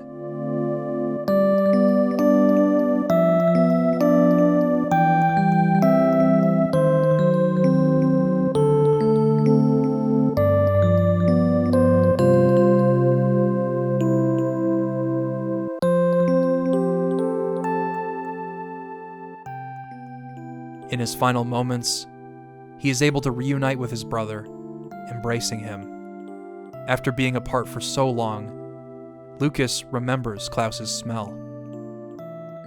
Just before Klaus says his goodbyes, makes his apologies, and breathes his final breath, he's where Mom is now. Some have said that Mother 3 is too harsh of a deviation from the original game, but this fight makes me think that it is quite in line with the first two games, especially the first. After all, it is all about trying to let Klaus know how much he is loved. It is a series of events that reaches into the depths of your soul and wrenches a reaction out of you through overwhelmingly strong direction and gut-wrenching dialogue, all for the sake of finally dissolving any remaining grief and accepting what is lost. I say this because upon pulling the final needle, the world is destroyed. And yet, the music that plays as the world is decimated is eerily peaceful and calming, incorporating several leitmotifs from across the game as you watch everything you've come to know and love be reduced to nothing. It is meant to parallel the loss that is experienced both at the beginning of the game and its end. But pulling this needle, knowing full well that everything that exists will disappear, serves as a mark of acceptance and moving forward. Lucas doing so, and watching the world fade away, makes him a symbol of the idea that anyone can move past their grief. In the end screen, you can wander around and speak to all of the characters from across the game. You can tell who everyone is just from the things they say. The fact that you can't see anything makes it feel like a dream, or some sort of facade, as if we are only fantasizing about what comes after, to the point where the game breaks the fourth wall just to thank you for your efforts, much like EarthBound. There's one line that I will never forget from this sequence.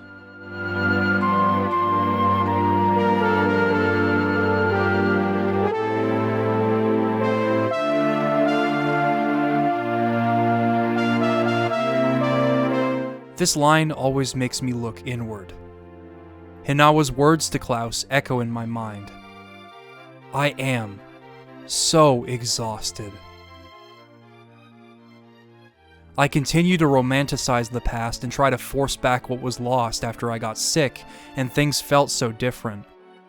It's why I loved EarthBound's Magicant so dearly, as well as the sanctuaries that Ness visits, and why I resonated with that game's ending.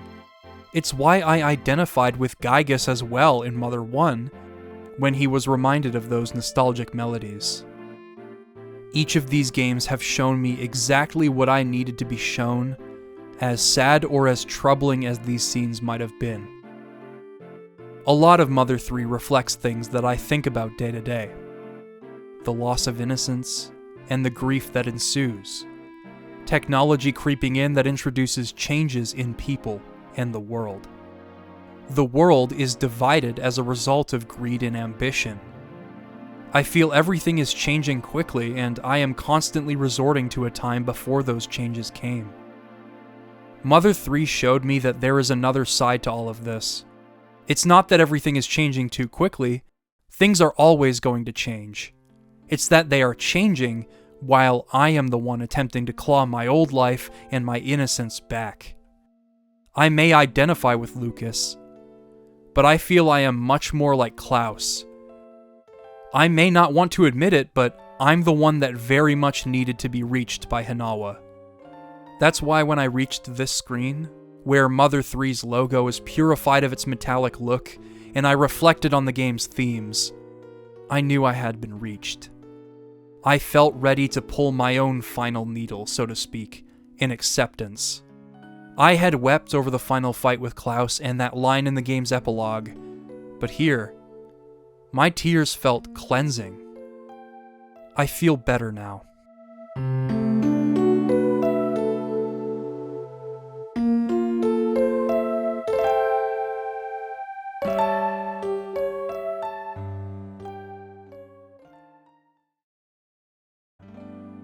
Itoi started writing Mother 3 without knowing how it would end, hoping he would find that ending along the way.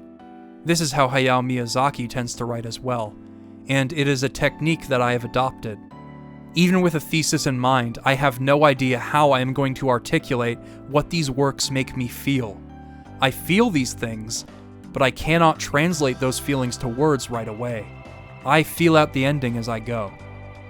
This is to say that writing this video helped me to understand myself in a time where I really needed to. That truly is the best thing about creating things, and why the creative spirit in artists will endure forever, in spite of how bleak things might seem.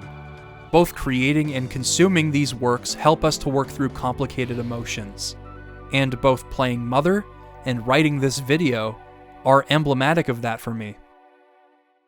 The games all certainly take me back to simpler times and remind me of why I cherish them, but they also help me to leave the past in the past. They've helped me to stop grieving my innocence and start accepting its death.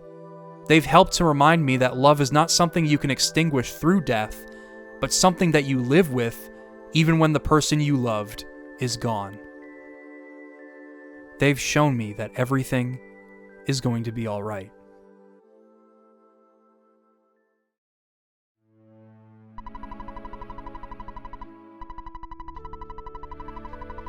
Actually, I can take it from here. Alright, so there are a lot of people I want to thank for this. First of all, Max of Click-In Gaming. He edited the first 2 hours of this video, minus the interstitials and a few things that I changed manually. But having some help in finishing this thing made it so that I could release videos regularly and actually, see the finish line. He has been a tremendous help to the channel, not just for this video, but for multiple videos in the past, including Silent Hill, Guitar Hero, and Metroid even. And I can't thank him enough for the tireless work that he puts in. Thank you so much. I don't know if I could have done this without you. I also want to give a verbal shout out to Hot Cider for doing the thumbnail for this video. He has done a lot of thumbnails for the channel in the past. You've probably seen his work around YouTube, even if you don't know who he is. So, massive shout out to Hot Cider.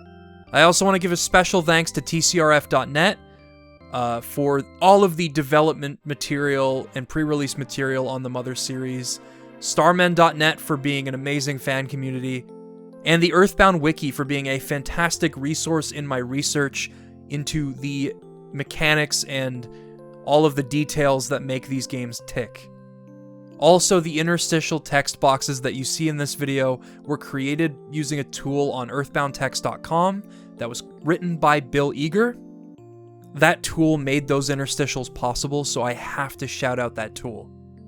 Also, a special thanks to my brother for helping me film the Mother 3 interstitial. I love you, and thank you for humoring me on a very hot day.